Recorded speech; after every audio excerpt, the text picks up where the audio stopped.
Hello, Professor. Am I audible? Professor Rodolfo.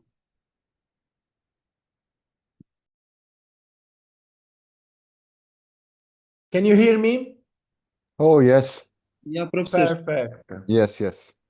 Thank you for your support at this time. Nice to meet you, Fernando. Yes, it's the same. It's a pleasure to be here with you.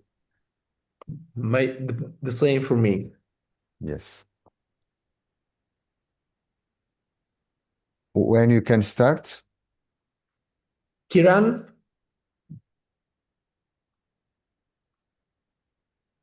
Kiran, would you proceed with the opening ceremony or I Professor, am start I audible? directly with the welcome speech? Yeah, can I start, Professor? Yes, please start. Yeah. A very cheerful morning to all the honorable guests, speakers, delegates, students, and all participants present here. It's my honor and a great privilege in welcoming you to 5th International Webinar on Artificial Intelligence, Data Science, and Machine Learning. And I am Kiran. It's my pleasure to be a moderator for this conference today. First of all, I would like to thank you all for finding time from your busy schedule to be here today. Today marks the major activity in the brief existence of artificial intelligence, data science, and machine learning. We are interacting, sharing experiences, and reflecting on various areas. In this occasion, we shall have presentations from our prominent presenters, whom I believe shall enrich our insights and knowledge. Artificial Intelligence, Big Data, and Machine Learning 2025 program employ technologies, disruptive innovation of data. Is for everyone involved in the delivery, development of artificial intelligence, data science, and machine learning, as well as those who are actively involved in participating in educational programs. The conference particularly welcomes contribution from faculty, researchers, industrialists, and students, etc. We highly appreciate each and everyone for the presentation and also the chair, namely Professor Rodolfo Valaca from Italy. We hope you enjoy the conference and your participation will contribute to your professional development and relationships.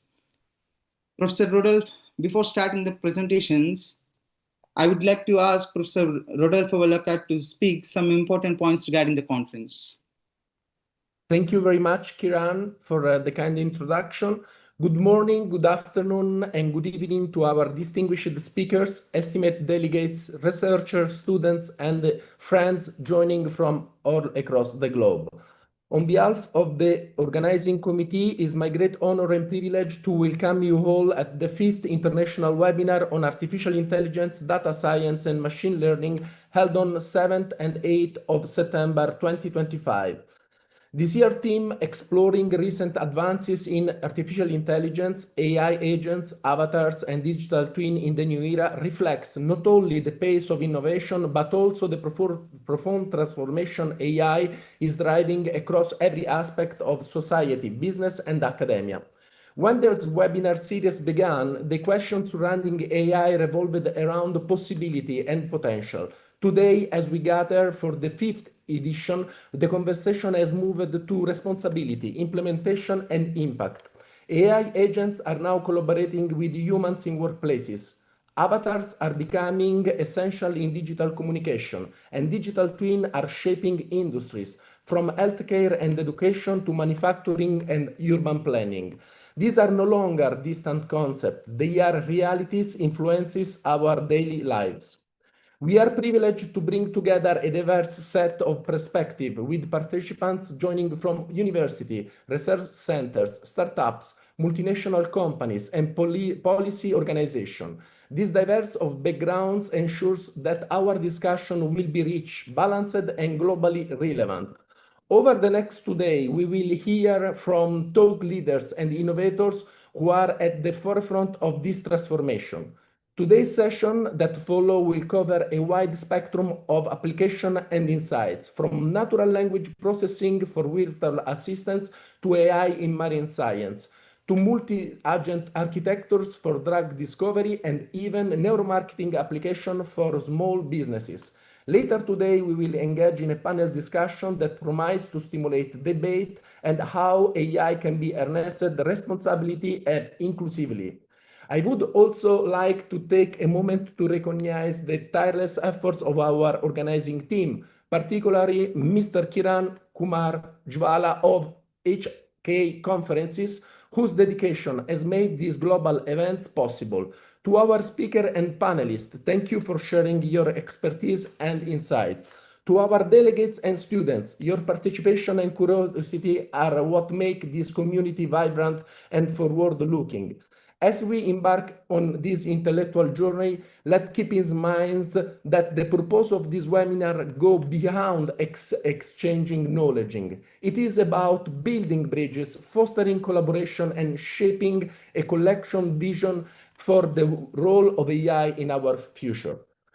The digital tools we discussed today will redefine how we learn, work, and interact tomorrow. With innovation comes responsibility, and with knowledge comes the power to shape technology for the benefit of humanity. As usual, religious and political comments are not allowed during every presentation, discussion, and comments, under penalty of immediate exclusion from the webinar. Ladies and gentlemen, the 5th International Webinar on Artificial Intelligence, Data Science, and Machine Learning is now officially open.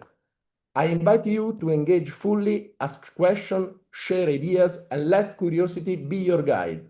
May the next 2 days inspire new perspectives, collaboration, and breakthroughs.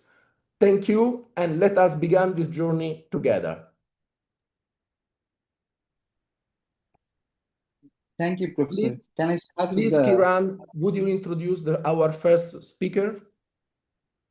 Yeah. It's my distinct pleasure to introduce our plenary speaker, Professor Fernando Moreira.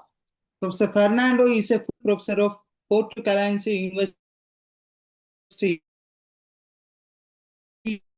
He founded an Science and Technology Department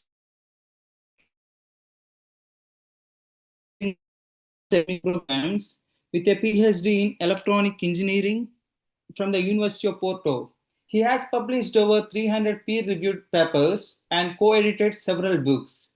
He is a frequent keynote speaker, conference chair, and editorial board member for JCR Journals, a recipient of the Atlas Alzheimer Award 2019. His focuses on AI Gen in education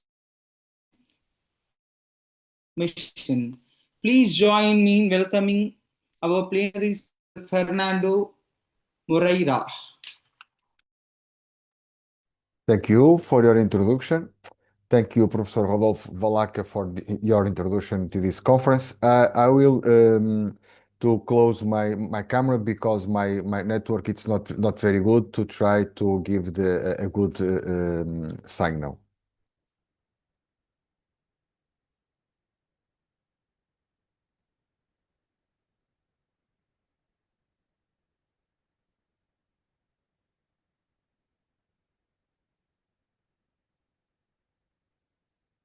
Could you tell me if you are seeing my slides, please?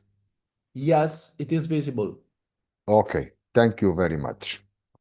So, good morning. It's a pleasure to be here at the 5th International Webinar on Artificial Intelligence, Data Science, and Machine Learning. The title of today's talk is a little provocative and intentional so. AI Ethics in Education, Confronting the Rise of Erudite Illiterates. Now you may be wondering, how can someone be both erudite and illiterate? Well, welcome to the age of large language models. We are witnessing students and even professionals who can generate perfect answers, fluent text, and well-structured arguments, without ever actually understanding what they are saying. They sound brilliant, but think slowly. They write eloquently, but reflect very little. They know everything, but learn almost nothing. This keynote is not a condemnation of EA, far from it. I use it, I study it, I teach with it. But I also believe you are at a crossroads. Will we use these tools to deepen learning or to delegate thinking entirely? So today we'll explore this tension between intelligence and wisdom, between fluence and understanding, between automation and education. And I hope to leave you not only with some insights, but perhaps with a few good doubts as well. I'm sorry. Okay, let me start with a paradox. The world's first schools weren't designed to shape free thinkers. They were built to train obedient scribes. In summer around 3500 before Christ, the Edubas emerged literally tablet houses. These were not spaces for open inquiry. They were rigorous training grounds where students mastered a revolutionary technology, cuneiform writing. They copied, repeated, memorized. It was an intellectual elite trained to serve power. Now, 5 million later, have we changed that much? When students copy an answer from ChatGPT without reflecting around, aren't they just writing on a digital tablet? When we use AI to avoid thinking, aren't we return to Eduba, but this time with keyboards and prompts instead of clay and stylus? So, where is the question I leave you with? Are we educating critical citizens or are we training a new generation of digital scribes? In our fascinating, with technology, are we building schools of the past using tools of the future?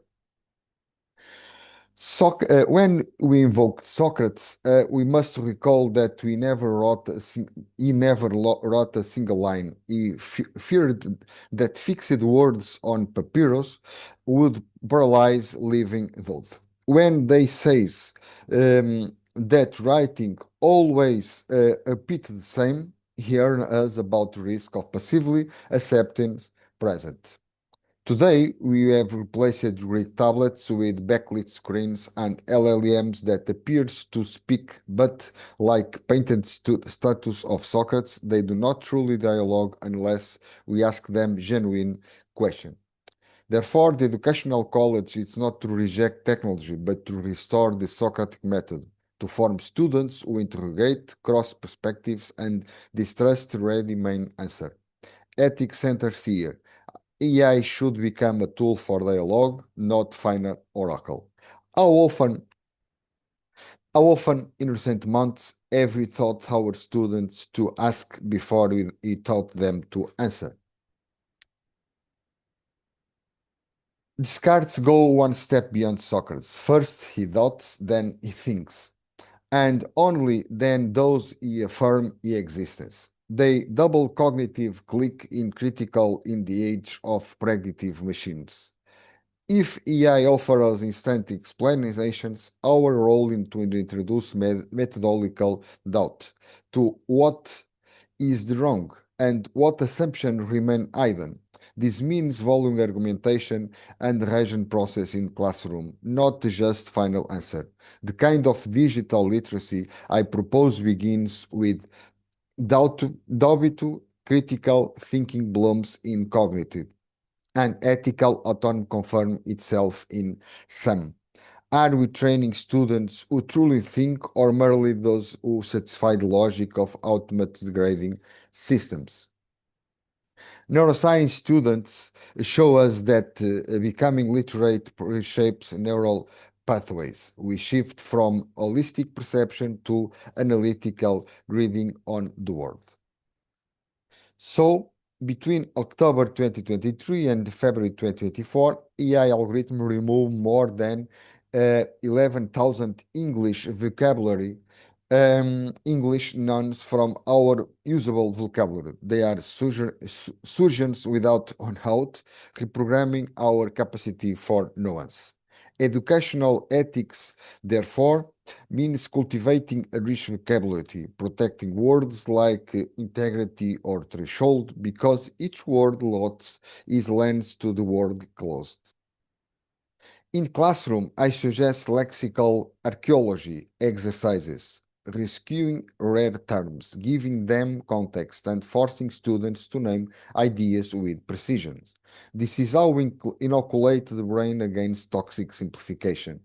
If the words we use shape the world we see, how many windows are we closing by accepting automating simplification? Between Montaigne and Descartes, the dominant image of thought challenge, the estimative essayistic conversation give way to syllogistic proof. This shift inaugurates modern science and paves the way for an education system that prefers certainty to ambiguity. In the age of EA, we must reconcile these two traditions. We must foster Montaigne essayistic freedom to I try while maintaining Descartes' rational clarity. The hybrid learning environments I propose combine chatbots for rapid data collection with dialogical seminars that train doubts and confront perspectives. From this synthesis, we cultivate informed citizens and creative professionals. In our curricula, how much space do you give today to creative error and legitimate doubt? Or, as method kill the essay? Let's go to see the problem of the idea of artificial intelligence. The term artificial intelligence was coined on August 31, 1955, when John McCartney, then an assistant professor at Dartmouth College, wrote the proposal for the famous Dartmouth Summer Research Project, or Artificial Intelligence, a conference held in summer of 1956. In this comment, McCartney first wrote the term artificial intelligence, which eventually gave its name to entry field. Therefore, the formal creation of the term occurred in 1955, but it became public and gained currency at the 1955 conference. Here is an excerpt from the original document by John McCarthy, Marvin Minsky, Nathaniel Rochester, and Claude Simon, written August 31, 1955, the proposal for the Dartmouth Conference. I have criticisms about the use of this term. The term intelligence is profoundly biological and human concept. By using it for machines, we unintentionally project human characteristics such as consciousness, understanding, intention, or autonomy onto systems that are in fact just sophisticated mathematical tools. As a result, people tend to overestimate the capacities of EA, believing that it thinks or understands like human. This leads to a dangerous overconfidence in its results, a phenomenon called algorithmic authority. My most pressing criticism is that the term obscures the real mechanisms behind the systems. What we call AI is, at its core, machine learning and deep learning, which are advanced fields of statistics. They are systems that identify patterns and correlations in massive datasets. Calling a complex statistical regression intelligence is marketing hype that diverts focus from what really matters: data quality, algorithm biases, and human-defined optimization objectives. The system does not know what a cat is, but only knows what a certain patterns of pixels has been statistically associated with the label cat in its training set. So, with schools closed, is the use of AI models the same? During the schools, as you can see, is that the results leads to the tree reflection. AI may not be as widespread as we believe. If it were schooled closer, wouldn't have the press user as much. Student use is massive, not in everyday life, but in school-related use, and is worrying. Many people use AI occasional, but it may not yet be incorporated into daily lives of most. As you can see in the figures, during the school holidays in Northern Hemisphere, the use of AI models fell by around 70%, as can be seen.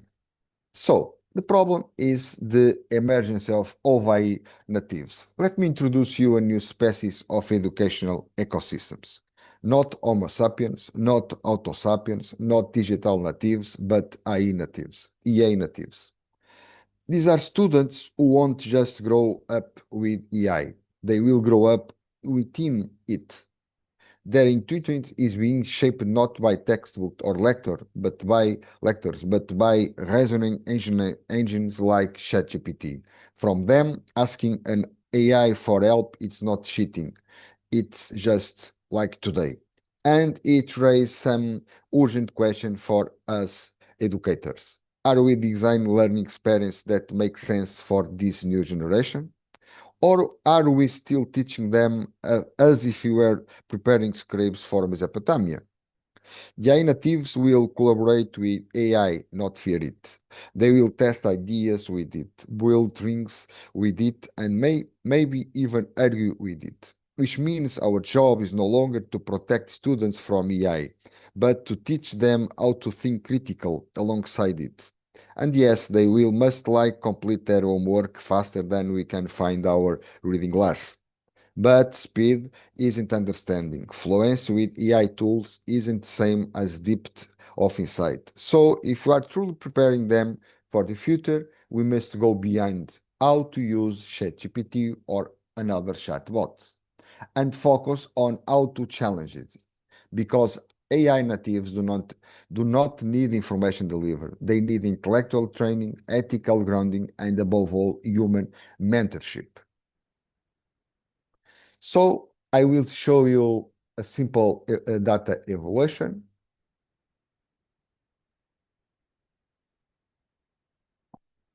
One challenge is location, as most generative AI models are training primarily on Western data, which can lead to a lack of contextual and cultural relevance, or even racial and gender biases that could condition the minds of the generation to come. So, what influence do the prompts have? Let's pause for a moment and think. What happens when a simple prompt controls what the machines return to us as true visual reality or symbolic narrative? For example, if you generate an image of Mother Teresa of Calcutta fighting poverty, it seems harmless. But choice of words fighting poverty already carries a metaphorical load and ideological interpretation. AI does not interpret the world, it mirrors our behaviors. This slide is not about Mother Teresa, it's about us, about how we formulate questions and about the semantic power of what we ask the machine and what it returns as if it were factual representation, as you can see. Who decides what poverty is? Who decides how to fight is? And more dangerous, who decides the aesthetics of that struggle? A white robe, a heroic figure, a battlefield of compassion. AI generate image, not just visual artifacts. They are cognitive representation. They mirror our assumption and at times reinforce our stereotypes. That's why, ladies and gentlemen, the kind of question we ask AI is never neutral. What is at stakes, it's not just technical occurrence of the output. It's ethical, cultural, and symbolic dimension of what we are producing and reproducing through our comments. Let's see the big region. The video is in Portuguese, but we have the caption in English. Please. Você não consegue trabalhar com inteligência artificial com baixo vocabulário. Por quê? Porque você vai explicar como se você não tem riqueza de vocabulário. Se você não souber a diferença entre afrontar, defrontar e confrontar, não sai o desenho que você queria. Se você não souber a diferença entre teto e abóbada, não sai o projeto arquitetônico que você estava interessado. Não sai. Tanto que a gente está vendo que as pessoas mais velhas estão conseguindo mais colocações com inteligência artificial do que os mais novos. Porque os mais velhos leram mais, têm mais extensão vocabulária e assim por diante. Então, nós precisamos entender que a tecnologia não traz um problema. A tecnologia é usada por alguém para sobrar mais tempo e ler mais, e para outro para ficar no videogame. Tá bom, não tem problema. O destino desses dois será diferente. nós somos donos do nosso destino, tá certo? Vamos dizer assim, eu preciso ter cada vez mais, em tempos de inteligência artificial, mais imaginação. Para eu ter imaginação, eu tenho que ler muito. Aí você fala assim, mas que ler, que coisa antiga. Você pode achar antigo, e eu também, vamos dizer assim, posso achar que é uma coisa... Mas a leitura é a única forma de transmissão de informação onde eu imagino junto com o autor. Now let's see the other. It's very, very important. Na década de 30 eles fizeram quanto tempo um aluno fica concentrado com o professor falando de um assunto. E a média foi de 50 minutos, por isso que as aulas na escola até hoje são em torno de 50 minutos. Aí você troca o professor, você está ali quase dormindo, outro professor, agora é química, antes era português. Repetiram recentemente, né, esses estudos aí de quanto tempo a galera consegue se concentrar, e a média é de 7 minutos. Então quer dizer, tem alguma coisa acontecendo que não pode ser um transtorno genético, que é em torno de 3, 5% da população. Como é que pode ser um negócio desse? Por isso que o YouTube, por exemplo, recomenda que os vídeos sejam em torno de 8 a 12 minutos, não é isso que ele recomenda? Porque a retenção cai muito. A galera não consegue ver vídeos longos. E você vê os adolescentes hoje, eles não conseguem ver filme. So, in education, this becomes more critical. Teaching students to ask good questions, conscientious, contextualized, critical, may very well be the teacher's most important role in the age of artificial intelligence. But the great problem, it's the critical things. Now, before we get into theory, let me take you back to ancient Greece. What you see on the right is the death of Socrates, a powerful painting by Jacques Louis David. Socrates calmly facing execution, not because he broke the law, but because he encouraged young people to think for themselves. In today's terms, you would say he was promoting active learning. In 399 before Christ, it was called corruption of the youth.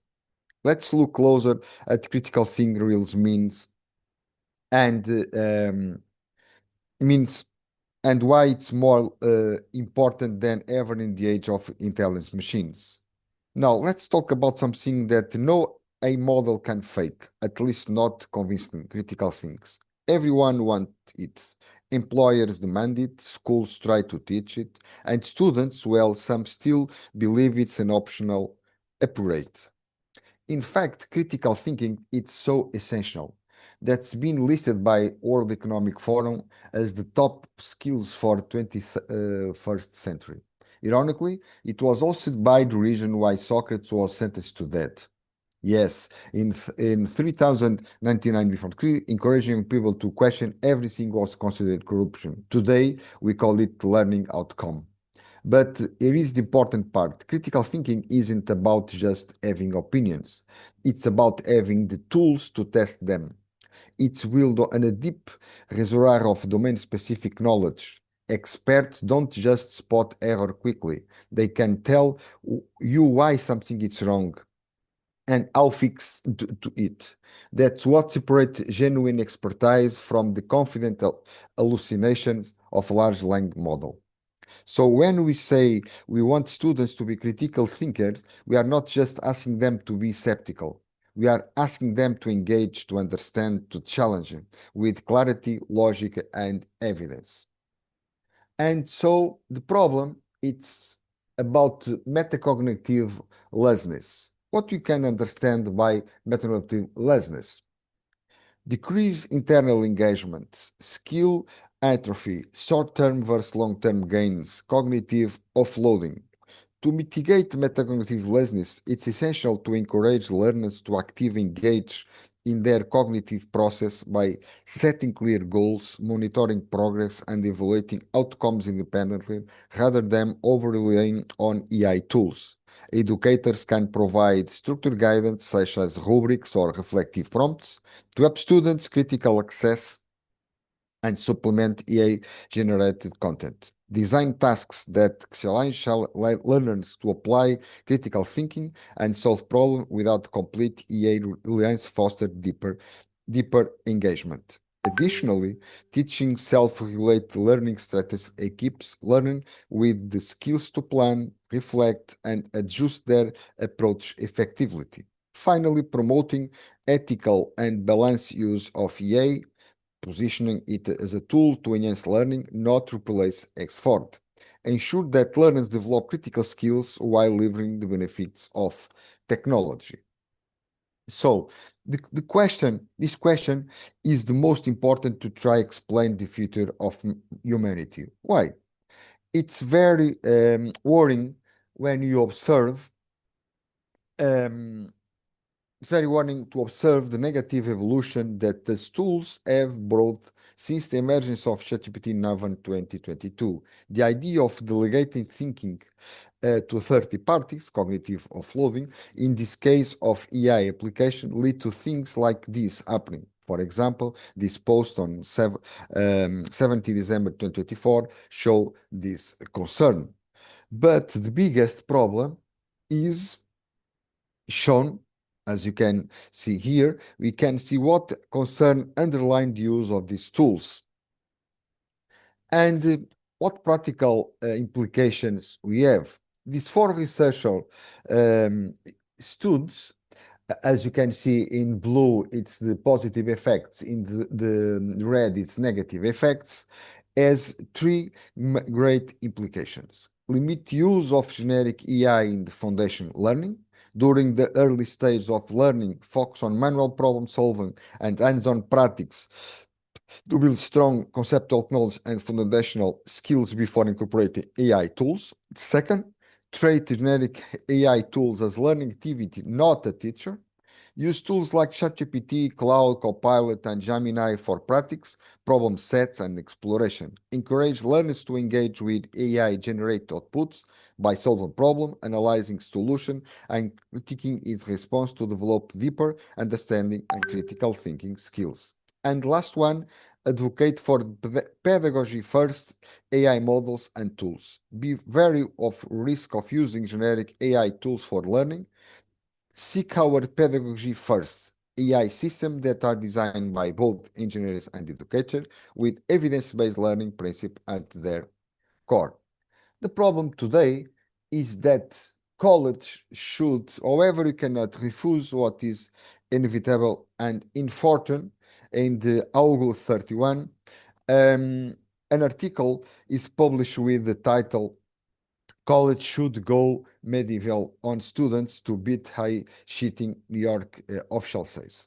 Meanwhile, students are not also getting mixed messages, hearing that the use of AI in school counts as a cheating, but also not being able to use AI will hurt their jobs prospects. Until sometimes some schools have no guidelines on AI. Just said in Washington Post on Thursday, whatever happens next, students from AI is here to stay, even if they scarce them. They are not asking for one-size-fits-all approach, and they are not all conspiring to figure out the bare minimum of work they can get away with. What they need is for adults to act like adults, not to leave it to the first wave of AI native students to work out a technical revolution all by themselves. But teachers and professors have some problems too. However, without any ethical problems, researchers and professors start using the AI generative tools in the wrong way. The problem is even more severe because researchers and prestige journals are losing control. As you can see from what we are marked to read,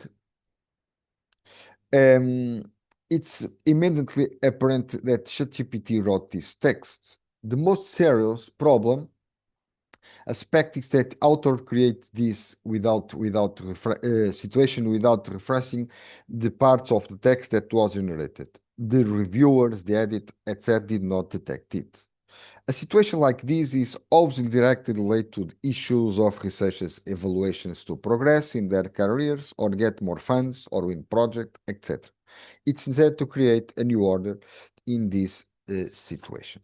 But worst, it's the second example, it's worse. The Forbes magazine publishing an article in 23 March 2025 about when AI takes over scientific discovery. As you can see in the pictures, a machine just demonstrates that it can perform original scientific thinking at the professional level. Some experts believe that is just in the beginning. We could soon see AI-driven discoveries faster than human ever could. What we are watching the future of scientific discovery transforming in real time. The next breakthrough in physics, medicine, or even AI itself may come from a machine, and it may happen sooner than anyone expects. We are watching the future of scientific discovery transforming in real time. This enthusiastic video, I don't will go to them because it's very long, is a contribution to the history of the decline of academic science. With ignorance and enthusiasm like this, in a few years' time, there will only be corporate science with no publication except for publicity, no transparency, and no ethics. In this phase of decadence, academic science will be produced, written, evaluated, and read by robots without human intervention, and human scientists will be mere servants selected to carry out the experiments that robots determine. When you research with AI tools, I have 4 questions that I would like to read it. And first one, it's for AI can facilitate research by summarizing articles and identify patterns in literature, but it does not replace the need for critical reading and personal reflection. To develop a deeper understanding, students should use AI as a support tool while actively engaged with text questioning, analyzing the arguments present. For the second question, my answer is AI tools can suggest relevant sources based on keywords and semantic patterns, but the final assessment of relevant must still be done by the researcher. Understanding the context, the credibility of the authors, and the alignment of ideas with specific study remain a human responsibility. The answer for the first one is AI can optimize time by automating tasks such as initial literature review, idea synthesis, and even suggesting research gaps. However, the real benefit only occurs if the researcher uses these suggestions to deepen their analysis and critical question in generate information. And for the last one, the answer is you can't. AI can help organize ideas, but precisely formulating a research problem requires reflection, careful reading, and active writing. Synthesis and writing are essential process for developing critical and original thinking, some things that cannot be entirely delegated to AI without compromise research quality. So, AI tools are useful, but should be seen as assistants, not replacement for critical thinking. Researchers must maintain control over the process, ensuring that delegating tasks to AI does not result in superficial understanding or harmful dependence. Some ethical principles for artificial intelligence in education. As you can observe, it's need ethical guidelines and belong to educators, students, parents, EA developer, and policymakers. Safeguards measures and human supervision to oversee how these EA systems are designed and how they work and how they evolve, and you define some principles. Governance and administrations, transparency and accountability, sustainability and the proportionality, privacy, safety and security, inclusion, and last one, human. I'm sorry. Okay. The Ethan Mollick, most known paper, they ran an experiment and Procter and Gamble with 776 experienced professionals solving real business problems. They found that the individuals randomly assigned to use AI did as well as a team of 2 without AI. And augmented teams produce more exceptional solution. Teams use AI wherever as well, as you can see this slide. Even more interesting, AI broke down professional silos. R&D people with AI produce more commercial works than more technical work and commercial people with AI would add more technical solution. The standard model of AI as productive tools made to be limiting. Today's AI can function as a kind of teammate, offering better performance, expertise sharing, and even positive emotional experiences. Based on these results, we can and should understand that the use of AI as a partner in the teaching and learning process is very useful, and at this time, it's advisable to begin this adoption. So the mimicking of man by machine, according Yuan LeCun, it's most known scientist in this area, one of the most scientists in this field, I will quote, "I'm no longer interested in LLMs, they are exhausted. Models must start learning from the context and experience of the world." He gives example that a child in 4 years with these eyes open for 7 hours, he receive as much visual information as an alien process all in his training. It would take a human 400,000 years to read the same amount of text. The conclusion? You will never reach AGI with text and image alone. It's like trying to learn to read a bike with the books alone. Intelligence needs body, context, and experience in the world. They are already working in this direction, placing increasing emphasis on reinforcing learning, as you can see in this video.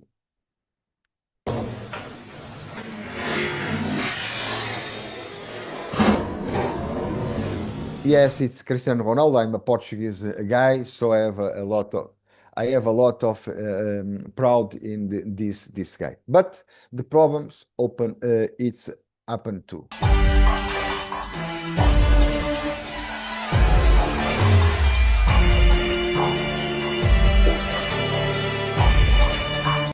Okay, as you can see in the World Economic Forum figure published in 2024 regarding the core skills for 2023. In out-of-scope skills, reading, writing, and mathematics are no longer important. But how? In same figure, but for 2025, the designation no longer even appear, but only basic skills. How it's possible that young person does not have to master the basic skills of reading, writing, and mathematics to interact and survive in a new world that will be dominated by writing prompts? As I can mention before in the video, I show you that it's essential to read a lot to have a vocabulary to build a good prompts. So are in classrooms between panic, possibility, and the pedagogy. This slide summarizes the maintenance Omel's reflection on the increasing process of AI in higher education. Marie Curie quote remind us that instead of panicking, we must seek understanding. What is panic in this case?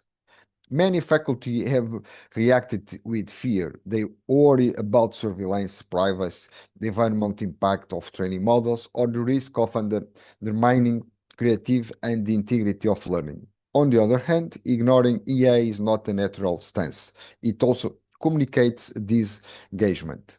Second one, possibility. AI challenges traditional modes of assessment, pushing us to ask, what are we truly evaluating?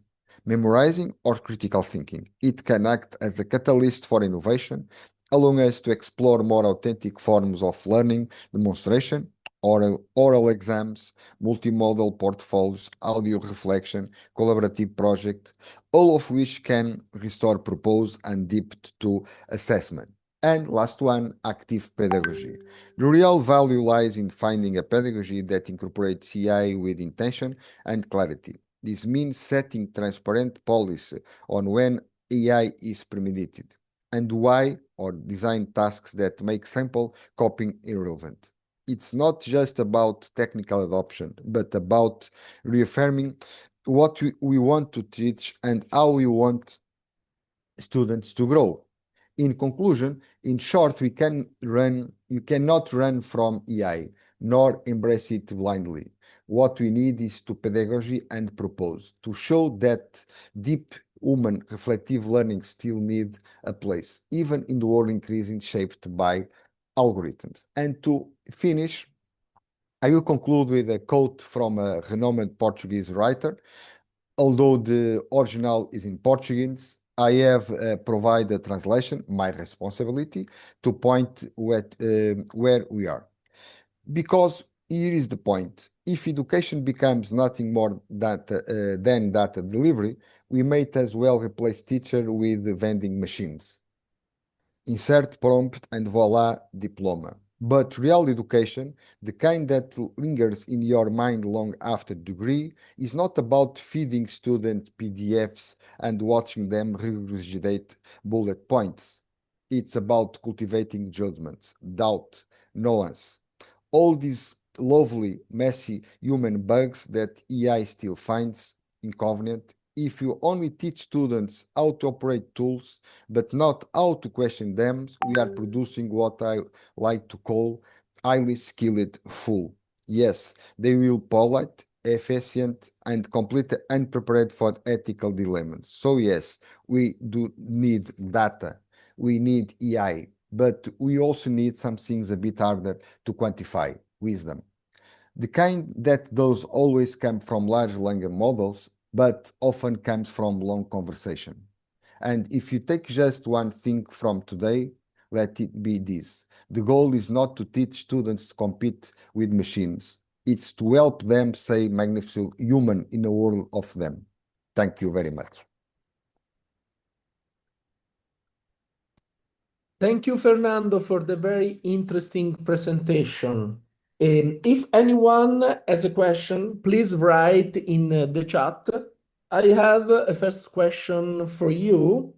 And please, summarizing, which are the three key points in the transformation of educational system in this new era, including AI? Yes, it's a good question. And thank you for your patience. I think I over the time, but when I start to talk, I have difficulty to finish. But your question, it's good. For instance, the main point for me, it's not to teaching, it's in the traditional way. You need to stimulate the students to learn with read books. Read books. I think I will use the slide message like you need to return to medieval times. Of course, it's ironic, but you need to stimulate students to ask questions, not to answer the question, because the machines will do this better than the teacher. So if you can to put students to ask a good question and compare the answer that the return from the machine, and for instance to consult a book that to match the two questions and to understand the difference, the students will understand, for instance, the problems about hallucination, about the behaviors. There is a number very, very interesting that at this moment in the technological field, the software engineering pupil are not worrying too much. The business prefer to hire a old man, a old professional that has a lot of experience. Why? Because the fresh one is worse than a machine to produce software. So if you not to compete with the AI chatbot, but you need to use the chatbot as our assistant to improve our capabilities and to improve our knowledge. Perfect. Perfect. Thank you again. I have not seen question in the chat. So if you are okay, Kiran, we can proceed with the next presentation of the speaker. Thank you very Am much. I audible? Yeah. Yeah, thank you, Professor Fernando. Our next speaker is Professor Rodolfo Valaca. Professor Rodolfo Valaca is an executive consultant and a management engineer and a senior manager specialized in digital innovation. In his past, he is a university professor at the Polytechnic University of Milan and University of Turin, and author for publications that is International Journal of Electronic Business, Ivan Sol 24 or Uniscience publishes. For past some years, he has been dealing with generative AI. He is trained in artificial intelligence at the Kellogg Business School of Chicago and MIT Sloan School of Management of Boston. He has worked in NLP, prompt engineering, AI model training, and AI generated video. Please join me in welcoming our plenary speaker, Professor Rodolfo Valaca. Good morning, good afternoon, and good evening, everybody, depending where you are. It's my great pleasure to be here with you at this fifth international webinar on artificial intelligence, data science, and machine learning. Today, we will talk about how AI is creating intelligent allies, and particularly how AI agents, avatars, and digital twins are transforming our role in the digital era. Okay.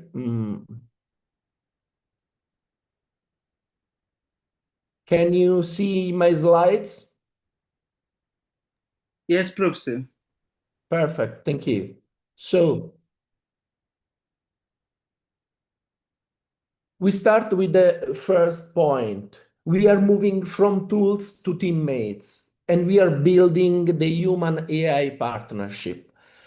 AI is no longer just a tool, it is an intelligent assistant. And the AI agent, avatars, and digital twin are reshaping how we work and connect. So they are intelligence and smart colleagues. Human roles are shifting from performing tasks to orchestrating intelligences. The question is not anymore what can AI do, but how can humans and AI co-create value? We start with a short presentation about avatars and digital twin. As you can know, an avatar, it is a photorealistic avatar that look, move, and talk like real people. AI-based avatars are a virtual representation, audio or video, that embodies your appearance and communication style. In the case of the teacher, for example, the avatar can create video contents directly from speech without the need to physically record the video. Here is an example of an AI-generated commercial from a Spanish fast fashion Mango that include a model created by AI while the clothes are real. Here is a commercial of eToro in which all these people are created by AI in order to represent the main personas, the main target of eToro. The avatars has diverse application. They offer hyper-personalized digital experiences in healthcare, customer services, entertainment, education, telecommunication, and e-commerce. And to evaluate this experience, we have objective metrics and subjective metrics. The AI video generator market start from a estimated 5.39 billion USD in 2025 and grow at annual growth rate of 31%. The AI face generator market started from 56 billion USD and grow at a annual growth rate at 9%. This difference is due to the fact that AI face generator are not only included in video, but also in image and in gaming. For this reason, are right now bigger in the market, but the future growth is lower in percentage. An example of avatar generation, it is LHM created by Alibaba that is able to create animated 3D human body reconstruction and realistic 3D avatars from a single image in just few seconds. Another great example of avatar generation, it is Agen, that is a generative AI platform that can create videos with speaking avatars in more than 40 languages, with more than 100 preset avatars and with more than 300 synthetic voices. It is a freemium service, so you can try for free, and it can create videos with talking avatars, and it is very useful to translate videos. Amazon, Salesforce, and Volvo use these realistic avatars in their advertising videos. Avatars can be generated, for example, by Agen with different methods: text to video, audio to video, image to video, and video to video. So the input can be a text, an audio, an image, or a video in order to create the avatar that better represents you.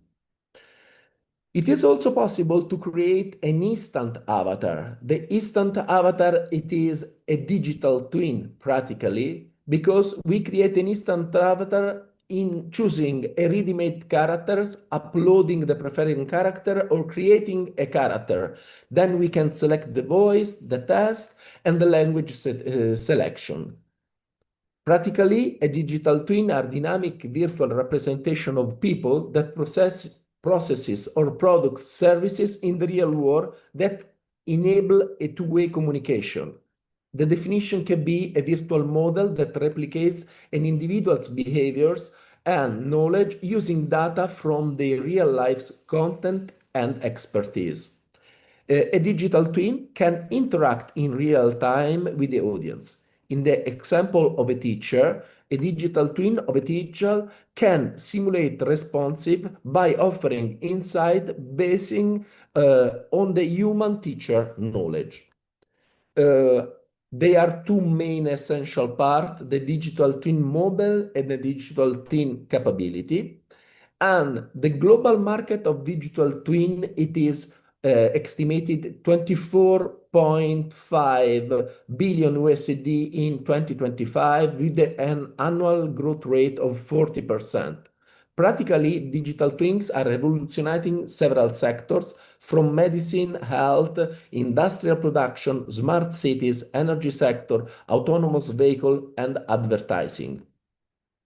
Here is an example of synthetic patients. So we create digital twin in order to have the opportunity to make some research, training, and in USA, for example, experimentation before in synthetic patients that are real patients from whom reference to the person has been removed.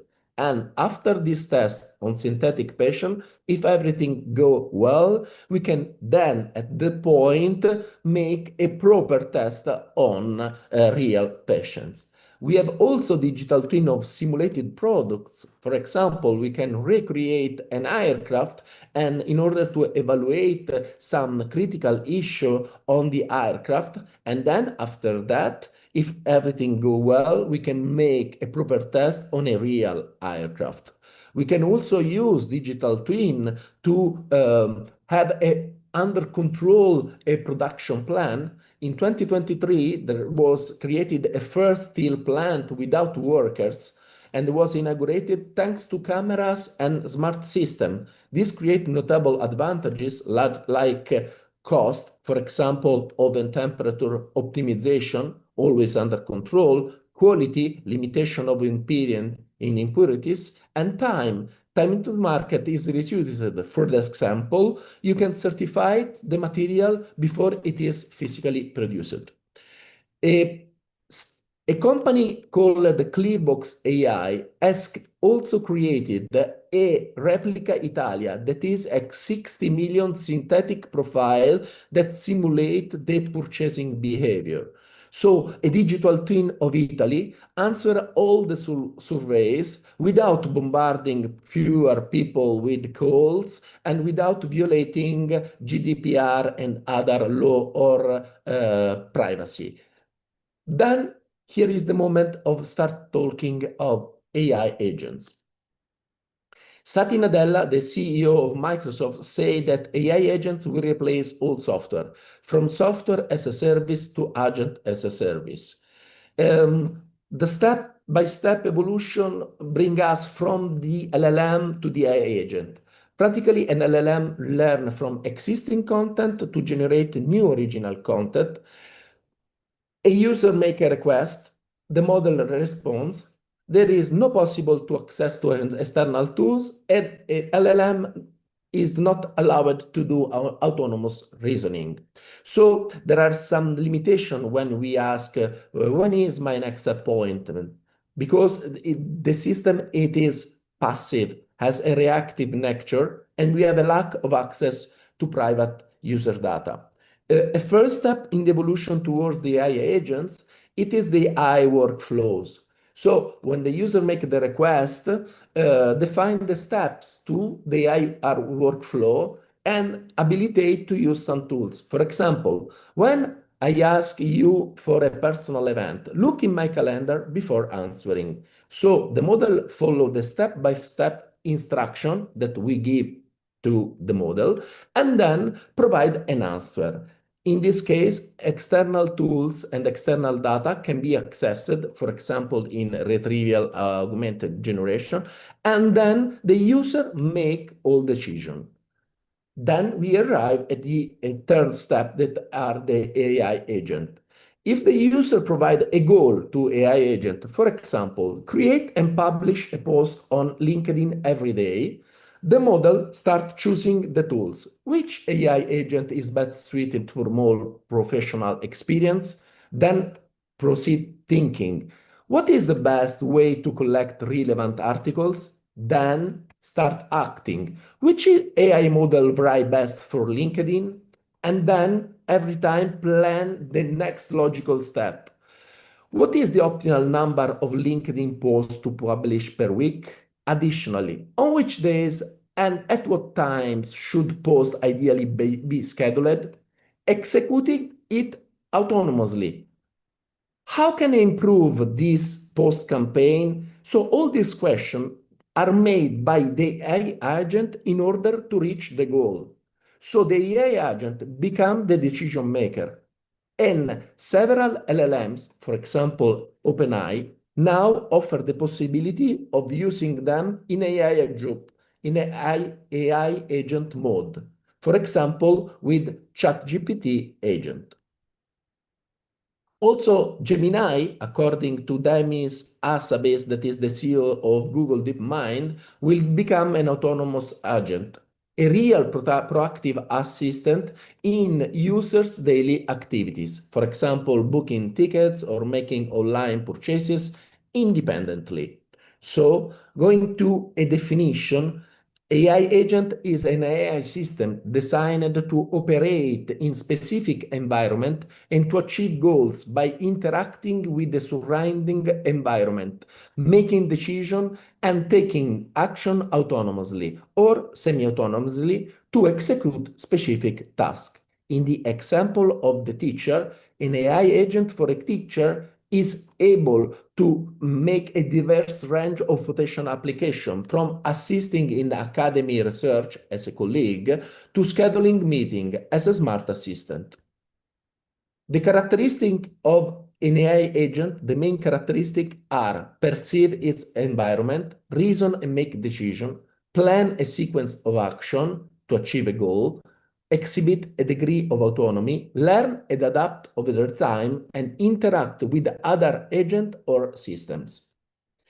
A crucial distinction it is between AI agents and AI chatbot, and the main differences are autonomy and proactiveness. The AI agent, for example, ChatGPT agent, are goal-oriented. The AI chatbot, for example, ChatGPT, respond to direct user prompts as an assistant.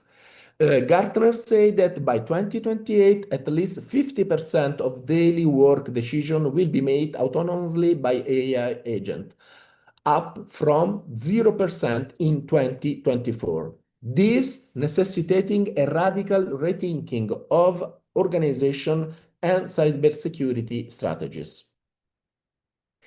AI agents are designed to reason through complex problems, create a actionable plan, and execute this plan using a suite of AI tools.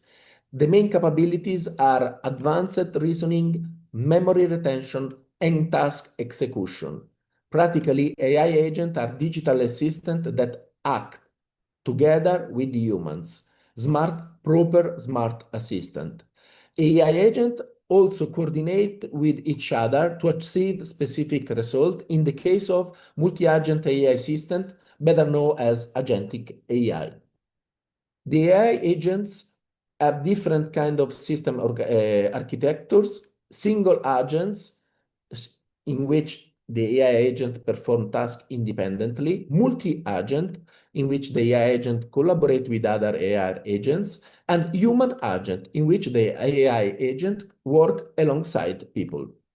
We have different kind of decision making, starting from the less easy to the more complicated. We have a simple reflexive AI agent that react rule-based, numbered to immediate stimuli, for example, the smart thermostats of our room.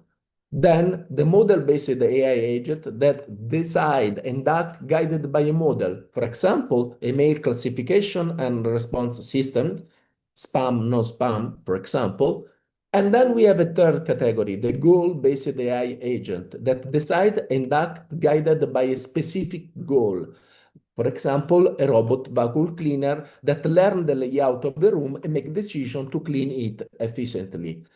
And the more complicated decision-making system, it is the utility-based AI agents that allow them to evaluate risk and benefit to achieve best outcomes. For example, a humanoid robots that is able to perform a multitude of tasks in complete autonomy.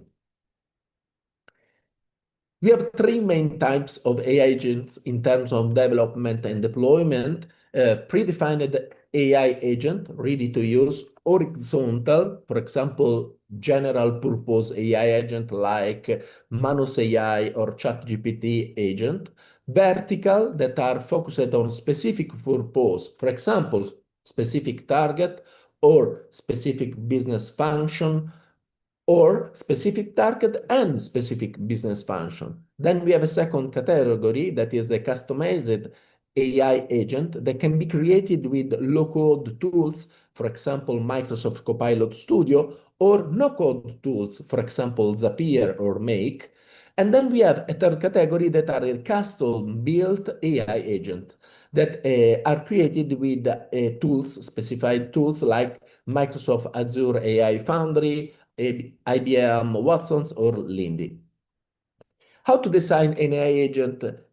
We can try to simplify a very complicated process, but the main points are defining clear objectives. Then select the appropriate LLM that is the heart of the AI agent. Considering task complexity, data availability, computational resources, training. Then configuring clear inputs and parameters. Then integrating with existing IT and data system. And then testing and continuous optimization. We have to make the test of the agent in simulated environments in order to obtain and elaborate user feedback that is essential for continuous improvement. The AI agent market, it is estimated to be 7.8 billion USD in 2025, and it is estimated to grow at the higher annual growth rate we have seen till now than 46% year by year. AI agent augment human capabilities and generate application across numerous sectors.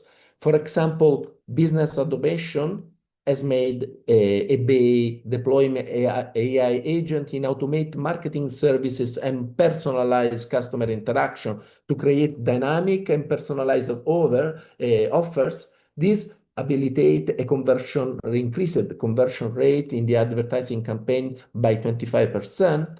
In the customer service, for example, Cisco estimated agentic AI is expected to manage 68% of customer service interaction of technology vendors. Financial analysis, for example, Moody's uses AI agent to make report automation of simulation of economic scenarios and collaboration between human and AI. They produce report production times, they reduce the report production times by 40%. In the legal, their operational efficiency with the AI agent that are able to reduce the legal research time by 70 or 80%, or the due diligence time by 85, 90%, they can cut the time in order are able to improve accuracy or cut operating costs by 30 or 40%. Also, please consider that reviewing 100 lease contracts takes to an AI agent 2 or 3 hours versus 40 or 50 hours of specialized stuff. In AI agents are also able to make predictive analysis about the outcome of future cases and effective argumentative strategies to be used in the special case we are facing. And please remember one thing. As usual, any output generated by an AI agent must be carefully verified and validated by a qualified professional before using, especially in legal context.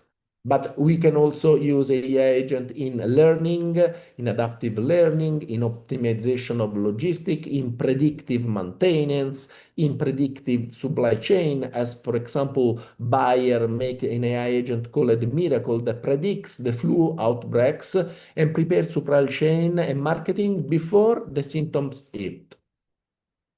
Here you can see the top AI agent startups company by revenue. And you can see also the value, the annual revenue that they have and the revenue multiple and the revenues per employee. As you can see as very important numbers.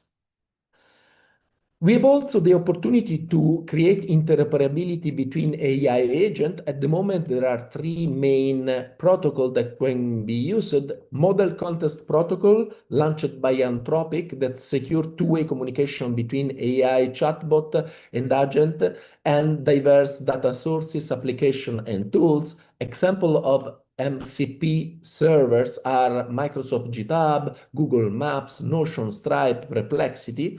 Then we have a second protocol called Agent to Agent, launched by Google in April 2025. It is an open protocol that enables interoperability between AI agents. Then we have a third opportunity that is called NL Web, in which Microsoft create this new standard that enable direct and semantic interactions between users, web content, and AI agents. You can use Zapier in order to create your custom AI agent. For example, to automate repetitive tasks between different applications. We make an example. If we make a mail campaign that arrives to millions of people, and then we have to report what is happening in each single mail in our Excel sheet, we have lots of work to do, lots of hours to dedicate to do this, but Zapier can do this immediately. Zapier, it is a no-code app. You can use even if you are not a software developer. And also, connecting Zapier to MCP, you can perform every kind of task you would like to automate in a real world through secure and authentic connection. Jason Clinton, that is the Chief Information Officer in Anthropic, say that within 1 year, virtual workers powered by AI will start operating in corporate networks. The agentic AI is an intelligent system that works like a team, like a network of AI agent. Practically, the AI system set their own sub-goals, use API, tools, and browsers simultaneously, and work in a role-based team. We have different examples of this, like GitHub Copilot Workspace, AutoGPT and AutoGen, Crew AI or LangGraph. The plus of this solution are cost reduction 20%, productivity boost 30%, and the possibility to propose services as agent as a services, paid per outcome in a multimodal insight, so we can receive text, image, audio without any silos. Agentic RAG, it is the last step that is a full-blown orchestration layer over retrieval augmented generation. So we can incorporate it, thanks to the RAG, information retrieval that are domain-specific, updated, private info, that the system, the agentic RAG, re-rank the relevant information before generating responses and choosing what tool, agents, or strategies to use next. Agentic RAG is changing everything in terms of autonomy, multi-step reasoning, proactive retrieval, and adaptive learning, offering 40% of higher accuracy. This is a scheme of how works an agentic RAG pipeline, starting from the query and arriving to the answer. It is not so complicated, but following this path, you arrive at a better answer starting from the same query. The AI agent can be, the performance of AI agent can be verified through some benchmarks. For example, Rebench is a benchmark for evaluating AI agent in complex tasks over time. In short time horizon, example 2 hours, AI system outperform human experts. As the time increase, in 5 hours, human expert reach top AI system. And in longer time horizon, for example, in 32 hours, human expert outperform top AI system. As you can see in this graphic of the Stanford University, there are other benchmarks, for example, Visual Agent Bench, that analyze the proficiency in navigating both virtual and embodied environments, that assess the performance across 3 categories of tasks: embodied agency, graphical user interface agents, and virtual design agents. We have to consider that at the moment, the current AI models are far from be ready for direct deployment in agent setting, because the most proper AI models average around a 20% success rate. We have other benchmark for different kind of ability. You can have a BrowseComp to measure the ability to find information that is difficult to find on the web, DS Bench to evaluate the AI agent on a realistic data science task, General AI Assistant to evaluate AI agent in performing complex and real-world tasks, Spreadsheet Bench that evaluate the ability of AI models to modify spreadsheet, Web Arena that evaluates the performance in completing real-world web tasks. We have also the agent performance measures relies on a combination of technical, business, user-centric, and return on investment metrics. Here you can see some, but there are many others. And the combination of technical metrics, business impact metrics, and user metrics and return on investment metrics, you can proper analyzing the performance of an AI agent. There are different kind of use cases for the AI agent, from the knowledge RAG agents that respond with context to workflow agents that automate operation, coding agents that help in programming, debugging, and planning, tool-based agent that task with precision, computer use agents that use the web like humans, voice agent that answer the phone 24 hours, 7 days. But make a simple example that everyone can understand easily. If I ask to an agent, AI agent, to plan a 10-day trip from New York City to Europe in November 2025, so I can run 2 marathons in 2 different countries, the AI agent start interpreting the goals, break it down, and kick off the orchestration. So the AI agent find other AI agents that are able to manage each subtask. For example, marathon dates, weather condition, bookings, and gets a specialistic AI agent for each of them. Then the AI agents collaborate, negotiate, and share options without involving the user in any micromanagement, and they proceed to execution of the task. The outcome, the agent return an outcome, the user review, modifies or approves, and the loop proceed, habilitating the AI agent to learn, refine, and continue if needed, till the moment the AI agent give the exact planned trip we are looking for.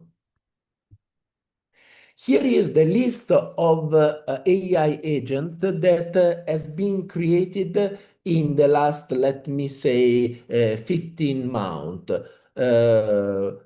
We started in May 24 with Google Astra, then Anthropic Claude computer use in October, Salesforce Agentforce in October 2024, then Google Mariner in 2024, then December, then we arrive at one very important AI agent, that is Google Gemini Deep Research, launched in December 2024, that is an AI agent that creates comprehensive reports on complex topics with academic rigor and source accuracy, and offer also the possibility to have a customizable research plan.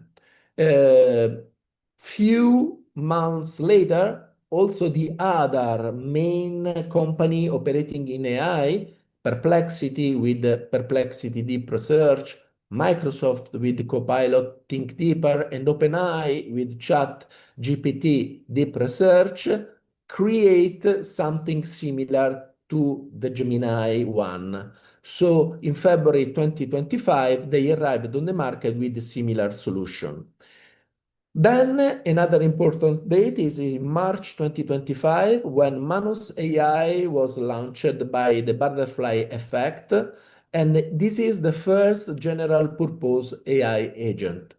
Then we have other Google AI agents, and we arrived in a third important moment, that is June 2025, with Google Gemini CLI. CLI stay for command line interface. Practically, it is an open source AI agent that brings the power of Gemini directly into your PC and terminal. Practically, it is a lightweight access to Gemini. And then we arrived in July 2025 with the OpenAI ChatGPT agent that makes, similar to Manus AI, a general purpose AI agent in which we combine two things: the deep research information and the ChatGPT conversational skill. As we can see, some performance of the ChatGPT agent are really interesting. For example, according to the DS bench, ChatGPT agent outperform the previous AI models, but also human performance in data analysis task. As you can see on the right, ChatGPT agent reach 89.9 and the human reach 64.1%. Same thing in the data modeling, in which ChatGPT agent reach 85.5% and human 65%. In other performance, we have to say, for example, spreadsheet bench, that is going better, ChatGPT agent, but not, it is still at the level of a human performances. In this case, ChatGPT reached 45.5% and human performance 71.3%. Again, in web arena, human performance are much better, 78.2% versus 65.4% of ChatGPT agent. And also in browse comp, we have that ChatGPT create a new record in the benchmark that measure the web agent navigation to find hard to find information on the web. Here is the package of solution that Google offer as AI agent. And one very important thing is to start discussing to the level of autonomy. According to MIT Technology Review, we have to characterize AI agent system in a spectrum of autonomy, starting from the lowest level, practically they have no impact on relevant decision-making flows, to intermediate levels, the human provide the steps to take and the AI agent suggests the tool to be used, to the highest level in which we have fully autonomous AI agent that can take action without further human approval. Please consider that removal the human control must be subject to a risk-benefit assessment. Keep in mind that the goal is promoting human well-being and not increasing efficiency at all costs.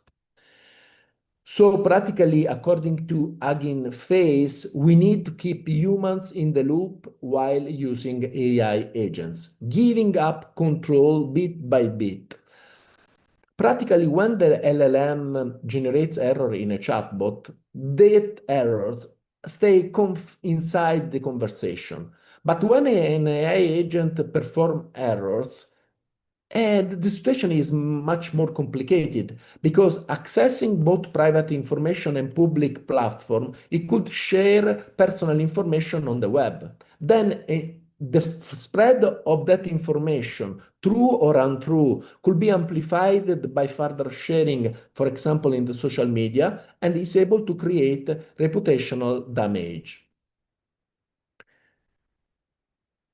We have an historical precedent that shows how much important it is to maintain human oversight, and this is very critical. In 1980, computer system falsely indicated that over 2,000 Soviet missiles were heading toward North America. Luckily, human cross-verification over different warning systems avoided catastrophic events. Autonomous system prioritizes speed over certainty. But the development of AI agent must occur alongside the development of guarantee human oversight. Hugging Face, according to Hugging Face, open source agent system allow for further human oversight of what system can and cannot do. There is no still AI agent in production that sets its own goal, adapts in real time, and delivers tangible results without human supervision. A Stanford DeepMind study shows that generative AI agent, fail more than 80% at time at basic tasks, and that just 1% of AI agent offer encouraging result in laboratory cases with ultra-controlled conditions, narrow objectives, simulated environments, and permanent human supervision. So the AI agent will be able to offering interesting results in a well-thought-out future, but certainly not inside an intranet with the legacy policy from 2012 or in an IT department still struggling with the security patches.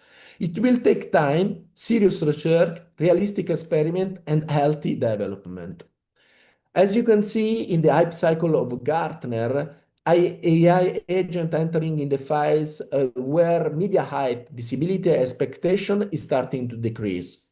But the investment need to continue in surviving vendors with the goal of improving products and generating satisfaction in early adopters seeking for maturity. By 2026 and 2027, we will have AI systems that are broadly better than almost all humans at almost all ticks. This said Dario Amodei, that is the CEO and co-founder of Anthropic. Many researchers believe that in 2027, there are AI systems running at human speed and quality better in in AI research in all strategic fields. We can start talking about artificial super intelligence, where AI system will be far better than the best human at every cognitive task. And doesn't matter if this happens in 2027, in 2030, or in 2035. We have to prepare to this scenario. And in order to be prepared to this scenario, for example, also Gartner say that in 2030, 80% of humans will use intelligent robot daily. We have to manage properly the risk that are associated to the data privacy. The risk of privacy violation is very high. Decision errors, decision not in line with the user expectation, and bias, action influenced by bias present in the training data. In order to manage this, we always, in order to mitigate this risk, keep the user in the decision loop in order to start talking of assisted AI agent instead of only AI agent. The evolution towards smart colleague, it is very important. Future virtual employees will have higher level of autonomy and start operating similar to real human colleagues. Their own memory, well-defined rules, personal company accounts, and password. So we have to identify solution in order to have a tracking of virtual workers' activities. We have to manage autonomous these digital identities, and we have to detect suspicious activities.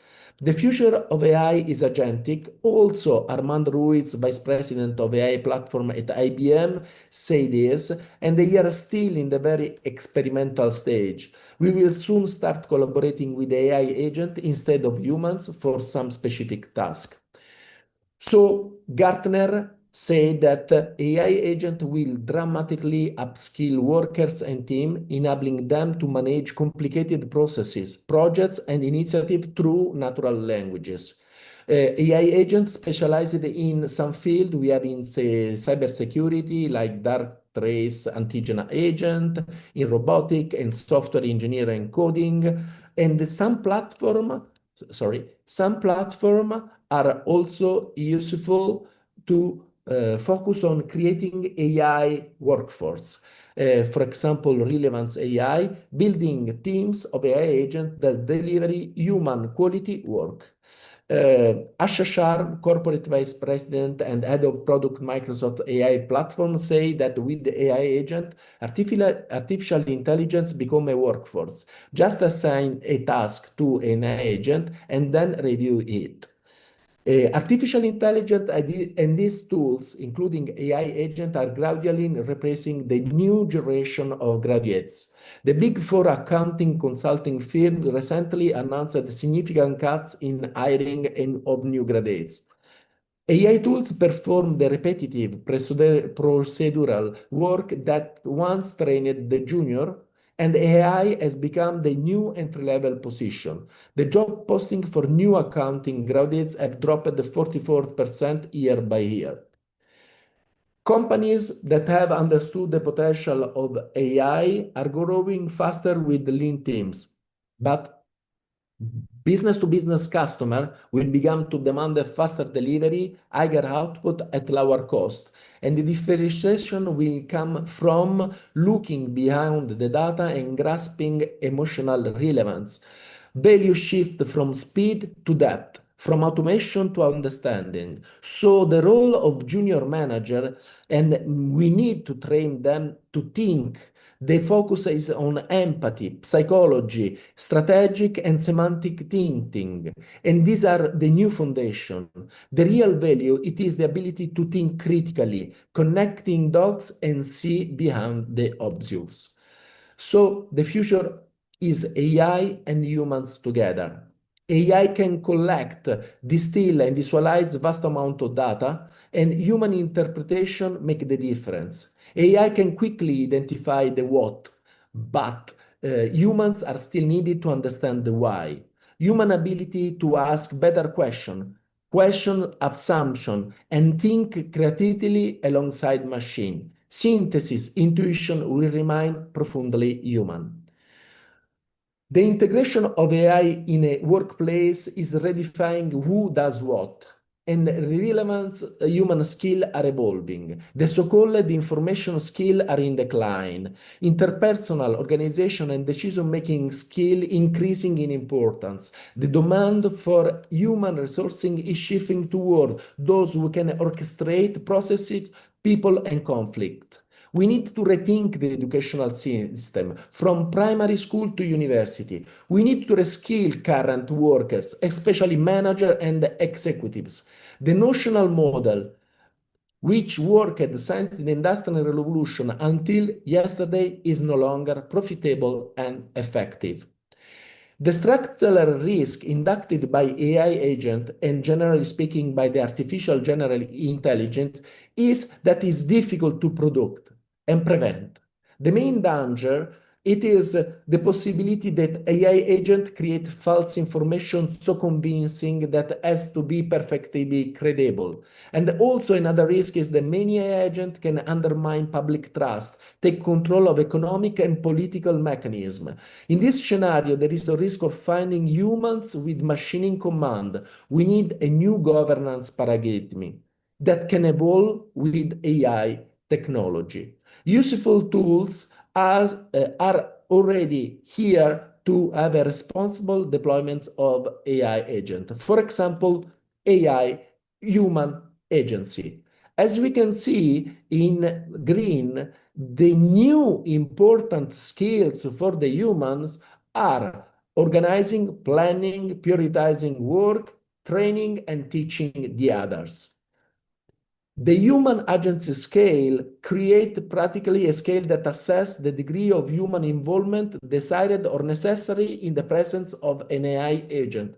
We have a 5-level scale on how much human involvement is needed to maintain effectiveness and quality. From H1, in which the agent performs tasks completely autonomous, to H5, in which human drives, so the AI agent play minimal role, and in the middle, H3, in which humans and the AI agent are configured as equal partners.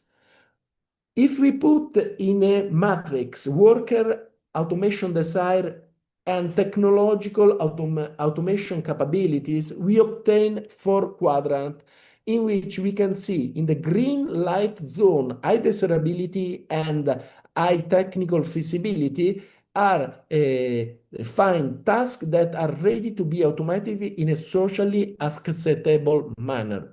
In the red light zone, we see that high technical capability and low desirability include tasks that can be automated but are at risk of generating friction, rejection, and undesirable effects. Then we have the research and development opportunity zone with high desirability and low technical capability, tasks on which to focus research and development effort. And then we have the low priority zone with low desirability and low technical capability, tasks to be considered in the future. Practically, we have 10 golden rules for a responsible use of AI agent. The first is integrate AI agent in your daily routine. Choose the most functional AI agent.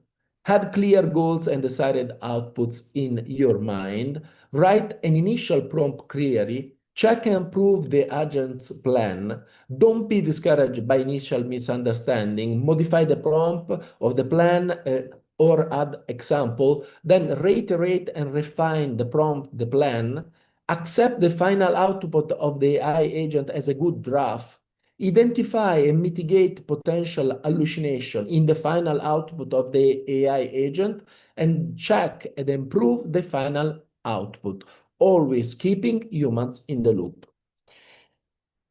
The new human approach to manage properly the AI agents revolution is that we need to open our mind to collective solution. Think about the future we can create. AI agent revolution also offers an opportunity to reimagine through progress. We must first redefine and redesign the work, and we have to trust in other people and in the future. The future of AI lies in autonomous agents. Also, Mark Binoff, that is the CEO of Salesforce, said this in 2024. I would like to close my presentation with an open question. How far could you go if your avatar and digital twin collaborated seamlessly with your AI agent under your control to extend your capability and unlock the full potential? I have finished. Thank you, and feel free to follow me on LinkedIn.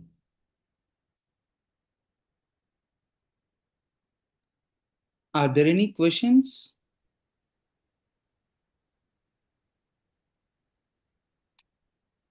Thank you very much for a great presentation, Professor Rodolfo.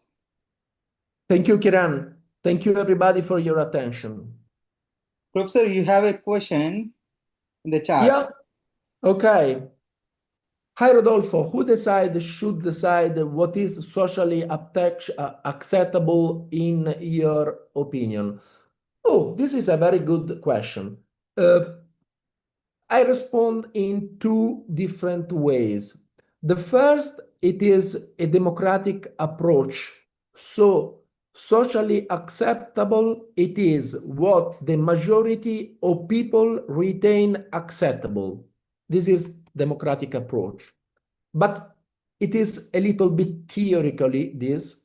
Practically, the government and the global rules has to define it in a manner that will be socially acceptable. So the role of each one of us is to follow what is happening in the AI revolution, try to understand how the government and the global authority are moving, and share the proper opinion if you are agree or not agree in an individual way or in a community way, in order to be sure that at the end of the story, the regulation that will be made and will be applied will be socially acceptable.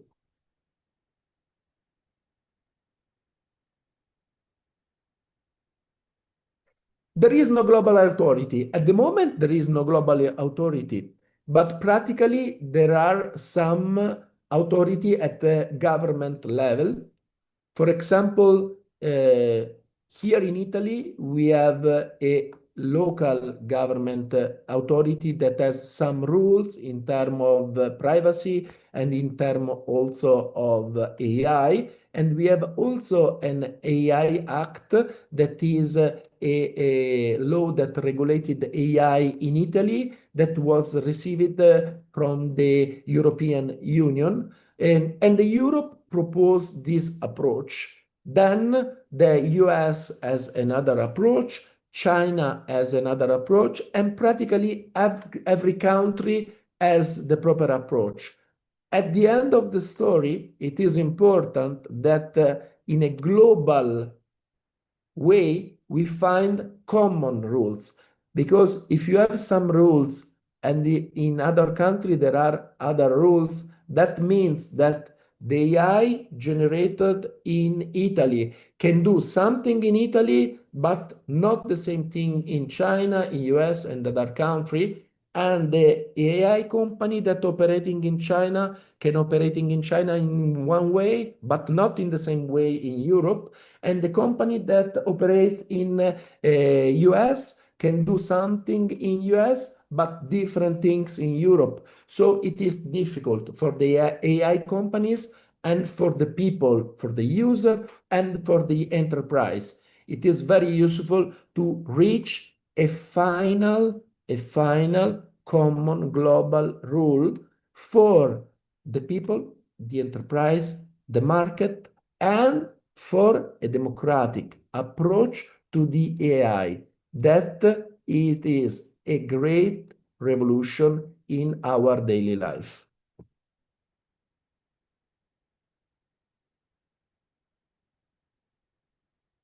I read the further observation. From a legal perspective, national perspective, Dutch, the large AI suppliers prevent me from generating and sharing the content I am allowed by the Dutch constitution and Dutch law. They should step back. At the moment, according to me, every government can define a proper approach. Then, in each country, the population of that country has to react to the rules of the government in order to share the proper vision and to reach something that is socially acceptable in the single country. Then, at global level, it is very important also to find something that is acceptable at the global level in a democratic way, because otherwise will we have a country that have artificial general super intelligence that will be the command country in the future, and all the other people in other countries will not have that opportunity to use the artificial general superintelligence. And this can create a big discrimination of the population that lives in other countries. This is my opinion. This is just my opinion. It is a new field in which lots of people are discussing. Everyone has proper ideas. So it is just sharing my personal opinion, and it is reasonable that everyone can have a different approach, different opinion, or alternative ways of thinking.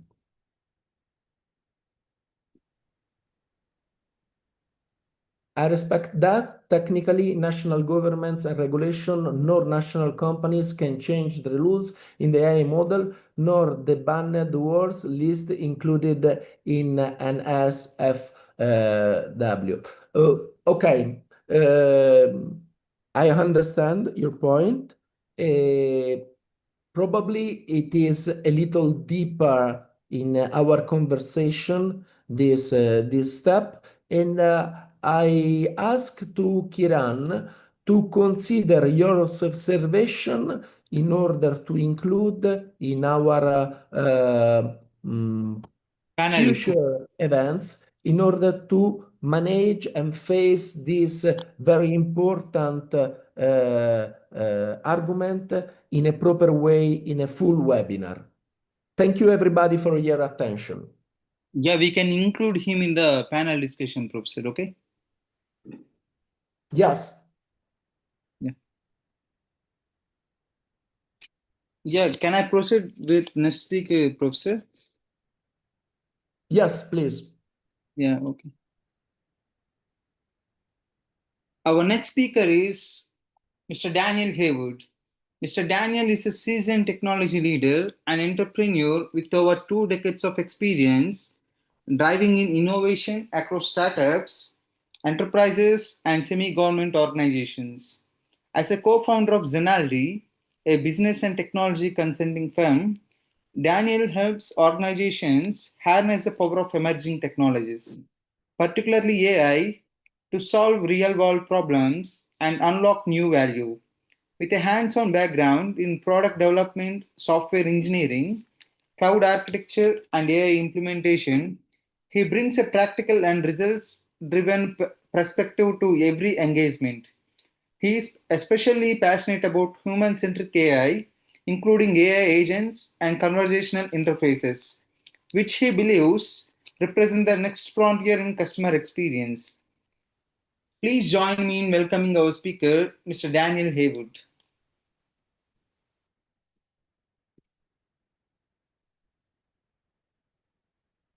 Thank you. I'm just sharing the screen. Please confirm you can see that. Yes, we can. Okay, let me just put this out of the way. Okay, good morning, good afternoon, good evening, and thank you very much to the organizers for putting on this event and for the opportunity to speak. And thank you to the fellow speakers, Rodolfo and Fernando, for the amazing and insightful content so far. So my name's Daniel Haywood. I'm from Zenaldi. It's a newly registered AI consultancy in the UAE, just been operating for the last 4 months. So my background is mainly telco, around 25 years, and more recently some exposure to fintech, as well from a technical implementation and technical leadership perspective. So telco and fintech are 2 key areas that can and will benefit from our topic at hand today. So I'm going to talk about AI voice agents. So this is similar to what Rodolfo was discussing from the aspect of avatars. But yeah, AI voice agents. So these are the ones that are now answering your calls in fluent, context-aware English or the language of your choice. And they're doing just as good a job as humans are in many cases. So this presentation is about how we got here, what's powering these agents, and what are the challenges and what's coming next.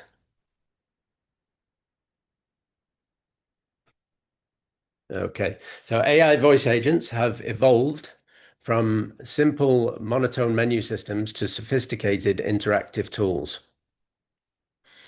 These agents are now capable of understanding context, understanding emotions, and providing truly personalized responses. And this transition marks a significant shift in user experience and technology integration. Let me just bring that here. Okay, so before I go further, I'd like to hand things over to my avatar. So the rest of the intro will be read by my fully AI-generated personal voice clone. It's my voice, but at the same time, it's not my voice. And just to be clear, it's not me reading from a script that I recorded earlier. It was synthesized from text. The voice, the intonation and tone was all generated by a model. So let me play this and just give me a thumbs up if you can hear. AI voice agents are revolutionizing the way businesses engage with customers, moving beyond simple automation to deliver personalized, efficient, and scalable interactions. These voice-powered solutions are reshaping industries by handling everything from routine inquiries to complex transactions, while also enabling businesses to provide 24/7 support without increasing costs. The core technologies driving these agents, natural language processing, machine learning, and speech recognition, allow them to understand and respond to human conversation with increasing accuracy. However, challenges remain, including security, data privacy concerns, maintaining accuracy across diverse interactions, and balancing automation with a human-like touch. Real-world applications of AI voice agents are already evident across sectors such as e-commerce, finance, healthcare, and customer support. Companies are seeing significant benefits in customer satisfaction, operational efficiency, and cost reduction. Looking to the future, the potential of AI voice agents expands into areas like conversational commerce, AI-powered digital assistants, and voice-first interfaces, all of which promise to further transform how businesses interact with their customers. There you go. So that just goes to show the text-to-speech capabilities of transformer-based neural speech synthesis models available today. Models such as Tachytron from Google generate spectrograms from text, and WaveNet DeepMind turns those into raw, high-fidelity speech. This pairing sets the benchmarks for neural TTS systems and laid the groundwork for what companies like 11 Labs have taken to the next level. So the voice clone that you heard was generated using the 11 Labs tool, which uses state-of-the-art generative models. It was trained on 1 hour of my own voice recordings, and that's enough to capture not only just the sound of my voice, but the rhythm, the tone, and the quirks in how I speak. Moving on. So let's start with how far we've come. We began in the early 80s and 90s with IVRs, and that's those infamous systems that we've all interacted with. Press 1 for this, press 2 for that, those systems. So these were powered by DTMF and decision trees. They were not at all flexible, and there was no speech recognition involved. In the 2000s, we got basic automation. So that was slightly smarter call flows with keyword identification and voice command recognition. But these systems were brittle and they could easily be confused, and they couldn't really handle real-world noise or nuance. The 2010s brought NLP-powered agents. So this enabled systems to parse and extract intent from the natural speech. So this was a huge step forward, but these were still largely scripted and often pretty clunky. Now we're in the 2020s and we have conversational AI. So this is the end-to-end, fluid, context-aware conversations. And the various tools that we'll discuss give agents with memory, multi-turn dialogue, and near-human response fluency. But as we'll see, there are still a few problems to iron out. So modern voice agents are a cocktail of several core technologies. First, we have the ASR, which is the automatic speech recognition. So these models, you have, for example, OpenAI's Whisper or Google's Conformer-based systems. They convert audio into text using deep learning. They're often built on transformers or recurrent neural networks, variants like LSTM or GRU. And they've become remarkably accurate, even in relatively noisy environments. Then comes the NLP. So this is the natural language processing. So this is the semantic brain of the whole operation. So it figures out that when you're saying cancel my subscription, for example, it knows that it doesn't mean that you want to order something. So it handles tokenization, entity recognition, intent classification, and this uses models like BERT or Dialogflow to structure the chaos of human speech. Next up is the machine learning, the ML part. So this is what makes the system smarter over time. It supports things like dialogue policy learning, interaction clustering, and feedback loops that continuously tune the system's behavior. And finally, text-to-speech. This is where the agent speaks back to you. So neural TTS models like Tachytron 2 or WaveNet convert text into MEL spectrograms and synthesis-like speech, including tone, rhythm, and personality. So this stack creates agents that can parse, interpret, and respond with increasing fluency and personalization.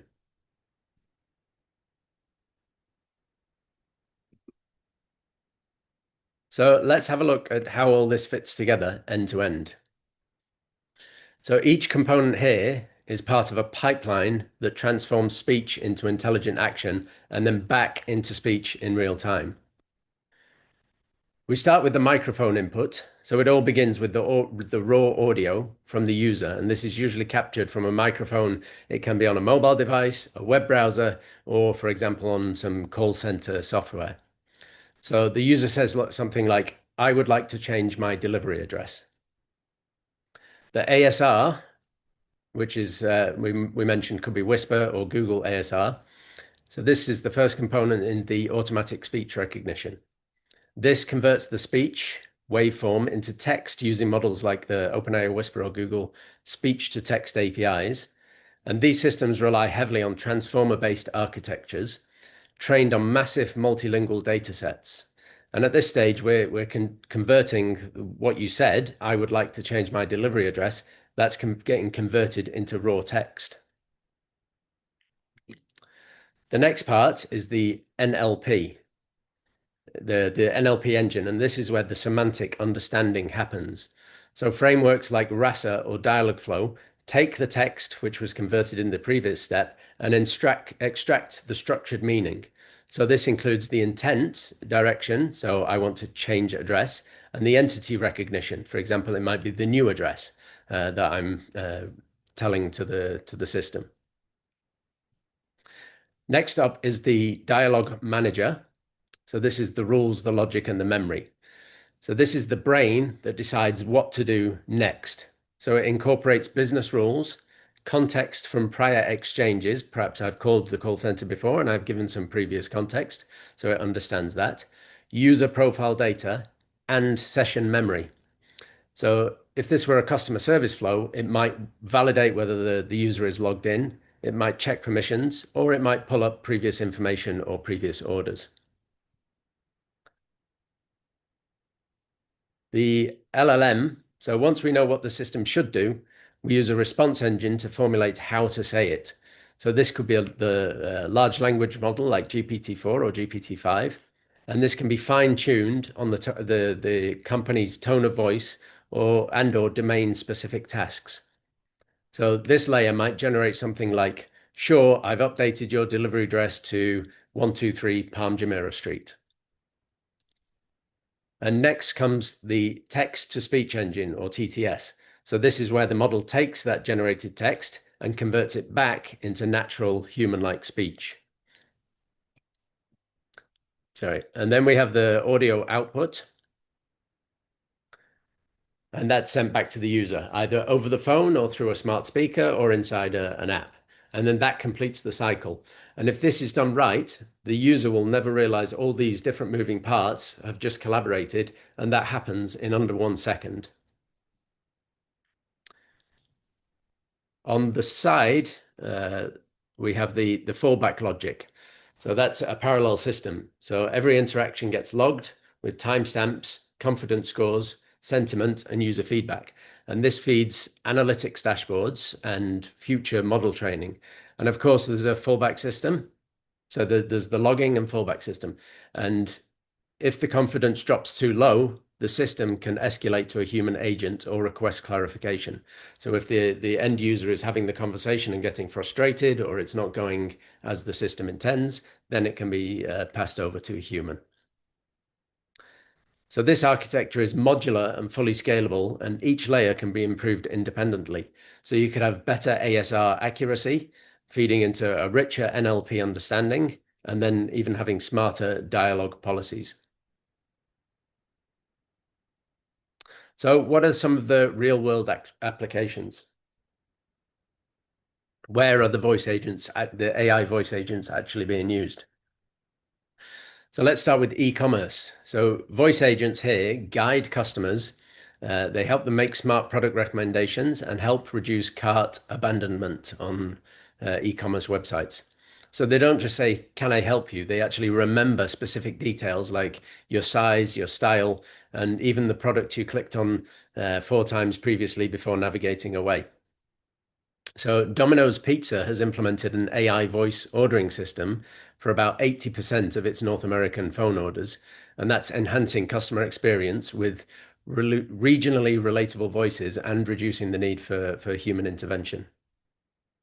Next up, we have healthcare. So in healthcare, AI agents are handling appointment bookings, triaging symptoms, and delivering feedback in perhaps a slightly too cheerful voice that might say, your test results are ready. And what's the impact? Well, this can result in lower wait times for people looking to book an appointment. It can give rise to better patient routing and even more consistent follow-up. Then we have finance. So in finance, it's about the access and empathy. So voice agents can help users check balances, make transfers, or even navigate a collections process. And this can happen without the user having to be put on hold for extended lengths of time, like 45 minutes on hold before you even get through to an agent. And in the case of debt collection use cases, like a human might get flustered or embarrassed about having to ask for people to return money, but the AI voice agent can deliver these hard conversations with calm professionalism, and that happens consistently every single time. Finally, there's the customer support. So we're talking about 24/7 agents who never take coffee breaks, never call in sick, and can actually handle dozens of calls simultaneously. So that is improving the efficiency of the contact center and reducing the costs. And these aren't just chatbots answering questions here and there. They are specialists in whichever customer support industry vertical they're working in. And they're built for voice, trained on task flows, and they're optimized for outcomes. So let's take a look at some specific live examples.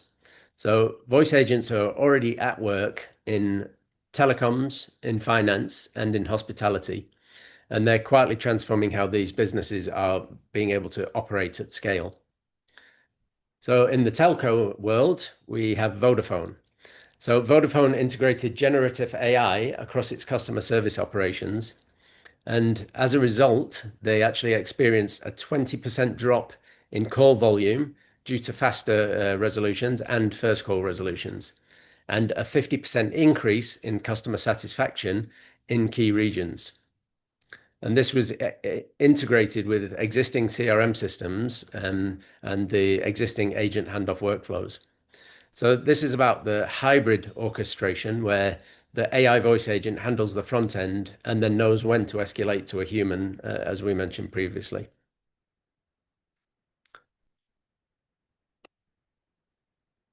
So then from the finance and fintech world, we have Klarna. So Klarna is a Swedish fintech company providing online financial services, and they deployed an AI assistant powered by OpenAI's LLM to handle their customer support. And according to their feedback, it now handles 2/3 of all customer service interactions, and that's equivalent workload of 700 full-time agents. And it's estimated to improve the profitability by $40 million annually. And customers interact with these AI agents across 23 markets and in 35 different languages. So why does this matter? It's not just replacing the call center agents, it's handling really significant volumes of multilingual support and nuance at scale.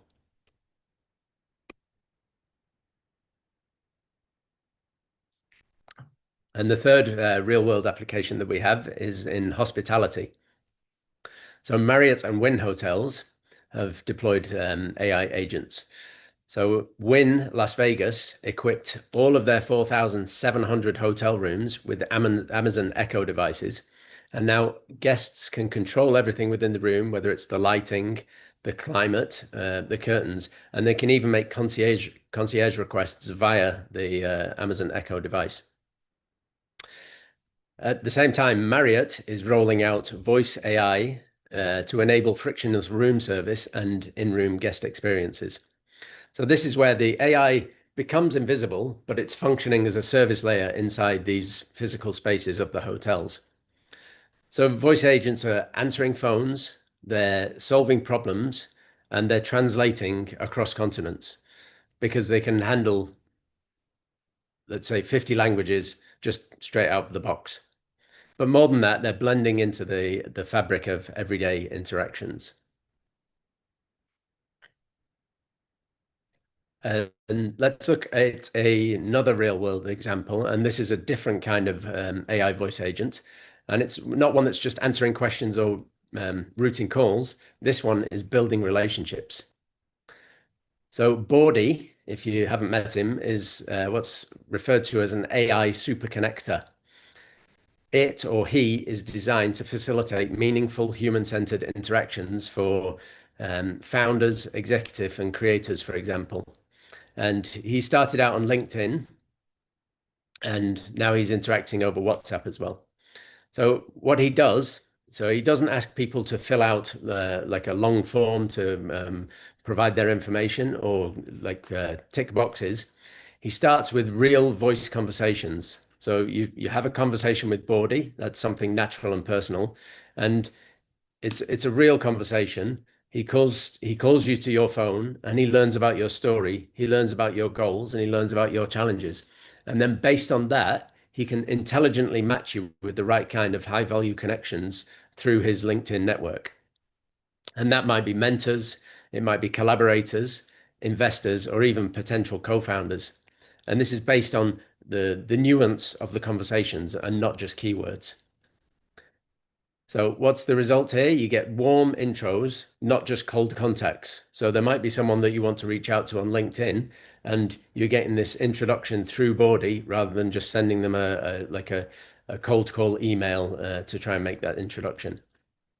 And these intros often lead to real world outcomes, which could be partnerships, it could be career moves, or new clients or new directions. So this is where AI voice agents are headed, and it's beyond task automation into the realm of trust building and even opening doors, as we see in the case of Bordy. I've put the QR code and the link for Bordy in case you haven't already tried him. I actually have weekly calls with Bordy to get all sorts of insights from any business problem that I might be facing or pointers on how to, for example, prepare for meetings or even prepare for conference presentations like this one. So what are the big wins for AI voice agents? Okay, so they drastically reduce support costs. So if you have the hardware, one agent can handle hundreds of simultaneous calls. And these AI voice interactions cost about $0.6 compared to $6 for a human agent. And that's according to Ringly.io. According to Ringly.io, e-commerce brands have cut overall support costs by up to 73%.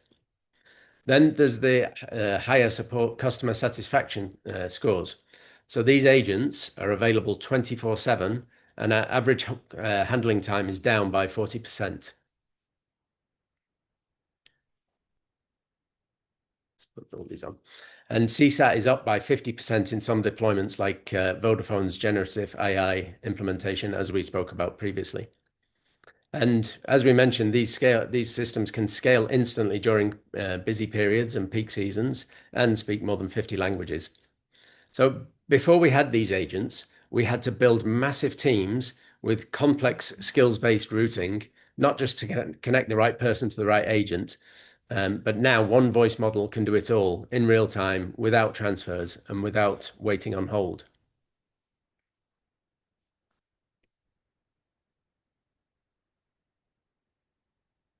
But what about the dark side, the challenges and limitations? So there's security risks. So voice spoofing is no longer theoretical. So attackers can now clone voices. You saw my voice clone even just earlier on. So let me just look at the chat here. Okay, so there's various questions. I'll come back to those.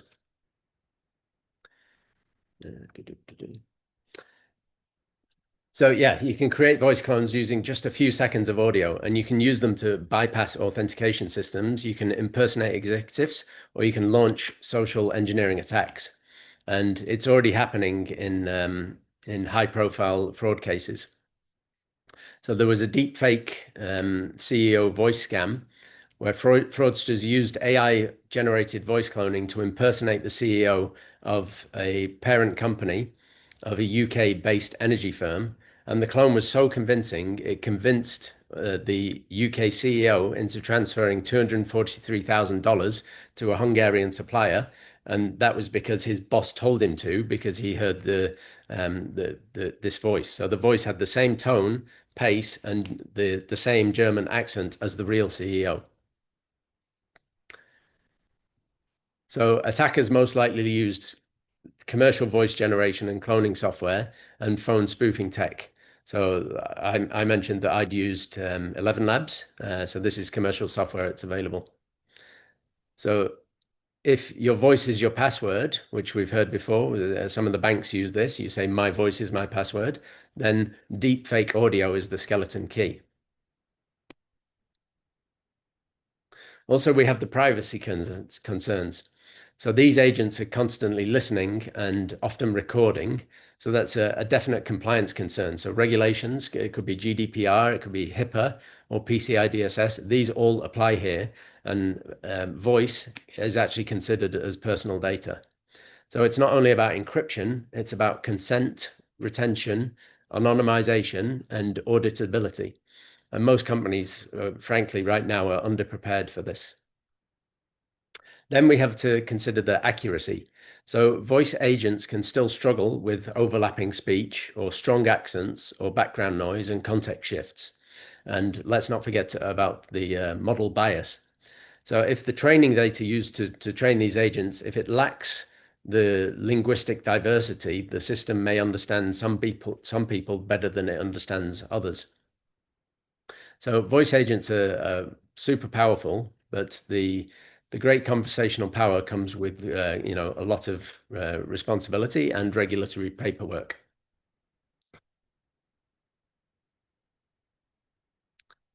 So here's the $1 million challenge. How do we make voice agents sound human without actually pretending to be human? So it's not about giving them a nice voice or a friendlier script. It's actually about designing for trust. So this means the tone, the pace, the context awareness, and even personality.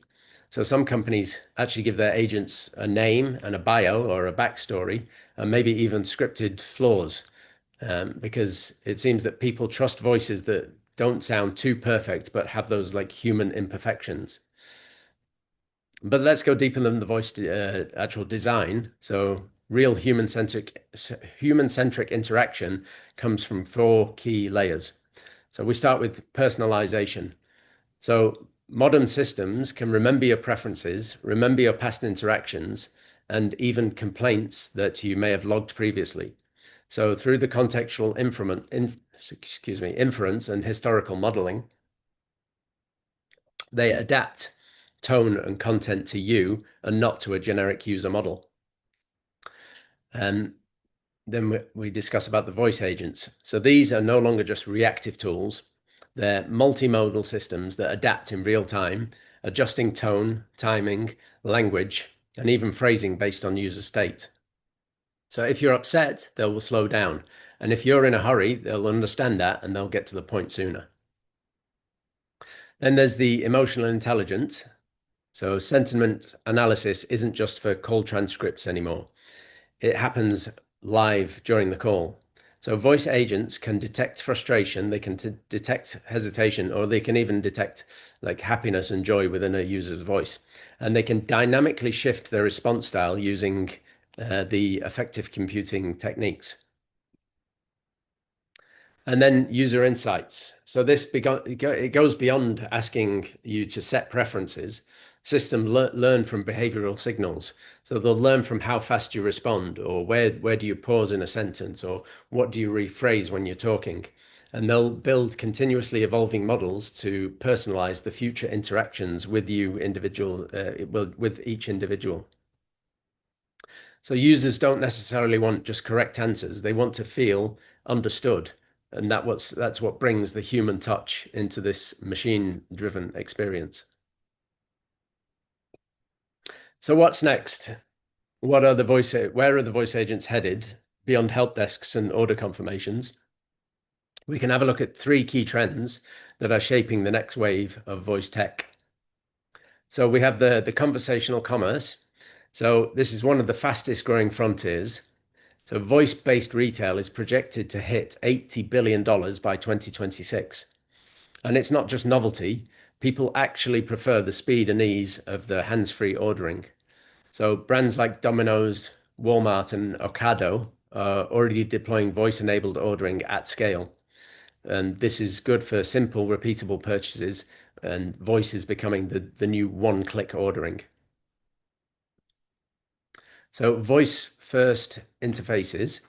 Next, we're seeing the rise of these. So over 70% of consumers now prefer voice search over typing, and that's especially relevant on mobile and smart devices. But why is that? Well, because voice is faster, it's more intuitive, and it lets us multitask as well. From homes and wearables to cars and entertainment apps, voice is becoming the primary interface. And as the ASR, the automatic speech recognition, gets even faster and more accurate, we're moving towards interface where voice is becoming the default and not the fallback. And then, as we mentioned, we've got the multilingual aspect of it. So the rise of multilingual and real-time voice translation. So Google Meets already has a feature where it supports live translated audio within a video call. And we can now have voice agents that can enable fluid multilingual conversations in real time.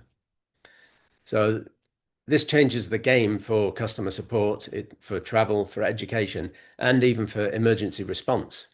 So it removes that final barrier, which was the language and the translations. And these AI agents are becoming truly multilingual, bridging language gaps in real time and making the global communication feel local. So the global voice commerce market is expected to grow from 116 billion in 2024 to 151 billion dollars in 2025, and that's a compound annual growth rate of 26.6%. And the AI agents market, which was valued at $3.7 billion in 2023, is projected to reach $103 billion by 2032. And that's growing at a CAGR of 44.9% from 2024 to 2032. So the future of voice is smarter. It's frictionless shopping, hands-free everything, and conversations that cross time zones and language barriers. So AI voice agents have gone from basic tools to essential infrastructure. And now we're building systems with memory, with empathy, and with tone. So the voice AI agents, they listen, they learn, and when they work well, they create these meaningful moments that feel more human than the systems behind them. They're faster, cheaper, and relentlessly available. And yeah, some things are going to shift, but that's not to say that humans are going to be out completely or replaced. The AI can handle the menu options while we go and do the hard stuff, like leading and creating and not dropping calls. So in conclusion, we can say the future picks up on the first ring. The only question is, are we ready to answer?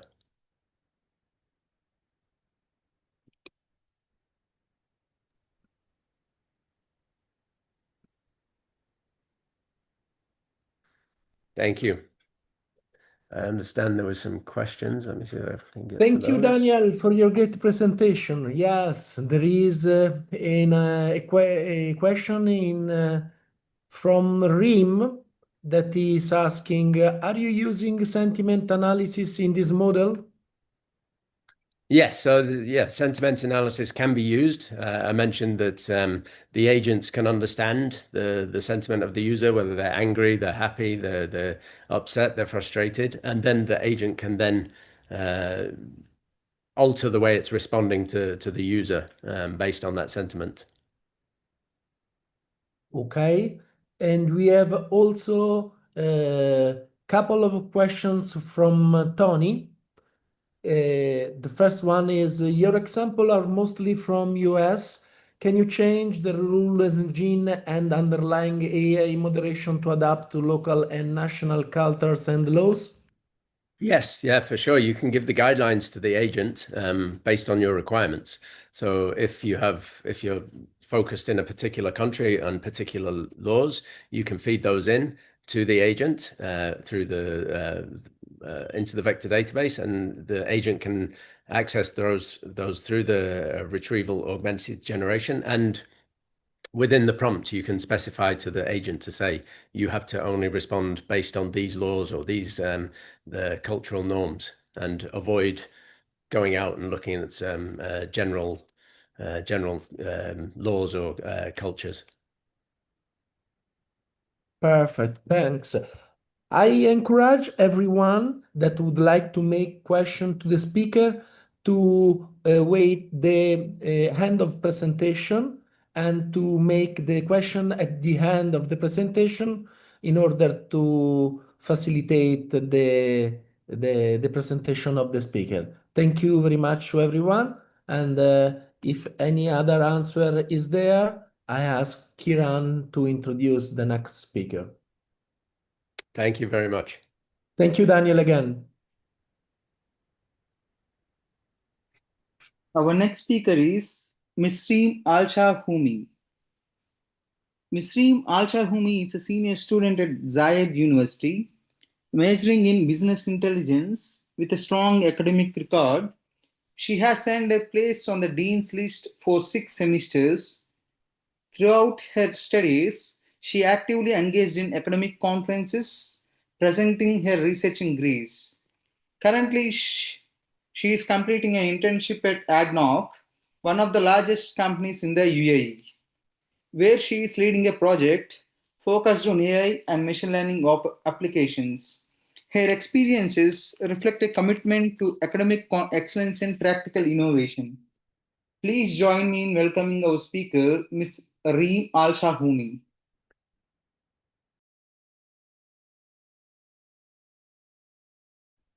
Hello everyone, I believe you can hear me. I'm audible. Yes, we can. Okay, so hello everyone, thank you for inviting and giving me the chance to present here. I'm honored to present my research today on enhancing virtual assistant with scientific abstracts, a new approach to expand AI knowledge beyond the web. So, leading to the introduction, I think we are all familiar with virtual assistant tools like Siri, Alexa, and Google Assistants. So these assistants, they help us set reminders, answer simple questions, and retrieve basic information. But the problem is these tools rely mainly on web-based data.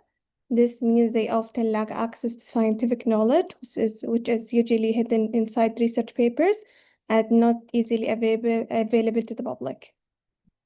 So our main goal in this research to enhance virtual assistant with structured scientific abstract. This will allow them to provide more accurate, reliable, and academic-focused answers. So I am focusing more on technical perspective than business. In the problem statement, we currently know that virtual assistants give answers that are often too general. For example, if you ask scientific or research-based question, you may not get detailed or accurate responses. This happens because most of scientific knowledge is locked in academic papers that are not directly connected to the web search. So the problem is clear. We need virtual assistant that can access, process, and deliver reliable scientific information. So the solution we are overviewing now, it's to solve this. We are proposing using NLP, which is natural language processing, to extract meaningful information from research abstracts. So why I'm using research abstracts, because instead of using the full paper, I'm using the abstracts only to absorb the main topic or the main promotes that the user needs. So because it's also smaller size than the full paper. Okay, so this idea is to create a structured database of scientific knowledge and then connect this virtual assistants. This way, instead of giving only web-based answers to the user, assistants can provide high-quality responses supported by real scientific data. So how this works, our system works in 4 steps. We collect research abstracts from different scientific fields, physics, like science, AI, or robotics, or mathematics, whatever. So we collect these research abstracts from various scientific fields. We apply NLP techniques such as PERT and REPERTA to extract key information. We store these data in a structured and organized format. We train virtual assistant to use this knowledge when answering user questions. So Bert and Roberta and how they help. Here, Bert and Roberta are the main tools used in this model. Bert is a deep learning model that understands text by analyzing the content of word before and after. Roberta is an optimized version of Bert that performs even better with large datasets. These models help virtual assistants understand the scientific language and give better context answer. So the dataset, okay. So we are going through two pre-training model stage. The first one is based on model like Bert and Roberta using mask language modeling, and the second one is fine-tuned to handle virtual assistants by specific interactions. It's focused on user commands that are shorter and less grammarly strict. So we use the dataset that called topic modeling for research articles. This dataset includes over 14,000 abstracts from research articles in fields like computer science, mathematics, physics, statistics. Each abstract has multiple possible tags. There's 25 rows of tags, and it's just containing one column. All of the tags are related to the abstract. It's just for relying on these tags for the keywords. Here's the overview of the dataset.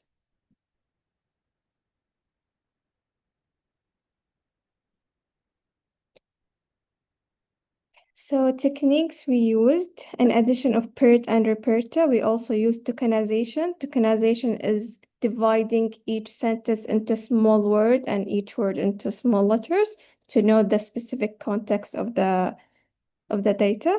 We also used naive Bayes and Hedef Markov model for classification and word cloud visualization to understand common terms.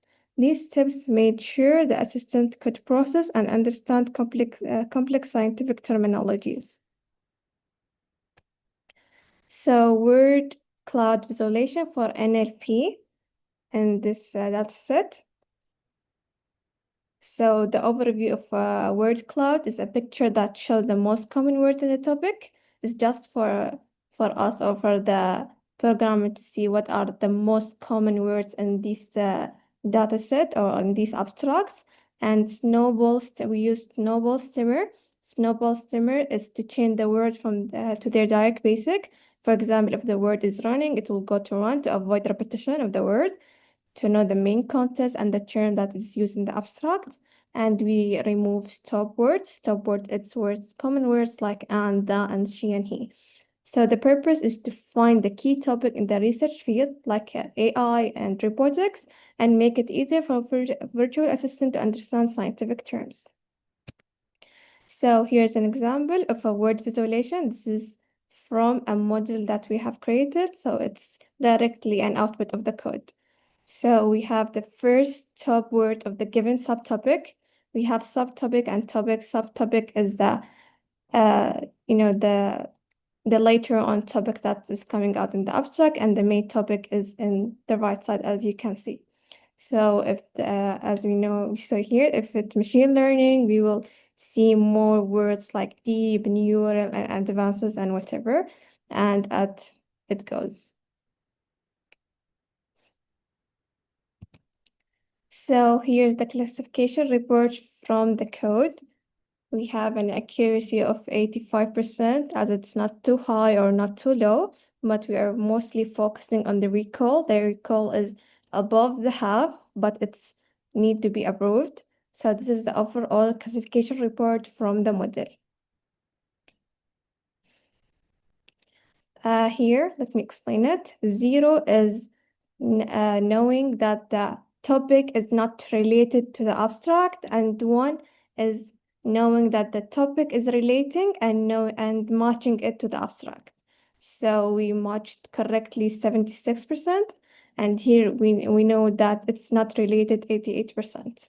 So for the 0, the recall is very high, which is good, but for the 1, it's above the half and need to be approved. So benefit of this approach brings clear benefits. So for user perspective, more reliable and accurate answers are given, access to hidden scientific knowledge and better support for research base. It will be faster and more easy to access these research or articles from the user perspective. But for AI development, improve controversial understanding, higher quality of NLP models, and scalable integration with virtual assistants. So absolutely, we face challenges and solutions. Extracting relevant information was so hard and from very large data sets. So that's why we transferred from using the full papers or the full research papers to the abstract papers to minimize the size of the data. And we ensure of keeping the up-to-date knowledge using the now knowledge or like 2 years before and not not all data. Okay, and handling complex scientific terms. We know that scientific papers include so hard and complex scientific terms. So AI virtual assistants will know that by using the abstract or by relying on the NLP and bug of words concepts. We address these with machine learning, filter regular updates, and domain-specific NLP models. For the future improvement. In the future, we plan to expand the dataset to cover more scientific fields, improve the accuracy of knowledge extraction, train AI model to answer more complex and multi-layered scientific questions.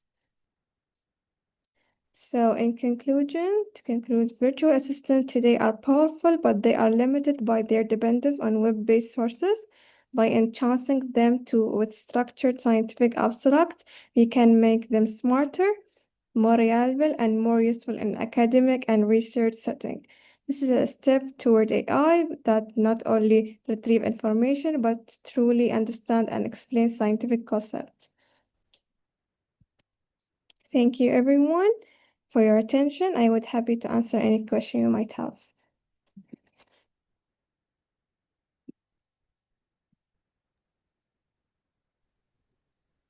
Thank you, Rim, for your kind presentation.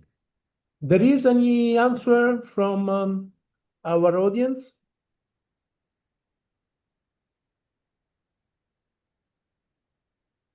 I have a question for you. How, according to you, can be used NLP in the media monitoring? For the media monitoring? Media monitoring is what several companies make in around the world in order to understand what kind of content are generated, are views, are present in radio, in TV, in the journal, and everywhere. For example, to understand how many times you have been named in TV or video, or a product of a company appear in TV or in radio, and other example like this with actors, sportive, people, and so on. So this might be for future improvement, but also because this is mainly for research papers and scientific information only. For the media one, we can provide another data set that's specific for media or specific for entertainment and such information. So this is a different way or a different data. So we can conclude that to be not in scientific field, but in entertainment field. Thank you, Rim, for your nice presentation, and thank you for answering my question. If are not other questions, please, Kiram, proceed in presentation of the next speaker. Our next speaker is Professor Francisco Ayalori. Professor Francisco is a visionary and facilitator who has been at the forefront of driving digital transformation in organizations since 1990s, leveraging extensive technological expertise with nearly 30 years of global experience in sales, strategic planning, and business development, spanning various industries including major players in the global information technology, finance, media, and mobile operator sectors. Constantly driven by a passion for learning and sharing knowledge, always willing to adopt and educate, a skilled organizer and team player renowned for identifying and capitalizing on emerging business opportunities. He possesses in-depth knowledge of potential new products and services, both from a business and technological perspective. He excels as an empathetic storyteller, captivating audiences in the keynote speeches and academic institutions, instilling a hunger for knowledge that resonates with the essence of our world and its continual improvement. A visionary who constantly seeks metaphor, paradigms, exploring the depths of our existence. He is passionate about the practical applications of science in our everyday lives. With a keen interest in music, arts, painting, and various forms of human expression, he offers valuable advisory services to investors and multinational companies venturing into new geographic markets, including Europe, US, and Africa. He actively collaborates with the United Nations in efforts to uplift developing countries. He additionally holds roles as an independent journalist, sought after keynote speaker at the international events, columnist, and esteemed university lecturer. Please join me in welcoming our speaker, Professor Francisco Ayalori. Thank you, Kiran. Thank you, Rodolfo, and thank you, everybody. Hope you hear me. Now we make the second test to share the screen. That normally works. Let me check. Blah, blah, blah. Should be this one. Sure, this one. Okay, hope you see the screen empty now, and should be the presentation. Someone give me a go. That are you? Yes, we can see Francesco. Okay, Rodolfo. Okay, as introduced myself, introduction by Kiran, I did work in consultancy for a long time, and today I will try to make a sort of joke because part of my professional career, I was also involved in music in DJ and the radio station, and I tried to put some music, some song in any slide, and to see what has been predicted by group like the Queen, for instance. That this is a cover of a record of "We Will Rock You," and at the time the Queen say that you cannot stand, you need to follow the rhythms, and now the rhythms is the AI. Today is also a very beautiful day for Italy because we have a lot of sports, MotoGP in Catalonia where Ducati is one, Formula One, and women volley in Thailand, and also Sinner late night or late evening this day. So I'm personally excited about what is going on in sport and also in technology. The motto at the end of the slide is the piece of sentence from this this, I think, scientist, because since I made a work that I will present in a couple of slides, and I made a research, and I read a lot of book during the summer vacation, and I put some sentence that I think that could be related to this.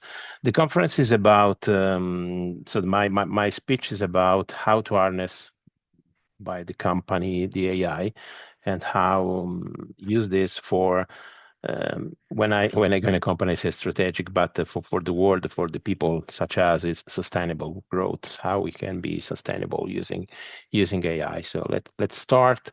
This is my brief presentation. I start as a passionate of technology. I still I still am. I am passionate of technologies as a piece of code that I was working to recognize faces and in a picture using some model with a region of interest. Everybody probably is familiar with Python. This is a piece of code, but I started as a computer scientist, and at the moment I am a transformation strategist. People and company asked me to how to drive integrate the AI within their normally way to work.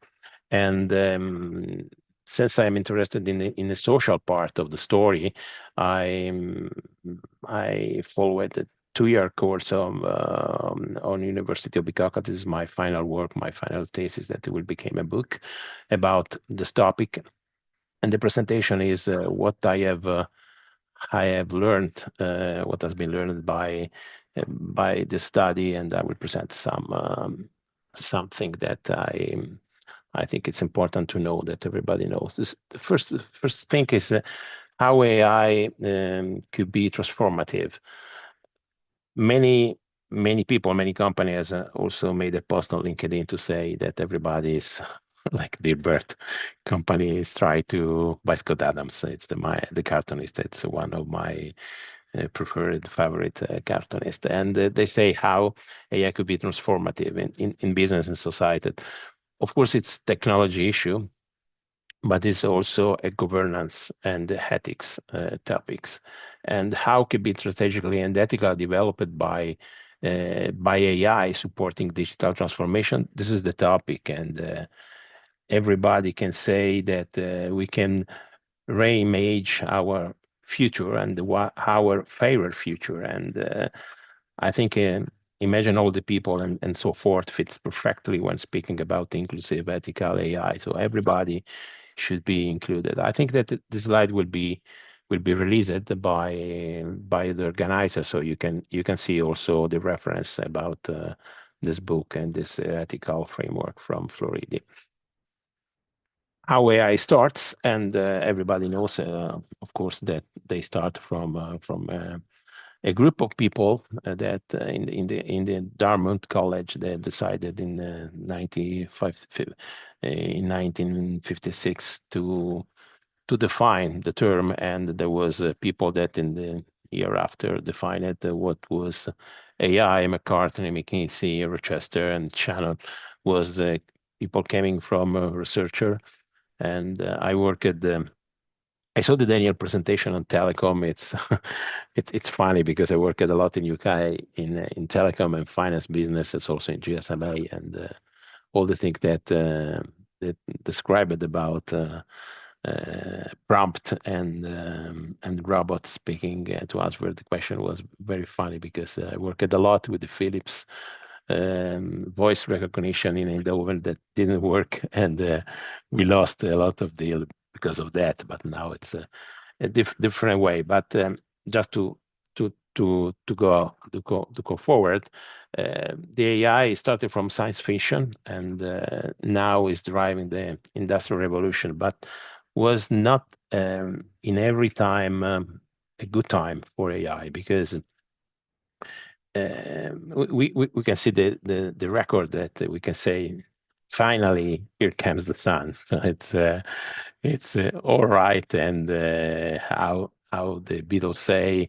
they works well with AI resurgence after winters. But we had a lot of winter, because starting from the conference in Dartmouth, where there was the first natural language way to work with. They defined the micro word and perception, and they received a lot of fund from U.S. government. MIT received, I think, something like $2 million of US dollar from ARPA, that in the last decade became the DARPA, defense. From defense issues. It's not was Advanced Research Project Agency, but also belonging to the Army. And we had a winter after that, because nobody was very well interested. And there was again a boom with Esper Systems in 80s. When I took my first degree in computer science, I worked in in expert system using Common Lisp, Prolog, and a lot of ways of thinking using language. But there was again a second winter, and I think that the big data and deep learning in 2005, I think 2017, started to make a change, and the neural network and LLM, larger language model, make a boom definitively. But it's about investment. We saw that there is an ethic, there is a government that is moving, but for sure, the huge investment at the moment that the government made is US with a project that is named Stargate, has been announced by OpenAI, that it's involving, I don't know if mouse work, OpenAI, SoftBank, Oracle, and MGX, and they announced that 500 billion of AI infrastructure in the United States as well. Also, China is going in the same direction, and they say that we will invest 1/5, 100 billion to advance in AI and robotics. But they have already a way to work with AI for manufacturing, for healthcare, that it's primarily the way where they would like to invest. Of course, the population it's a bit different, because in US we have almost 300 million, and in population in China it's huge. It's second after India country that has a lot of population. Just to remark here, because this is of course a joint venture between 4 entities. And OpenAI is very well known. Oracle, of course, like a database company in Redwood. I met them a lot of time when I was in the Valley. But SoftBank is a Japanese headquarter bank that finance a lot of things, and MGX it's from, I think, Emirates. That means that brains is from US, but money came from abroad, from Japan and in the EU. But they are still, apart what is doing Mr. Donald, money is still arriving from abroad, apart of the tariff and so forth, that I would like to enter in this. So let's speak about technology, but about core AI. I go fast in this slide, because AI, of course, it's now ML, deep learning.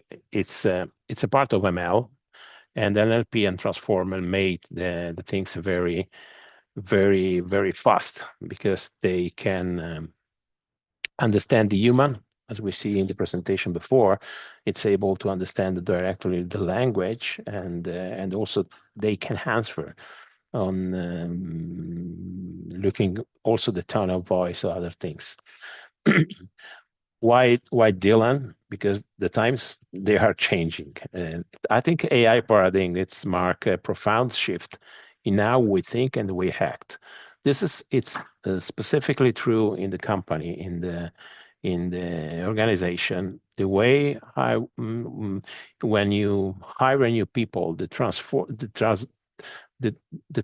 of the knowledge from the people that stay a lot of time, that is going to retirement within a company, versus the people that has been new hired, it's changing a lot, and I think Dylan captured this kind of stuff. I say before, which is the learning paradigms. We have supervised, unsupervised, and reinforcement learning. Everybody knows about that, and probably it's reinforcement by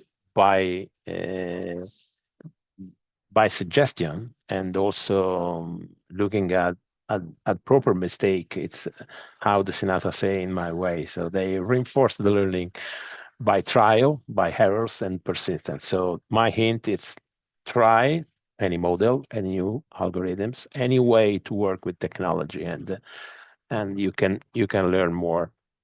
As also, it's very this topic addressed by Sutton and Barton, that they made a work in how the reinforcement learning has been central in AI, but also in robotics and game theory, where you can learn by error and by mistake, playing a lot of time, and you can see which is the good move and the worst move. AI infrastructures, it's of course technology things, and people that would like to work with this technology need to manage all this kind of stuff very well. Of course, data lakes, that it's a new way to work with data. There is no data warehouse anymore. There is no single database, relational database, but now database contain things that it's not structured. Sometimes could be just a JSON. JSON is not an animal, but it's a piece of code, piece of data, and the cloud platform need to be scalable. And Edge AI many times can process Python code and address some issues directly on the edge, like the camera and so forth. MLOps, it's a new term that it's like DevOps, that we have a continuous work on code. MLOps is the same from AI. That means that scalable data infrastructure and scalable things like cloud and hardware, it's the most effective things in AI adoption, as written in the work that I suggested here. Why CDC from Australia? Because the song I want to help power forward relentless. Robust data pipelines fuel AI in a way unstoppable. So AI unstoppable march. The repetitive driving energy mirrors unstoppable data pipeline that works with data.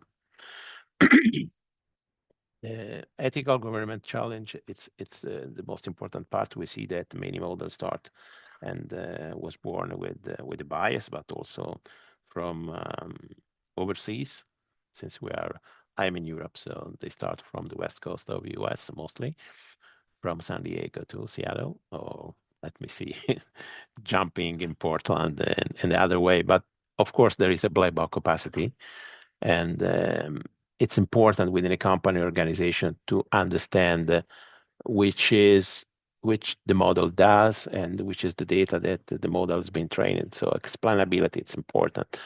Bias, of course, and regulatory framework. We have AI Act, and also other principle like OECD. Of course, there is a need of global urbanization, and we need to decide if we can work with or without AI. That's why echoing with or without you society is truly with the AI. We cannot live without it, but we must handle it carefully. The refrain in the song reflected the tension of living without AI, but also the tension of many organizations. It's struggling now to enter or not enter in this field. Methodology is important, and David Bowie changed. It's not the cover here because I didn't find it, but changes that David Bowie say about methodologies, how to adapt, remix, and evolve to fit complex reality. So recognize the multifaceted nature of this research question, spanning technological, managerial, ethical, and regulatory dimension. The methodology adopts an hybrid approach, combining qualitative synthesis, case study, research, and exploratory data-driven modeling. This mixed method strategy aims to ensure comprehensive, contextual, and practical relevant analysis grounded in both theoretical rigor, of course, and empirical insight. So we need to use a mixed method, and we also use a pragmatist epistemology. We need to see the outcome, but we need to understand how to fix and solve problem. We have 3 case studies because in the work that I presented, I used a lot of data from McKinsey, from a consulting company, and I see what they have done in different fields. I just put 3 fields here. One is healthcare. Of course, diagnostic imaging with the CNNs increase a lot the accuracy. The IA triage tool, of course, is almost 30% faster of ER processing and predictive analysis from a HR. It's important, and also ethical sensitivity. But we behind these numbers, so a meta-analysis of peer-reviewed studies show that CNN can achieve diagnostic accuracy levels like 92 and 95, surpassing, this is important, average radiologist performance under controlled condition. So it could be better than a former radiologist. Of course, they need to work together, but think about it. And the song from the Stop Believing from the Journey, it's important because pushes boundaries of what clinician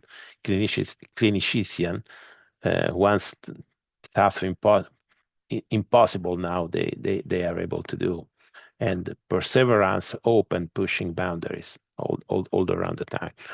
Finance, of course, they are used in fraud detection.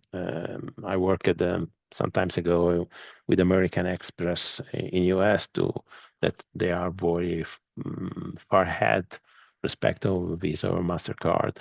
Company in detect anomaly usage of card, and I examined several industry cases involving a multinational banking institution that revealed that a 35 drop in false positive after the implementation of a real-time AI model for flagging suspicion credit card activity. The system bot supervised learning, trained in historical data, also graph-based anomaly detection to analyze transaction around several transactions. Of course, it is important also the credit scoring, and we have international level FICO. I don't know if I mentioned, no. And when you are a lender, a fintech lenders, especially in Asia and in Africa, are leveraging on behavioral data such as app usage, geolocalization, mobile wallet activity, to decrease the risk of creditworthiness. This model, it's 20% improved by risk classification. I didn't mention the model. The model is FICO, is FICO. Transparency is important too, and SHAP or Lime are showing improved stakeholder trust and regulatory compliance. So why Rolling Stones? Because you can always get what you want, as they say, but you need to be careful. And manufacturing, they are used specifically for predictive maintenance. Downtime is reduced 30 or 40%, and quality control. I didn't say the manufacturer, but German auto firm saved 2.5 million euro annually because of that. And data integrity, of course, is the key. Just an example, of course, in my paper, there is a lot of industry sector, but just to see healthcare, finance, manufacturing, and retail, which is the use case. It's important also in retail, the customer segmentation using a model like K-means to increase personalization. Amazon worked on that, Netflix works on that, but also physical retail system work on that. Fraud detection and diagnostic imaging, of course, it's RNN, CNN, it's think of that just to increase recurrency and decrease the false positive. It's a finance normally way to work on that. Yes, it's another brick in the wall. Each model adds a layer of insight to bigger structures. Logistic regression for accuracy, K-means for segmentation, K-insight for simple model, clean data, and explainability more important than complex. We need to transform the information from a global mass of nebula, if it could be a star, to something that is related in terms of node graph and another brick in the wall, so metaphor for model, building layer by layer the connection between that. Of course, it's we are most. I'm almost finished my presentation, just a couple of slides. So barriers to scale up. So it's data quality is an issue, and also lack interoperability, talent shortage in the company. We have sometimes some data scientists, some Python programmer, but MLOps expert, it's very difficult to find, and AI too. Regulatory, and certainly, of course, we have a rule, we have a law, but probably soon we will change. And but at least we have a law. It's important, and there is a lot, especially in bank, financial institution, a lot of legacy system, and we need some time to decide if we can trash them all, or just integrate, but the way it's long. So organization often face incomplete, outdated, or data inconsistent. One manufacturing firm noted that 20 to 30% of the sensor data streams were invalid due to the calibration error and so forth. And even if our tough deep learning model offer high accuracy, their lack of interpretability remain a major concern. This limit, I think, their adoption in domains like manufacturing, because they require explainability. Interview with compliance officer in financial firm revealed also hesitation to approve black box model without traceable reasoning pathways.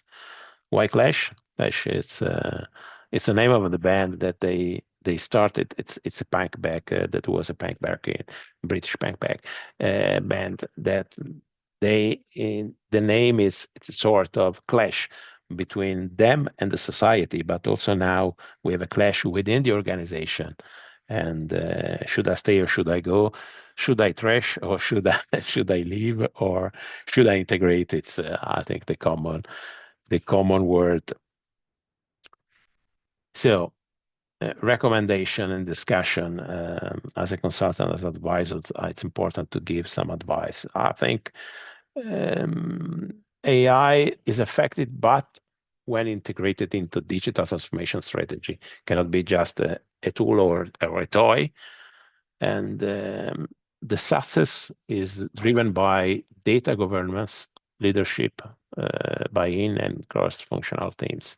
Human in the loop remain critical, and we need to align the company strategy with AI, prioritize transparency and fairness, and invest in reskilling and governance. This is huge things, because I examined during my work, but also in my paperwork, AI through interdisciplinary lens, combining insight from computer science, organization theory, and ethical philosophy to investigate how AI can be strategically and ethically deployed within complex organizations, many times international, many times across a lot of boundary with different culture, undergoing digital transformation. So we need to recognize that deployment of AI is not technical exercise, but it's deeply human, a cultural process. It's a human exercise, and it requires attention to value, justice, and trust. Of course, it's this is my last slide, that we need to put the human in the middle. So AI has evolved far beyond its original and theoretically pursuit or technical novelty.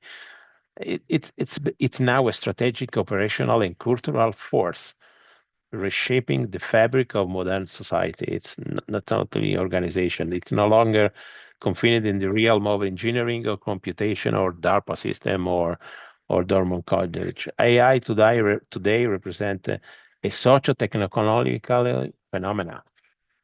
One, they affect not only how organizations operate, but also how humans relate to knowledge, works, and one another. It's Hariri made a lot of work on this.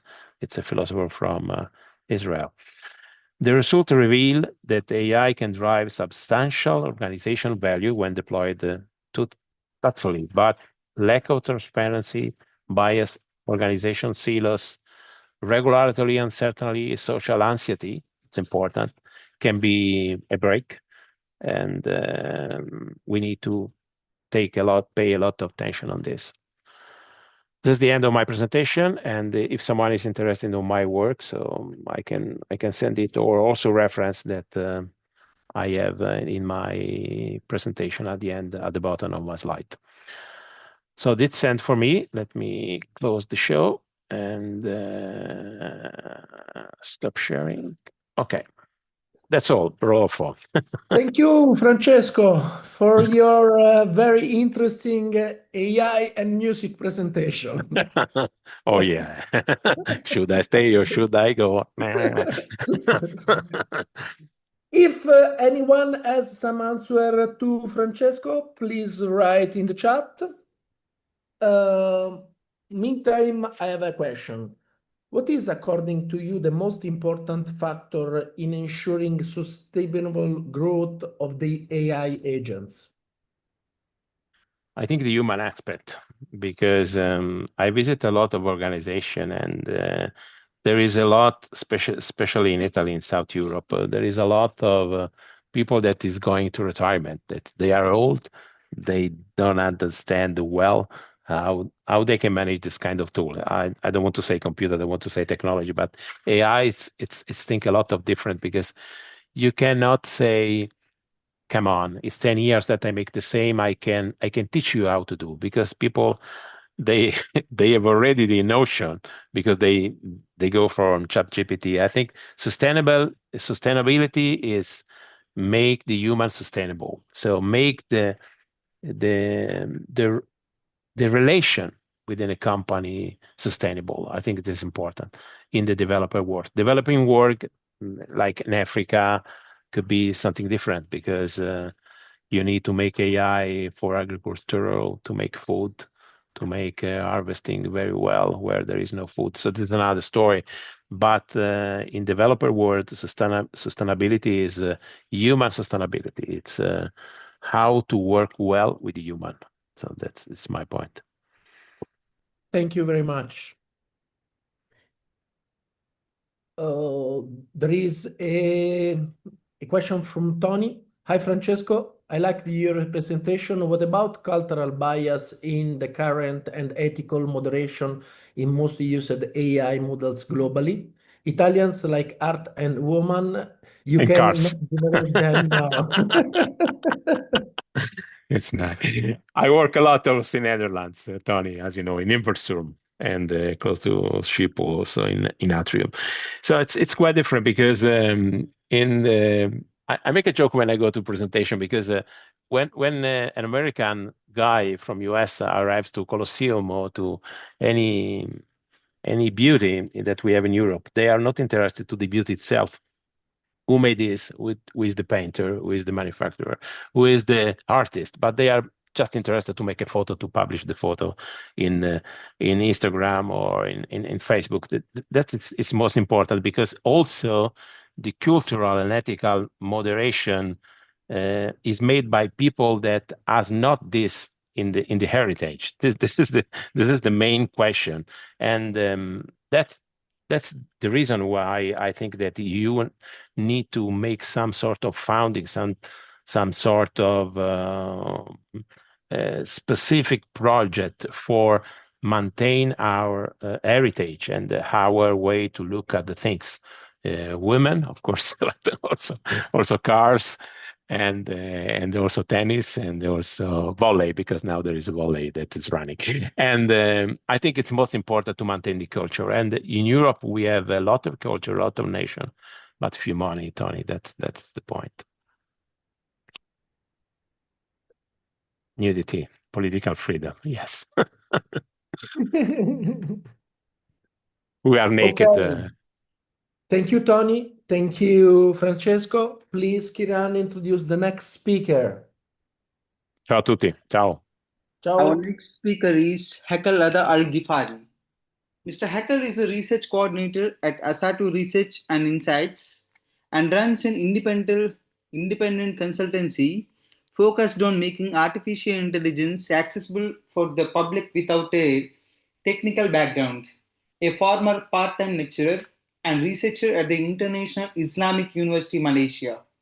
His research explores user literacy in AI, including how individuals interpret, engage with, and ethically apply AI tools. With a background in business development at a leading edtech YC-backed startup, Hacker now involves training programs that empowers educators, researchers, and entrepreneurs to integrate AI into research, teaching, and marketing strategies. He has been invited to speak about AI in over 5 countries and 35 plus programs, sharing practical insights on AI adoption across academic and professional sectors. Passionate about ethical and inclusive technology use, Haeckel advocates culturally grounded approaches that make AI not only useful but meaningful for diverse communities. Please join me in welcoming our speaker, Mr. Haeckel Ada Al Ghafari. Thank you. Thank you very much, Gulam, and thank you, Rodolfo. So, I will start. I will share my screen right now. All right. Wait. Okay, I hope my screen is visible here. Yes, it's visible. Okay, thank you very much. Right. So, hi everyone. I am Haikal. I'm from Indonesia, and currently I am an AI social researcher in university in Malaysia. My research focus on how humans deal with AI. So we focus on the human aspect. That's why the previous presentation is very interesting because I listened that one of the most important part to make AI sustainable is in human aspect. While we see the aging generations in the Europe and also in Japan, in Korea, it become a challenge there. While in developing countries like in Southeast Asia, like Indonesia, Singapore, not Singapore, sorry, Indonesia and Malaysia, we have most of them is the young generation. Youth is the most populous in Indonesia and Malaysia. However, even though the birth rate is slower and slower, but still the youngsters is the has a lot of populations there, right? And it is very interesting when we see human dealing with AI, especially youth, because apparently when I'm trying to compare in Indonesia and Malaysia how students and lecturer are dealing with generative AI, it I can see that um the lecturers one, especially the elder, they seems more sophisticated and more have more understanding related to AI compared than youth. And we try to explore more, and apparently why it happens because they have Center for Professional Development, like they know AI. The first encounter of AI, especially ChatGPT at that time, is from the university. It's not from the social media. It's not like the sporadic thing, anything, but it's centralized in the university. And that's why from that, I'm interested to, especially our team, interested in dive deeper how academic works as a gatekeeper in academic output because generative AI here is an algorithmic bot. So we can see how authority, mediation, and trust can be shifted from here, right? And one of the interesting point from our preliminary finding also, right, the lesser AI literacy, the higher AI resistancy, but it is still preliminary finding. But that's quite interesting. We still explore more statistical result and we still dive deeper to another thematic themes there. But it's quite interesting. And also, when the person that has AI literacy, we introduce them the AI, like the very simple works, very simple features, suddenly from higher level of resistancy, they become the promoters of AI. But the issue is sometimes they forget the ethical use. The context here is an academic things, right? So I think that this work is important when we see AI as a gatekeeper, the one that filters the knowledge and create the new knowledge, especially when we talk about the cultural bias, about the sensitivity, about the minority there, right? So this is just the roadmap of the presentation, but I will go directly to the whole academic gatekeeping disrupt the academic environment, right? So we know that traditional academic gatekeeping, the one that keep the information, the academic information is the human. Like they do peer review, they do the academic community discussions, and also they share their work and verify the results. And after that, the one that review the work is the experts, and they have huge trust among their community, especially in that university, in that country, in that region.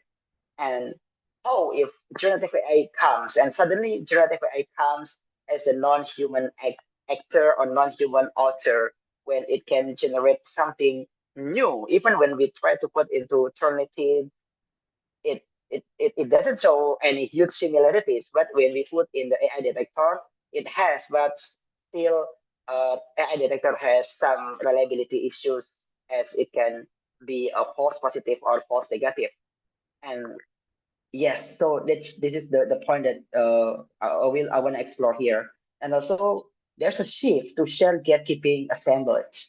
So it means that the authority, the one that say this is the pure knowledge, this is the knowledge for this university, from it moves from individuals, from the experts, to combine human and AI systems, right?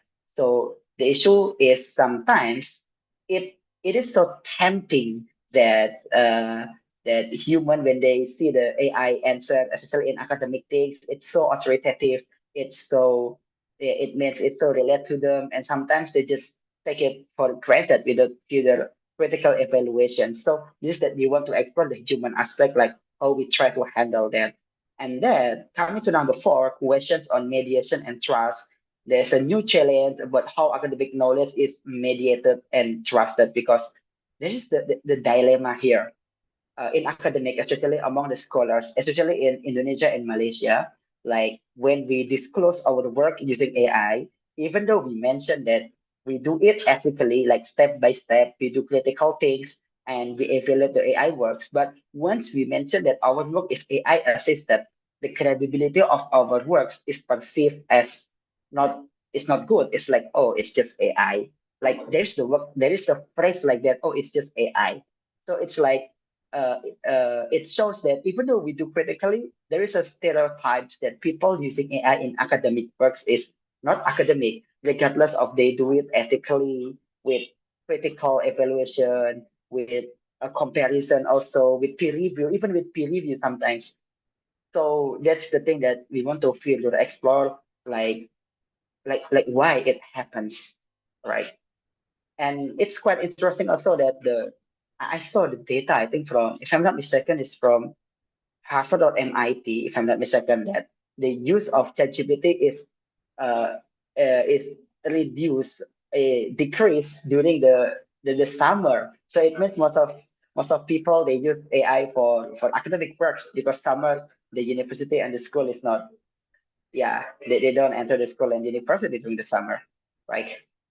And we will proceed here in philosophically in the erosion of human epistemic labor here. So like we outsource the work to AI. Like there's a lot of research that show AI reduce critical thinking.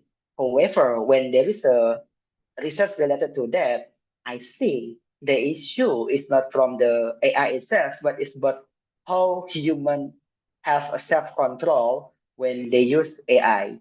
And that kind of self-control is related with how the university or the society regulations and the subjective norms, especially in Southeast Asia context. Subjective norms is very, very important here. Like the people around you, whether they trust AI or not, whether they use AI or not, and how far they trust, how far they use. And number 2, again, AI encourages shortcut use and passive knowledge consumptions.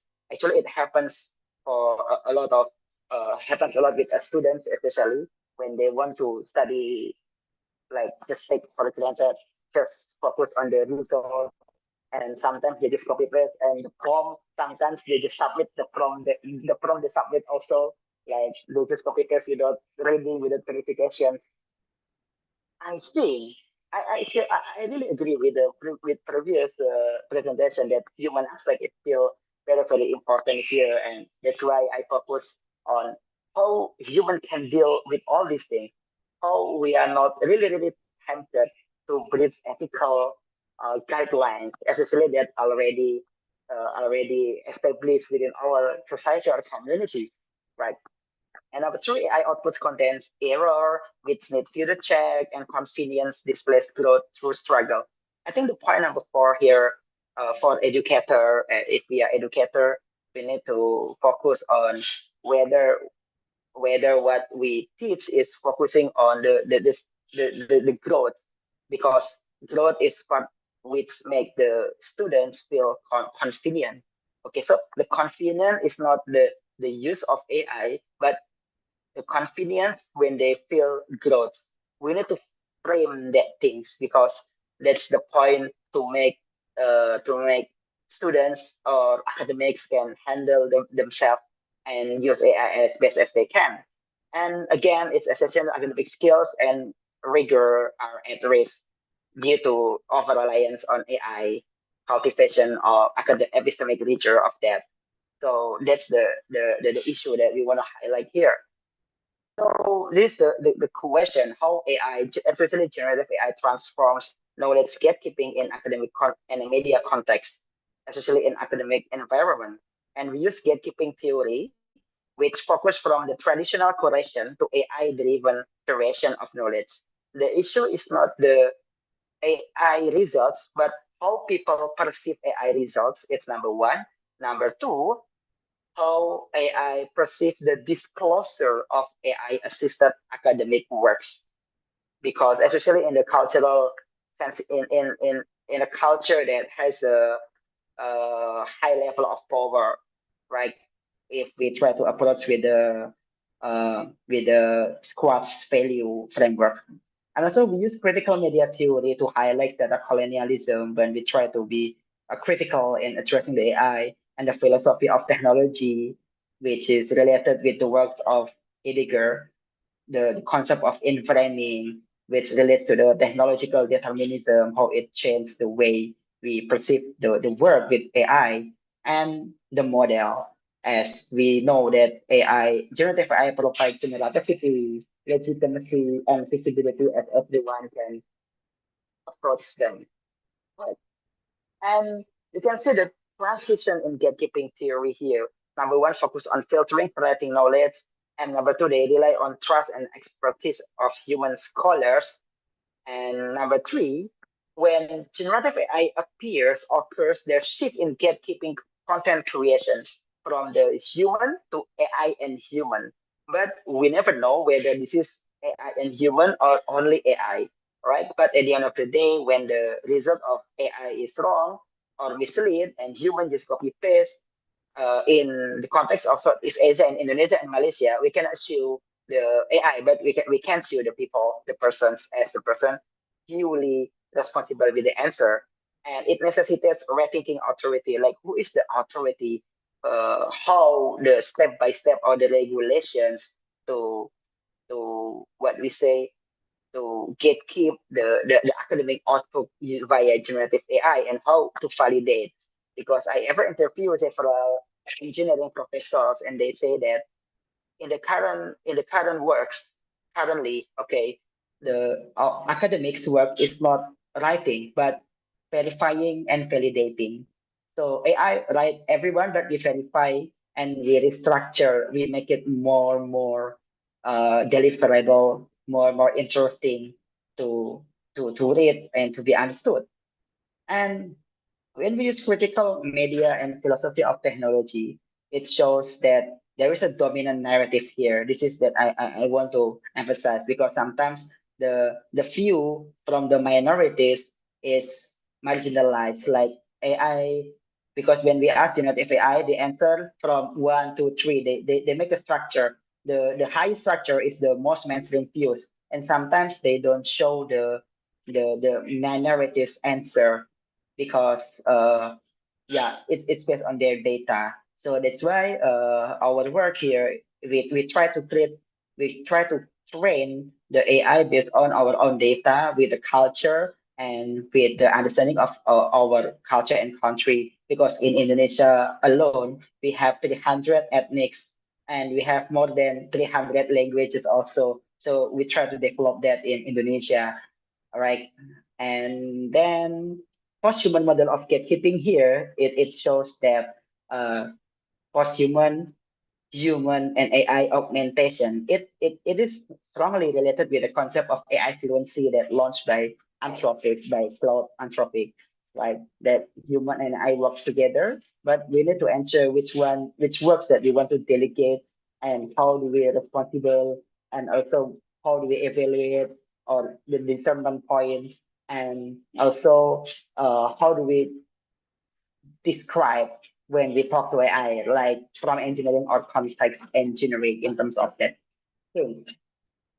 And generativity here as creator, so it means when AI generate new things, it means we can see AI as creator, number one, and number two, when human also iterate that works, collaborate with AI, human is a creator. So the concept of creator here, we need to frame that human AI creation or human only creation or AI creations. So that's challenge when we try to map how the philosophical things of the creator here, especially in the academic output. And also the legitimacy, trust, and validation, right? Like we try to highlight the risk of fantastic answers because it's so tempted. Like we really like the answer because it's also authoritative.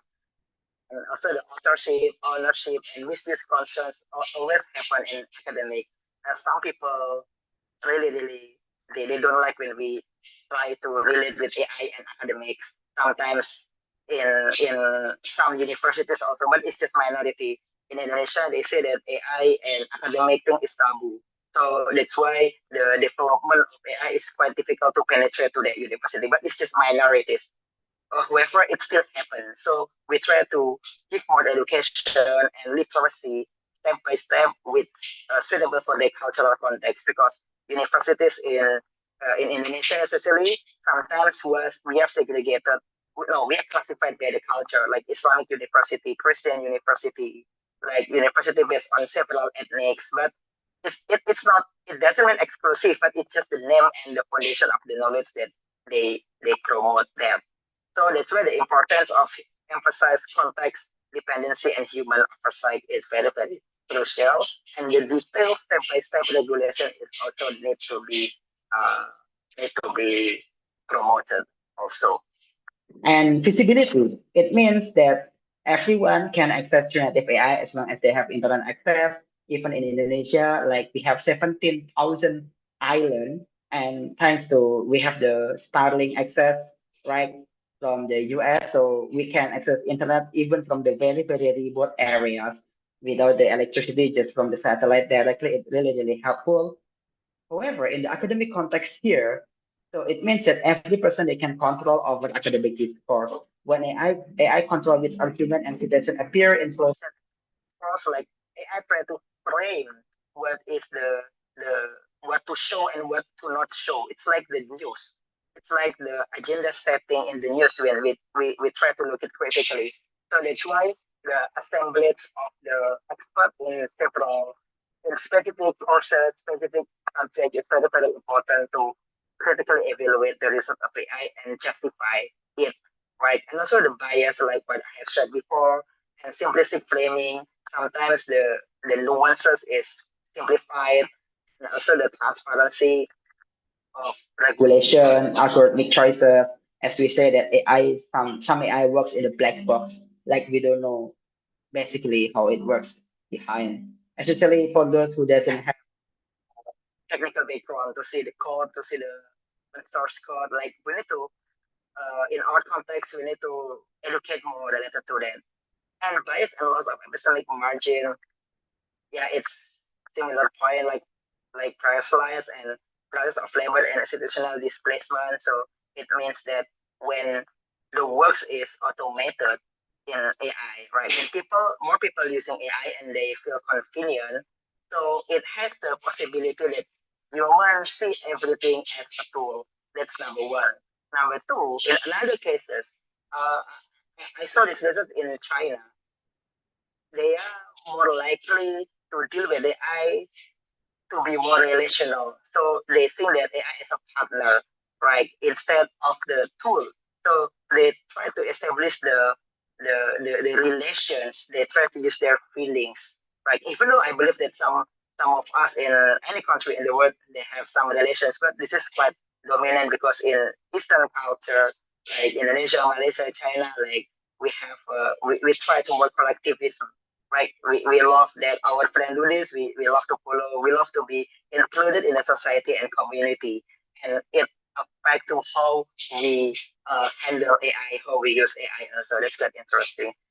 And yeah, this is some promotion to be transparent, to be accountable, that AI like AI system as black box, automation bias from policy output, and we call for transparency, advocate auditable AI with oversight mechanism, right? So AI should be auditable and acknowledge limitation of AI knowledge, which is important that every education institutions should recognize this and acknowledge this to help the students have more AI literacy related to this. Of course, reflective scholarship, more efficient and intelligent friction is quite important. The careful, thoughtful academic work that questions AI output.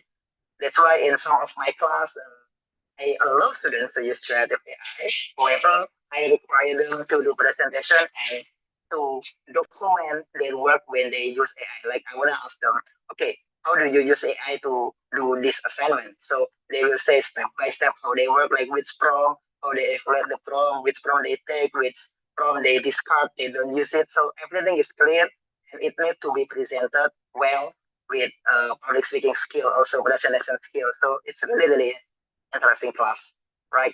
And emphasize accountability to maintain trust in AI. Yes. So accountability needs to be defined in detail based on the context and culture and education institution also. So last word for me, knowledge should be a bridge, never a barrier. AI must widen access, not deepen divides. As Indonesia has a lot of islands, so we believe that AI can bridge knowledge. We believe that AI can make people have more access to education better and better.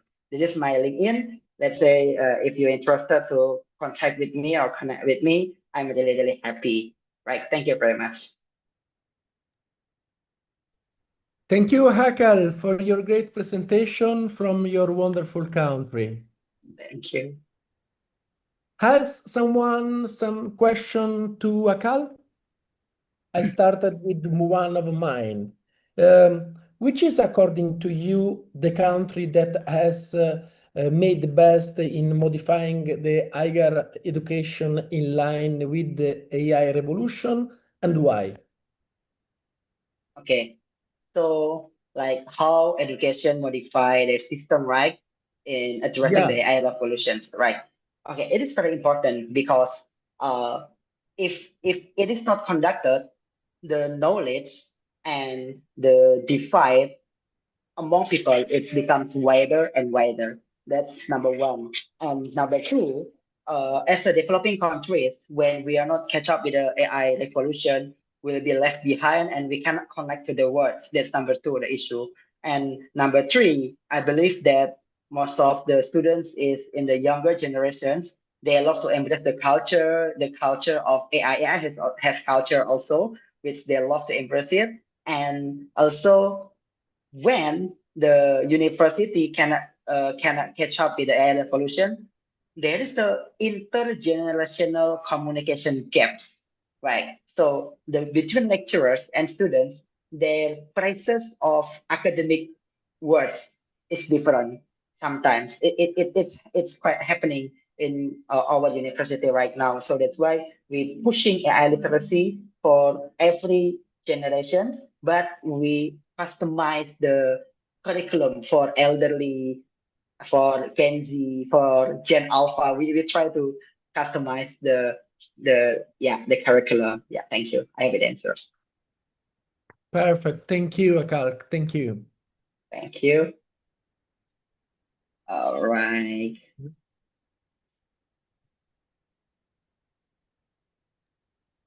Okay. Okay. Oh, There yeah, is this also a from message from Tony. Tony. Yeah, thank you, Tony. Thank you very much. I'm happy to host you in Indonesia. Just let me know. Just contact me via LinkedIn. So if you want to visit Indonesia, just contact me via LinkedIn. I'm happy to. Okay, Kiran, please, would you introduce the next speaker? Our next speaker is Dr. Tony Debris.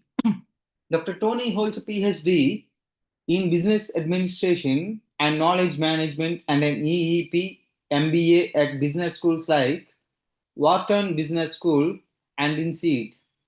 He has extensive experience in global financial services, including in ICT, artificial intelligence, and global compliance after 9/11. He is the author of best-selling management books and short-on-demand management ebooks since 2022. He has been an independent mobile entrepreneur and digital nomad focusing on AI. He is also an indie author and speaker on topics like AI productivity, AI creativity, AI compliance, outlaw AI artist, and AI generated political cartoonist. Please join me in welcoming our plenary speaker, Dr. Tony Debris.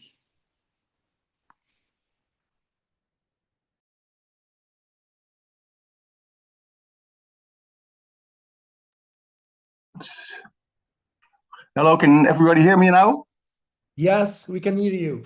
Okay, great. Well, this time I understood why it didn't work last time, because there's this little thing on my PC that prevents the camera to record all the time. So I apologize for that.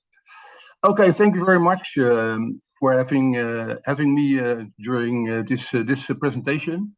I'm always a bit mixed up because of the time differences, so that's why I try to be in all the time. Okay, so my presentation about today is actually a bit provocative for some people, but for me it's the essence of a lot of things we talked about today. It's actually about, I'm going to move something around because I can't see my own screen. It's the topic is about AI without boundaries, how to generate and share the content you want.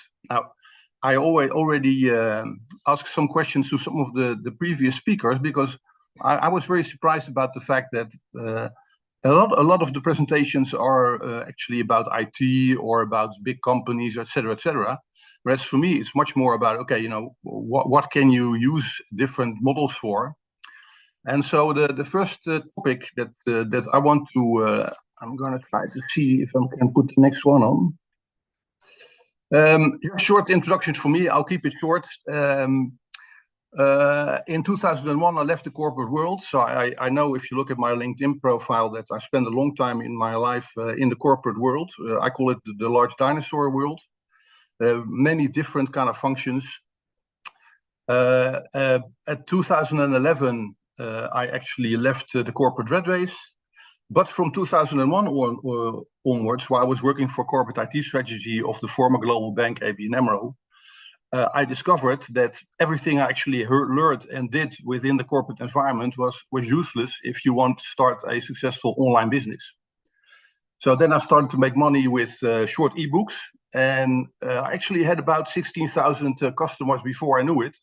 And I was on my own, and I was writing and sharing experiences on how to make money online freelancing, side hustling, and how to work somewhere else than in a corporate environment. Now, so since 2022, I'm what I call an AI-powered solopreneur.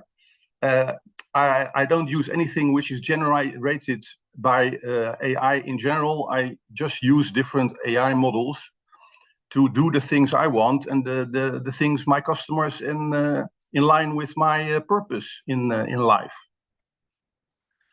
Now, the reason why I went very deep into everything which has to do with moderation was, the first one is that, and I had to think about you, Francesco, is that I was visiting a museum next to here where I live in the Netherlands, and I made a picture of a statue which resembled a lot statues that you can see in Rome. And then I was blocked on Facebook because I had done something horrible. and I had actually shared banned content. Now, that was the first thing. Then the second thing was that I was suddenly banned by a Canadian AI generator. And you see the picture that was banned here. So my account was blocked. And this was the picture I generated, and they considered it not suitable for work. Well, I don't know exactly what's wrong with this picture, but I was banned. I was threatened by the Canadians with legal suits. And then I explained to them that I didn't really care because I was living in the Netherlands. And I could do actually within Dutch law and legislation what I wanted. Now, then just afterwards, my LinkedIn account disappeared. Now, this was really interesting because I just didn't know what I had done wrong. And then I actually realized sometime later on that LinkedIn is owned by Microsoft, and that their moderation, very strict moderation, and I call it censorship, is actually also used on LinkedIn, and not only on your posts, but on everything you have on LinkedIn. Now, to give you an example, the title of my previous speech during the previous conference would have been blocked on LinkedIn. So I had to change it, and I had to share it in a different way. Now, then afterwards, it became clear that I was shadow banned on LinkedIn. Now, it's really interesting. That's still going on, by the way. So if you look at the image under my profile, you can see that the 3 links to sites of mine are on 0. Now, then I discovered that it's not just personal. It's the systematic AA compliance problems with all AI models, software, and platforms of US AI big tech, Microsoft, Google, and to a much lesser degree, OpenAI. So I'm not against something. I'm in favor of who we are and our own culture and natural and European laws. And actually, for me, it goes for everybody in the world. Like, for instance, the presentation about Indonesia. Yeah, it's really important that if you use AI models, that you can personalize it and that you can also culturalize it in line with your own values and norms and with your own national cultures and regulations. Now, the core principle for me is rather easy. And again, I'm not an activist. I'm just, I just want to be able to do what I want within the context of where I'm living and what should be done and could be done with AI if you just can do what you want and leave it up to people themselves to decide what they want to do. Now, this image is also generated with another AI model. So the lady says, yeah, but this is allowed in the Netherlands. Freedom of expression, Article 7 in our constitution. And then the ethical committee of the big tech in the US is deciding that this access is denied and it's unsafe content. Now, we don't have the time to look at all the different categories in the banned words, which are also used on LinkedIn, by the way. But it actually means that it's very, very, very traditional, and that a lot of categories are actually prohibited. One thing that you can now see on LinkedIn, for instance, that a lot of people that are saying things about Ukraine or Putin, actually their accounts are closed also. So for me, it's not an attack, it's a fact. Now, it's not up to US-based AI big tech what I and you are allowed to generate and share or not. And this is a bit painful, by the way, because there's a lot of professors listening to me, but it's not up to universities and or expert groups to decide what is ethical use of AI by me or in anybody else in my country or in the EU or not. National parliaments, governments, judges, and regulators decide what we generate and share. I'm going to give you a very culturally biased example.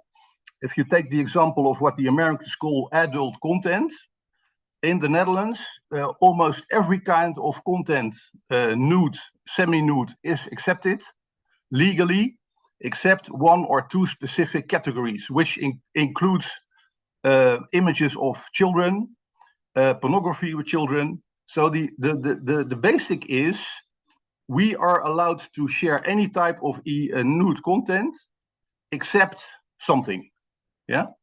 And the same thing goes for political things. Deep fakes, cartoons, etc., we can share them and we can generate them as much as we want under specific conditions. And that goes in every country in the EU. including in Italy, Spain, France, and other countries I know pretty well. So that's the basis. And then the Dutch constitution and the laws in the EU laws are actually, on the contrary to US-centric, hard-coded corporate filters and cultural biases. Why do I say hard-coded? Because they are hard-coded in every of these applications. I know from my background that you can't get into them. You cannot ask even your auditors. They cannot get access to the banned words lists. They cannot get access to the rules in the rule bases, and they cannot get access to the different algorithms that are used either. That is against Dutch law. Yeah. Now here you see 3 other images that are not allowed to be generated and shared by the mostly used AI models by AI big tech from the US. There are hidden moderation filters in models and APIs. So this is really interesting because a lot of people globally are using APIs from Microsoft, Google, and from OpenAI.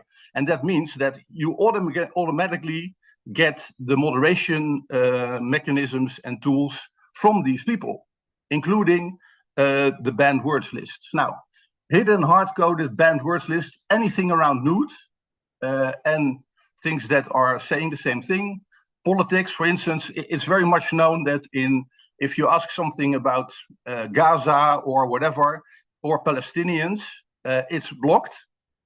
And in Microsoft, that's not only in emails, like people discovered because of the judges of the International Court in The Hague, around where I live, but it's in everything. Yeah, it's a kind of digital Bible belt.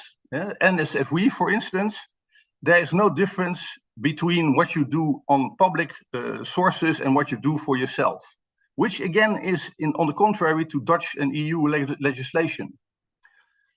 Then on top of that, you get US-centric human moderation. I ask questions about my LinkedIn disappearance, and I just get very, very, very unclear explanations. And the same thing went for the Canadian guys and girls. They decide what is allowed or not, and not me. Now, it's in conflict with Dutch and EU laws and regulations. And basically, it means that it's limiting my freedom of speech, expression, productivity, and creativity. Now, I gave 3 examples here. AI big tech says no, is blocked and censored, moderated on LinkedIn. You see here this AI-generated image of a young lady lying in a pool, the way she is. That is blocked. You can't make it. And another one is big tech influence on the US Senate and the Capitol, everybody in the Capitol building. You cannot generate these kind of cartoons with OpenAI, Copilot, or Google Gemini. And it cannot be changed, these rules, or banned words in any country in the EU. Now, the impact on all of us. Consumers blocked or banned. My wife is a judge, and she is moderated in the rulings that she writes in Word. Yeah. Entrepreneurs, you are blocked or banned in using different kind of applications, and the less severe, the less censored is, without any doubt, the GPTs from OpenAI. They are getting more and more open. And if you're not allowed to generate something, then OpenAI helps you to make alternatives. Companies are censored and monitored through embedded filtering and APIs. Really interesting. A friend of mine is working in the University Hospital of Leiden. That's a big town near me. And their IT people didn't know, and they didn't know that they could not put the AI moderation of Microsoft off in all of their Microsoft applications. You can't. Now then, institutions, ministries, parliaments, schools, judiciary, regulators, courts, censored and monitored through embedded moderation, filtering, and API, especially in the Netherlands, Microsoft. Why is that? Because on the contrary to many countries in Europe, most of the public servants in the Netherlands, including the parliament, is obliged to use Microsoft only. Yeah. Again, for me, it's not against companies. It's about You know, can we do what we want to do in terms of freedom of speech and freedom of creation within the context of, in this case, Dutch culture and Dutch values and norms and Dutch constitution and laws? Yeah. So again, it's not against somebody. It's again, I want to be able to do something, and I trust that my government and my parliament and my regulators protect me against moderation and censorship that hits me, yeah, while I'm living in the Netherlands. Now, another one, which is a bit perhaps, I apologize for some of you that are not living in Europe, but you know, banned content is something, yeah, which is very culturally biased. Yeah, everything around you know, people that are homosexuals or in this case lesbians is allowed in the Netherlands and is also part of the constitution of the EU. Yeah.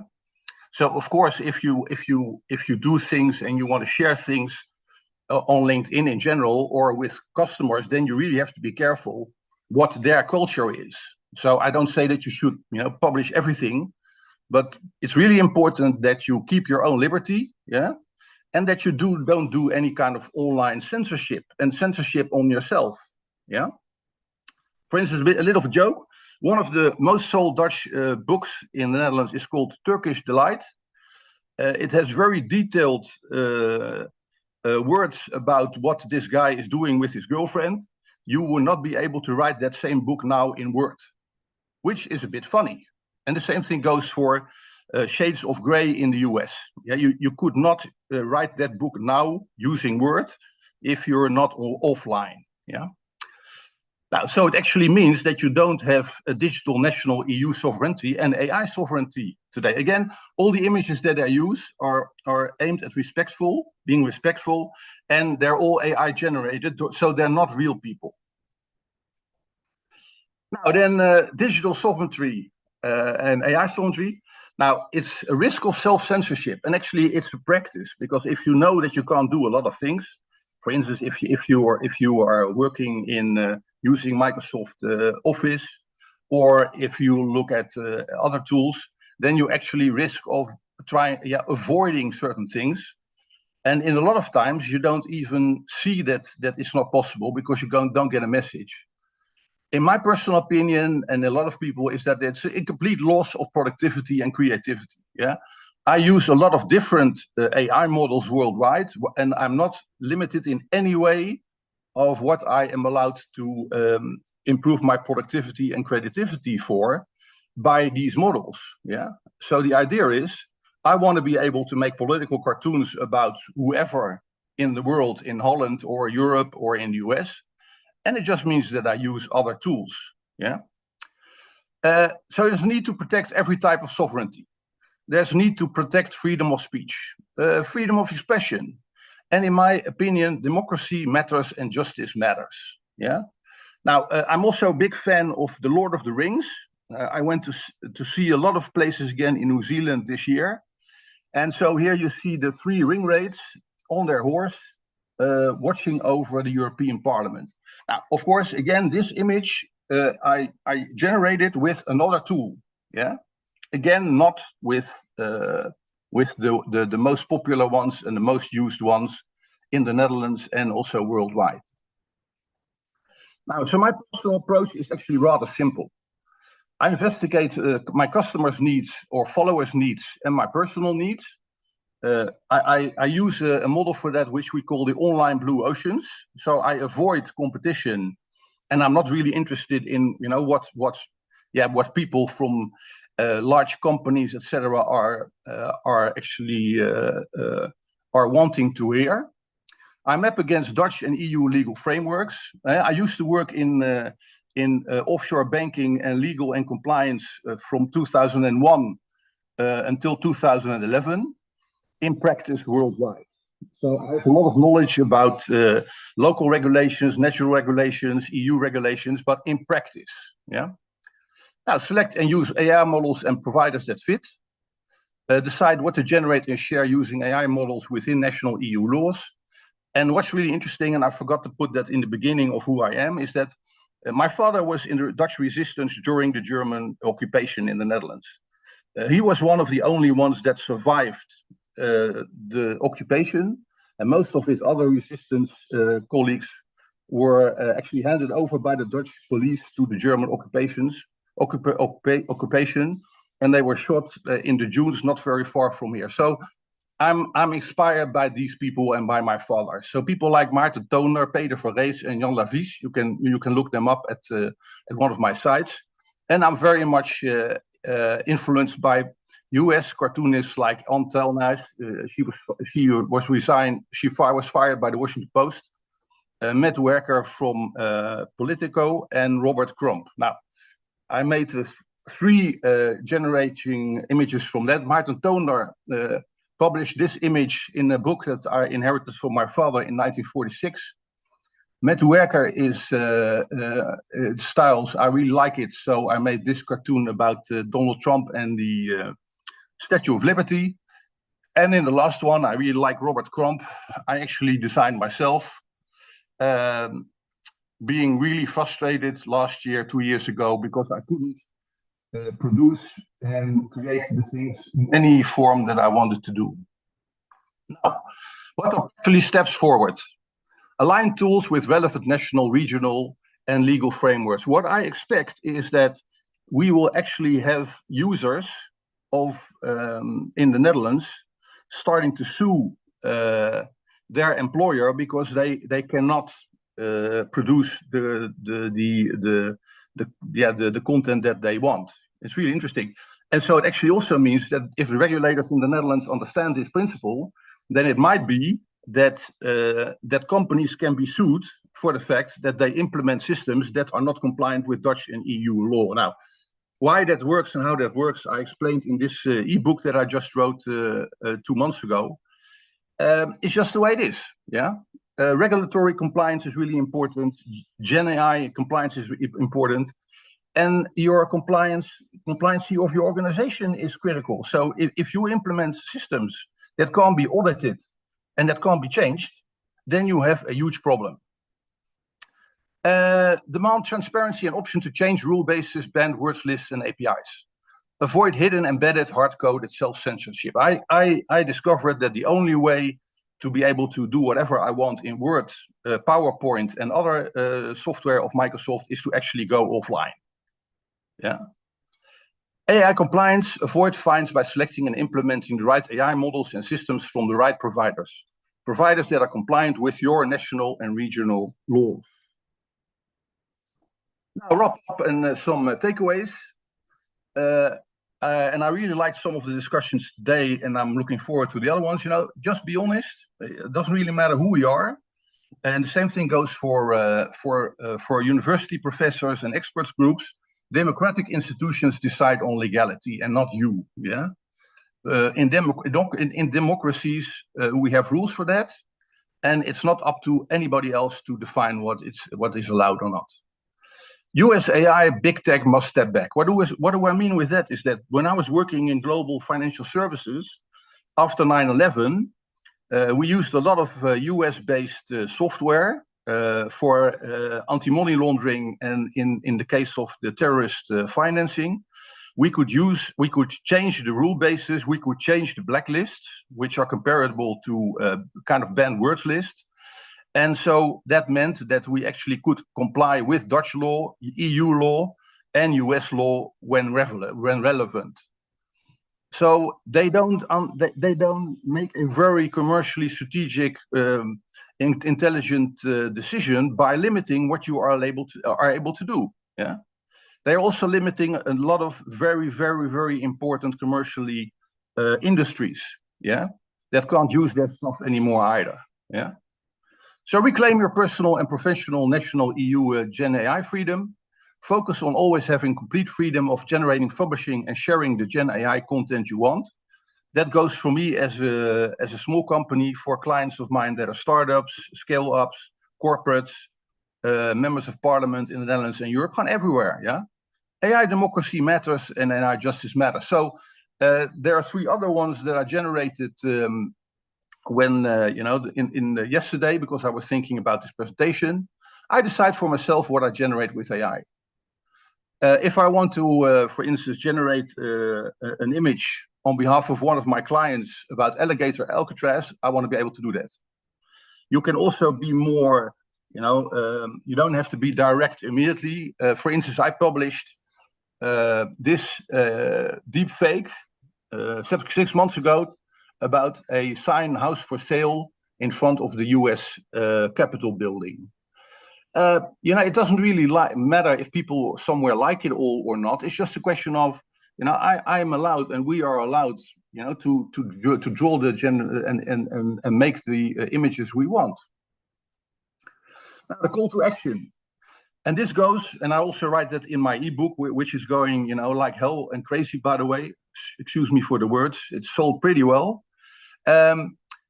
As a company and as a person, you have to choose alternative AI models that fit your needs. UK, Europe, offshore jurisdictions. There's a lot of stuff around worldwide that actually can help you, and also often much cheaper to actually use AI in every way you want, including for education, for training, for teaching, whatever you want to do. For us as entrepreneurs, so there is a lot of other stuff around that you can use and that you can actually make a lot of money or save money with by using these different models. So for me, AI is a tool set, and AI doesn't exist. It's a big tool set, and depending on what you want to do, you choose the model and you choose the things that actually you can use in that context. Respect your customers' culture and laws.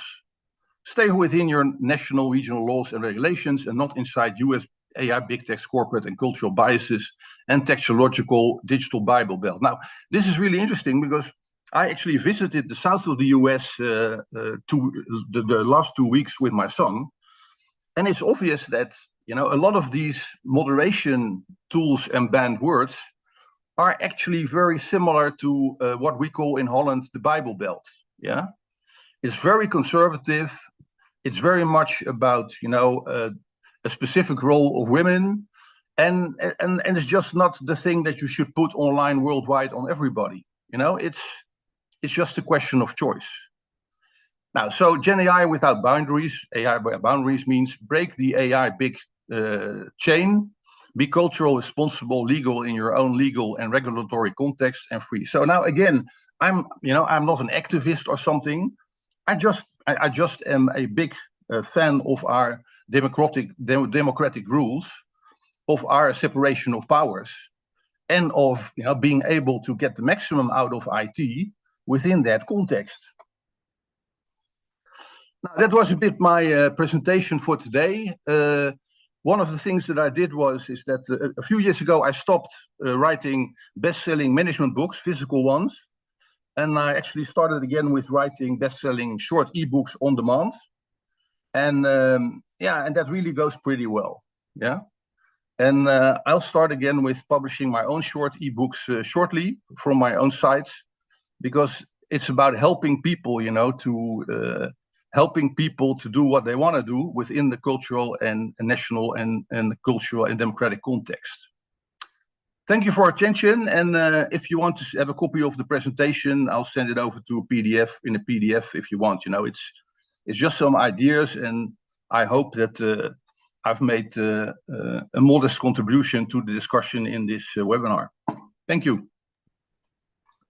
Thank you, Tony, for your great contribution to this webinar and to share your open and freedom approach to the AI that is very useful as a guideline in developing a proper AI approach to the next our world. If someone have any question, please share on chat. I have just one question for you. Do you think that open source AI model can be a good solution to create an AI without boundaries?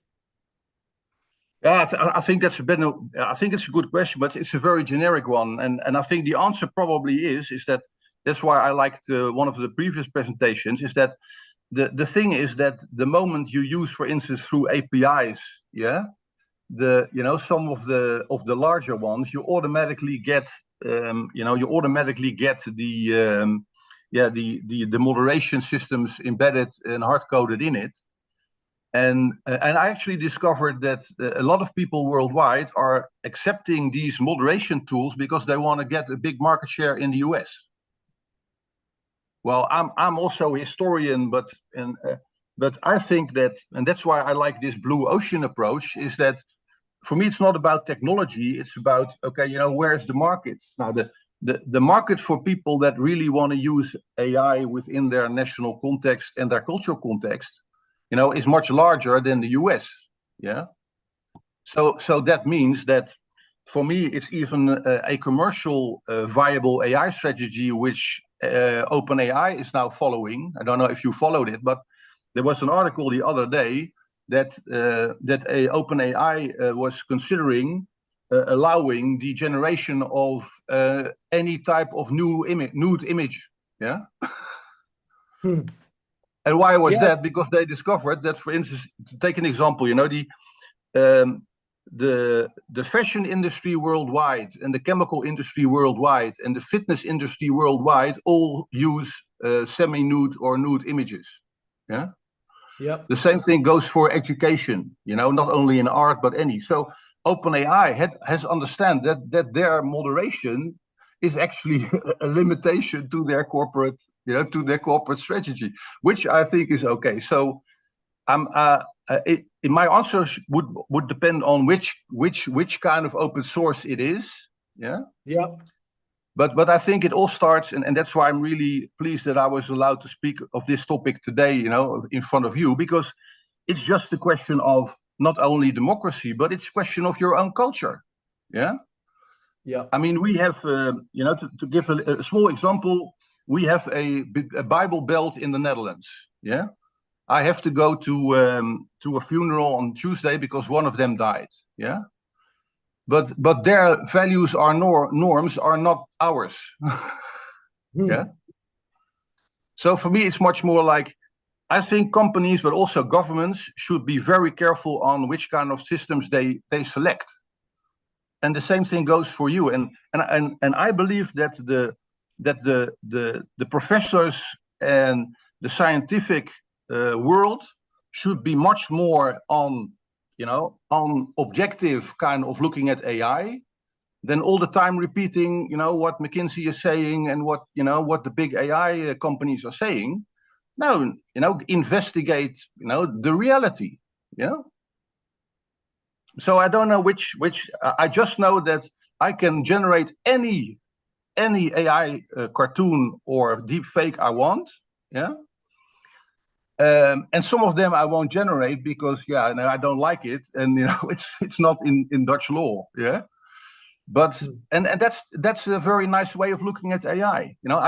I spend much less time as a solopreneur on doing things than before. I do a lot of stuff myself. I design my own e-covers. I design every image on any of my sites. So you've got liberty and productivity and creativity. Yeah. So for me, it's choose the two. You don't try to to screw something with an axe. Yeah. Unfortunately, the original purpose, it was creativity, but the practical development is becoming business and power sharing in the new globe. So US and China was the first movers, and EU that has a very good regulation, according to me, it is a follower. So we use what the first model that arrived in Europe, but it was much better to create our proper LLM and to use our proper chatbot, and possibly in an open source real approach. So knowing which is the code, knowing which is the training data, knowing which are the regulation, knowing which is the tone of voice, so we can real understand why the system, the AI system, is answering in that way. Yeah, sure. So, but to disagree a bit with you, Rodolfo, is that the big one thing I learned since 2001, yeah, because after 9/11 is that anybody that says without laughing or crying that you can regulate the internet, is lying. Yeah. It is. So the it fact, is. It is. and so it that is means the same situation. Yeah, and that means that the interesting discussion is that I just did a little survey. Is that I asked one of my AI models, are Copilot, Gemini, and the ChatGPTs of OpenAI, are they in which category of risk applications are they according to the rules of the EU AI Act? Yeah, and you know what the answer was? What? And I know because high risk. And that means that the main rule in the EU AI Act, and that's not the case in the US nor in China, is that rule 1 is freedom of expression. I would like to share one important thing. Yesterday, I was in a global AI community events, and I discovered a new AI toolkit from GitHub that allow to compare in real time the answer from different LLM. So we can over there select more LLM, make the same prompt, and see how they process and the answer, the time of answer, and the kind of answer they do. I think this is a good step in the right direction. Adolfo, can I add a little one this way? Because this is a discussion I had with my son in the car while we were driving in the south of the US, listening to Southern Rock. Yeah. The thing is, what all of us ITers don't look at is what are the sources. Yeah. Yeah. Because it's not about it. Because to take an example, Google Gemini is running most of the time on things that they find on the internet. Yeah. Yeah. And what, for instance, OpenAI is doing is that, and Google is doing that now a bit also, is that in every country, Microsoft is doing that also in every country, they have data feeds from what they consider reliable sources. Yep. So that means that in Google you get always corporate answers and different forms of things that universities are saying, McKinsey is saying, the big accountant firms are saying, and in OpenAI that is not the case. Yeah.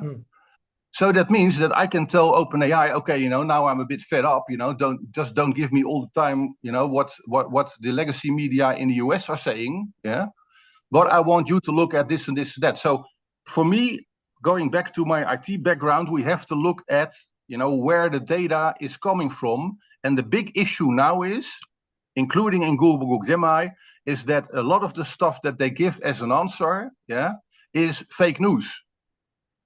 Yeah. I'm perhaps going to shock some people, but if you and you see that a lot on LinkedIn, if you have to be with all respect in the world, if on LinkedIn you post a video of Fox News, then the first thing you should do is first do fact checking. And that's not an assault, So another example is about the war in Ukraine. I follow people in the front lines since 2022. And all the things that I see on LinkedIn is either biased, or 4 years or 4 days later.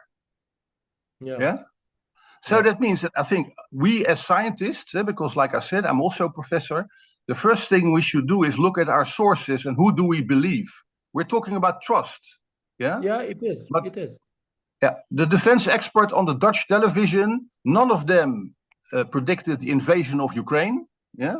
And all of them are just citing what Putin and Trump are saying. Okay, perfect. Tony, thank you very much. Thank you very much. Very good I hope that helped a bit the discussion. After your great presentation, and I ask Kiran to introduce the next speaker. Thank you again, Tony. Thank you. Our next speaker is Ms. Ridham Vohra. Ms. Ridham is an AI engineer in Canada. She holds Master of Applied Science degree from the University of Victoria with thesis specializing in computer vision and deep learning. With 6 years of academic and industrial experience, Ridham has published in top conferences and developed over 200 AI models. She is enthusiastic about innovations and she excels at deploying end-to-end solutions and advancing in innovative and impactful technologies. Please join me in welcoming our speaker, Ms. Ridham Vohra.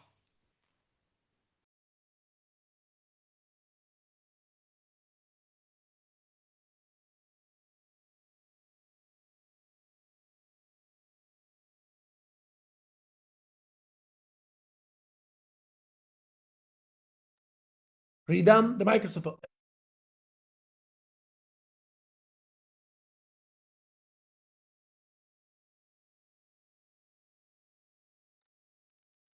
Please try to say something, Ridham, please.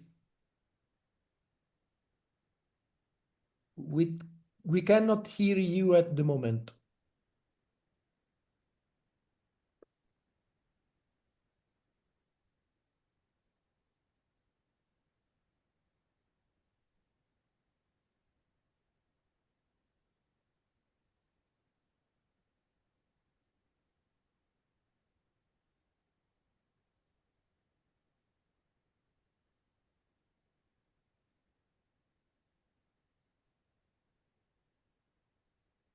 One minute, Professor. I will call her.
Hi, is it audible? Yeah, you are Yes, we can hear you. Oh, thank God. I don't know And what also happened. see Sorry for you. that. No problem. The important thing that we solved. Yeah. Okay, let me share my screen. Yes, please. Is it visible? Your face at the moment, not yet the screen.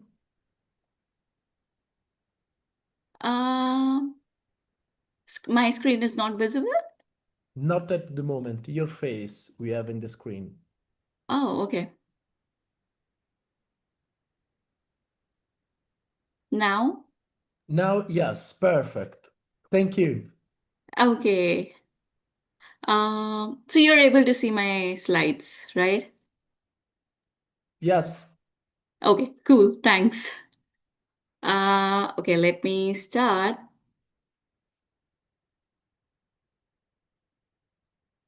Okay, so first of all, thanks, Kiran, for introducing me. Hello, everyone. My name is Rhythm, and I'm based in Toronto, Canada. So over the past few years, I've been deeply involved in research at the intersection of AI and environmental sciences, especially in applying machine learning to marine data. My work hasn't been just technical. I've spent a significant amount of collaborating with marine biologists to really understand the unique challenges they face at sea, whether it's like a painstaking process of manual annotating echograms or frustration of working with limited and noisy data sets. I have firsthand feel that pain points, and that experience has shaped my focus using AI not as a replacement for marine scientists but as a tool to make their work faster, more accurate, and ultimately more impactful. Today I want to take you on a journey into one of Earth's greatest frontiers, the ocean, and show you how AI is helping us unlock its mystery. So let me ask you something. When you think about unexplored territories, what comes to mind? Maybe distant planets, remote peaks. Well, here's something that might surprise you. We know more about surface of Mars than we do about our own ocean floors. Over 80% of our oceans remain completely unexplored. Think about that for a moment. Like right here on Earth, we have this vast, mysterious world that covers more than two-thirds of our planet, and most of it is still completely unknown to us. It's literally the last great frontier on our own planet. And here's the exciting part. We are finally starting to change that, and AI is leading the charge. Now, let me paint you a picture of how marine research typically works today. Imagine you're a marine biologist, you wake up before dawn, you head out to sea on a research vessel, and you spend your day deploying all kinds of sophisticated instruments like echo sounders that send sound waves into depths, underwater cameras that capture footage of marine life, sensors that measures everything from temperature to salinity, and this occurs every week. So the technology here is itself is incredible. These echo sounders can create detailed acoustic images known as echograms that show us schools of fish, underwater terrain, even individual species moving forward through water columns. Um, but here's where things get challenging. When you come back to shore, you are not bringing back just few photos. You're bringing back enormous volumes of data, thousands upon thousands of acoustic images. Is that a school of sardines or anchovies? What's the information on the seafloor? At each location, scientists often manually annotate those thousands of images, even small species. It's painstaking, time-consuming work, and because we are humans, it's prone to error. This is the bottleneck that has been limiting marine research for decades. This is where our story gets really interesting because AI is completely transforming this process. ML models are now stepping in to automate echogram patterns, annotations, instead of like humans manually identifying each fish school. AI system recognizing these patterns automatically. And the results, they aren't just faster, they're more consistent.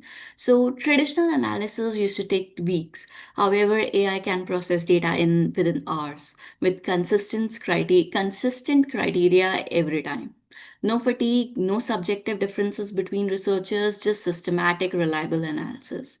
But AI isn't just copying what humans do, it's actually discovering patterns we might have missed entirely. These models. But the AI isn't just copying what humans do. It's actually discovering patterns we might have missed entirely. So these models can detect subtle patterns in species distributions, identify correlation across vast data sets, and classify underwater features with details and speed that was simply impossible before. And here's what I love about this is that it's not only replacing marine biologists, it's freeing them up to do like what humans can do best. Interpretation, asking big ecological questions, designing better experiments, and understanding what the data actually means for ocean conservation. So AI has several key applications in marine research. Echogram annotation, in which AI can automatically identify fish schools and classify species from acoustic data with accuracy rates with 95%. AUV navigation, where in which AI helps AUVs intelligently navigating, explore unmapped regions, and find the best place to collect samples. Species detections, computer vision algorithms have proved themselves to analyze underwater imagery to help discover these deep sea creatures. Real-time monitoring, so AI systems can provide early warnings for threats like harmful algal blooms, illegal farming, and even other environmental issues. VLMs is poised to be a game changer. VLMs can combine underwater images, sonar data, and research notes to provide a complete analysis. This means a researcher could ask a question like, show me all instances of schooling behavior in Arctic water, and get visual evidence with detailed explanation. These models can even understand the complex relationship between species and their environment to help actually predict the ecosystem changes.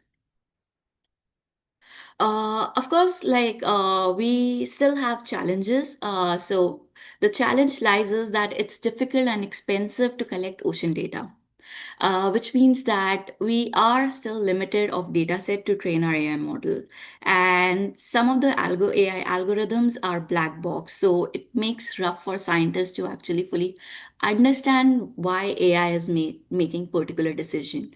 And we need to build some stronger relationship between marine biologists and AI researcher to kind of bridge this gap between the fields.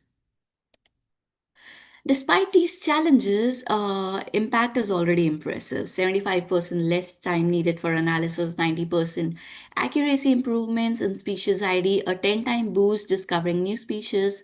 These aren't small gains, they are leap towards forward. It's like going from exploring with a flashlight to switching with a floodlight.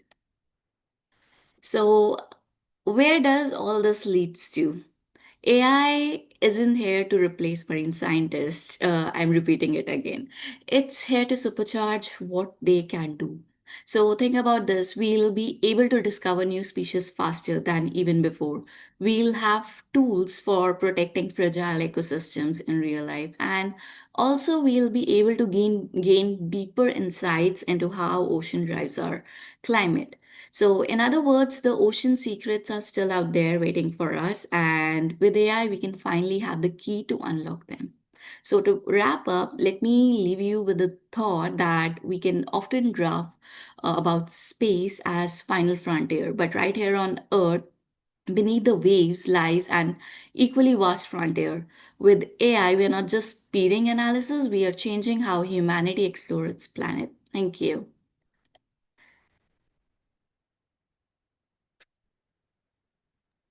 Thank you, Ridham, for your great presentation and a very interesting field of application of AI. If anyone has some question, please write in the chat. I start with one question from my side. Can you share an example of AI agent applied to marine science? Okay, so we have used VLMs where we used for detecting fish schools in the vast ocean echograms. So I had echograms from different frequencies, 4000 hertz, 67 hertz. So I had from 4 different frequencies and around like thousands of images. However, so we tried to train it through VLMs, and based on that, so earlier I was actually using deep learning. I didn't had any ground truth, so I used computer vision for creating my ground truths. I used deep learning models to evaluate it, and ultimately to improve further, we moved to VLMs. We tried using VLMs for detecting those small species, and even like integrating marine biologist knowledge into it. So in deep learning, we were just detecting like small species, annotating them in those different frequency echograms. Now we are communicating with them. So now we'll tell the VLMs, okay, we want this number of species, detect us fish school, detect us somewhere where the number of entities are really large in concentration. So this is like an example we did on echograms. Perfect. Thank you very much for your presentation and for your kind answer. Thank If you. there are no other questions, please, Kiran, would you introduce the next speaker? And thank you again, Radam.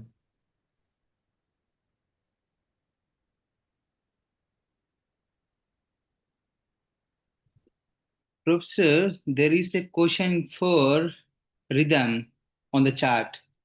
Okay, perfect. There is a question from Tony. I haven't seen, sorry.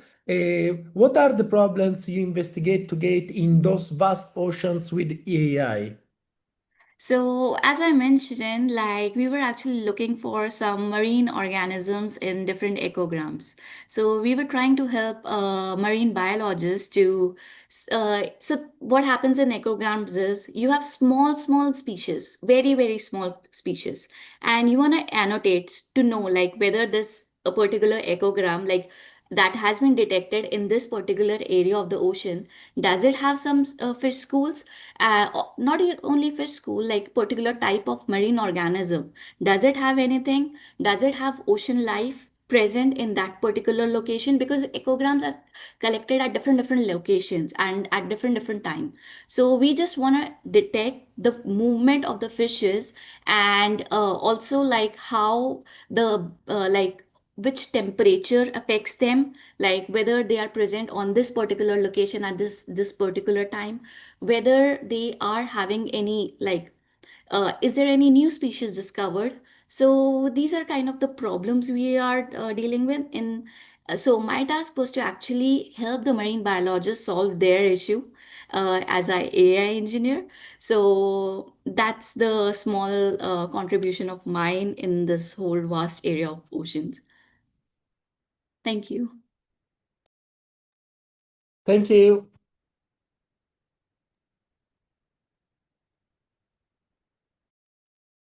Our next speaker is Dr. Jessica Ziamarelli.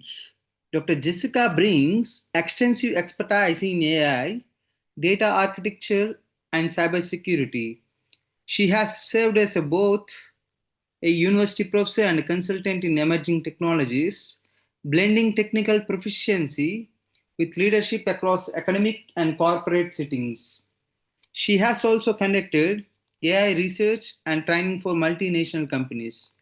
Please join me in welcoming our keynote speaker, Dr. Jessica.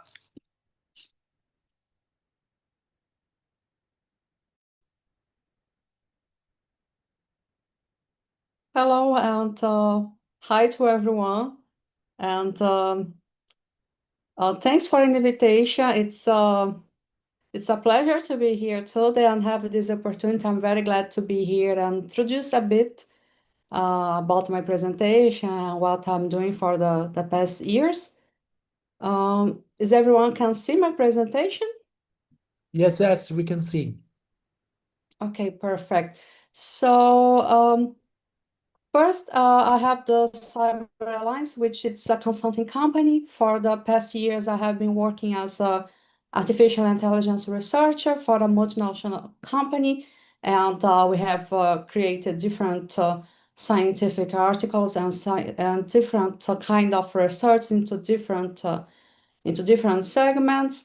And as a side, in addition, I do work as a university professor for master course in artificial intelligence and cybersecurity. And I do have this consulting company where we perform some trainings and some consultations and project development as well. So today I would like to bring this subject. I would like to share a bit of this content today. If anyone have a question, can contact me, can find me in my LinkedIn, which is Jessica Chiamarelli, and the website is cyberalliance.ai.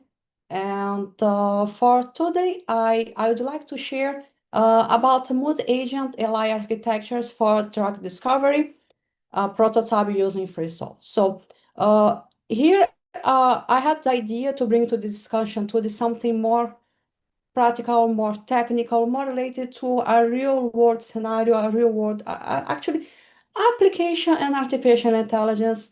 So I took into more technical perspective for this presentation, and FreeSolve is a prototype used in the pharmaceutical research. So I had the idea, okay, what about if we can apply a mood agent AI architectures for this subject? So here where it comes the idea. So let's get started.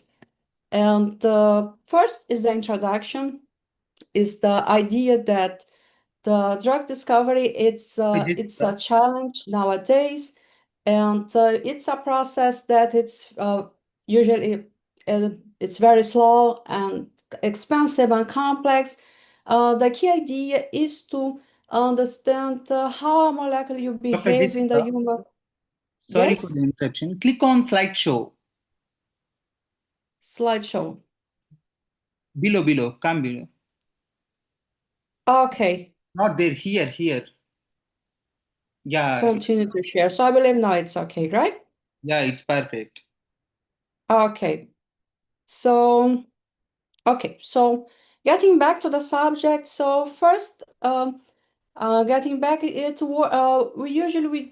interesting to do this in early states because it's very time consuming, and the idea is to predict, as I was saying, how the molecular behavior respond to the human body. And a key indicator for that is the solvation-free energy, that it changes the gas into water. And we have it exists methods, computational methods to do this research, but it's slow because it has to screen millions of potential drugs. So it's a million of scenarios and possible solutions to evaluate. So it can be very time consuming. And the idea here for this presentation, it was, okay, let's think about artificial intelligence. We could have solved this problem using the traditional machine learning methods, such as the supervised learning and unsupervised learning. Okay, we have a model and we can predict, we can perform some classification models, and we can perform some regression models. But the idea, okay, let's try something different. Let's try a prototype and experimentation and see how this works. And this was the idea, and I did some tests. I would like to share it later. I did an article for this presentation where I include all the related work, because this is not something that is starting from zero. There is related work, a methodology that I have applied for that, the solution and results, the evaluation, and of course there is a future improvements for these results, and the code, because it is not just something that came to my idea, okay, let's do that, but I had to test it, and I test with different hyperparameters, with different models, till I got an answer that, okay, is unacceptable, that we can do future improvements and have like a proof of concept. Okay, it's viable, it works, and maybe scale and put this into production. So that was the idea behind. And I began thinking about the graph neural networks, which is a kind of network. And I believe it would be suited for comprehending these molecular structures. But okay, let's take one step forward and let's think about a mood agent AI architecture where we have different agents, specialized AI agents, that they work together. They're like coordinating with each other. They're not in competition mode, but they're coordinating, and they work to automate and accelerate this prediction task. So, okay, let's see if this process can be more flexible and scalable for the future. So next is the problem statement. So we understood that the problem addressing is okay. We want to accelerate the process. We want a prototype, a proof of concept in the early stage drug discovery. So we have the traditional computational methods, which are highly accurate. They attempt the problem statement, but they are very resource intensive, and it takes long process. It can take during 2 months, 2 years. It's really a very long process. Because, as I mentioned in the introduction, it needs to test a large number of candidate molecules that in the end they still needs to be analyzed. So we have the traditional method, traditional machine learning methods. We have some traditional ways to approach that, but sometimes it can be difficult to adapt. Sometimes it may be not the best answer, or maybe we can try something new. In the end, the research, okay, let's validate if it's feasible, if it's possible or not, or what is the best way for addressing a certain problem. So here we did a rapid experimentation, and we thought about possible improvements that can be done later. And proposed the solution to recap, okay, in the end, we would like to design and validate a modular, and we thought about an agent, AI system, that we can automate the prediction of solvation-free energy. So we began by breaking down the problem into several problems. We broke down the workflow into independent, but it's still these agents, they have an orchestrator. We have a code that we orchestrate all these agents to interact and work together. And one thing I'd like to emphasize, we did that with open source tools. In the end, the dataset, the free soft dataset, is available for everyone to download and test on their machine. So I did not use the GPU. I did not have the chance to test this in the GPU, so I did not make a heavy training because I did not have the chance. I tried in the CPU and the traditional computer. We'll discuss this later about the future improvements, the possibilities, and but the main idea is to accelerate this critical step in the early drug discovery. But in the same time, we can still scale this system, adding larger data sets, and thinking also as other kind of models and models improvement as well. That said, the multi-AI agent architecture, we divided into 5 agents. We had first the data agent, and here the data agent, it's an agent that will be responsible for pre-processing this free soft data set. Then we move to our next agent, which is the feature. So the smiles, it's a variable for the free soft data set. And here the feature agent converts these strings into graph representations and generates the descriptors for the graph neural network. Then the third step, our third agent, is the agent for training. So here our agent, you train the GNN model based on these featureized data, and here we adjust specific hyperparameters. In this case, we used the learning rate and number of epochs. I tested with different epochs to see if it makes sense or not. First, I tried with 20, and then I say, okay, let's stop with 50. I will show the results in the code later. But I tried with 50, but still we can think about future improvements in this scenario and hidden layer dimensions. Then fourth, evaluate the agent. Here, this agent is responsible to evaluate the model performances. So this application, we use traditional regression metrics. So I did not try different evaluation. I tried the traditional, so to see how this works in practice. And then the last is the results manager agent. So here we have some logs metrics, evaluation outcomes, and the prediction results obtained from our experiment tracking. Next is, let's quick overview the data set. It's named FreeSolve dataset. It's a public dataset. It's a collection of 623 molecules, and it's calculated the hydration-free energy.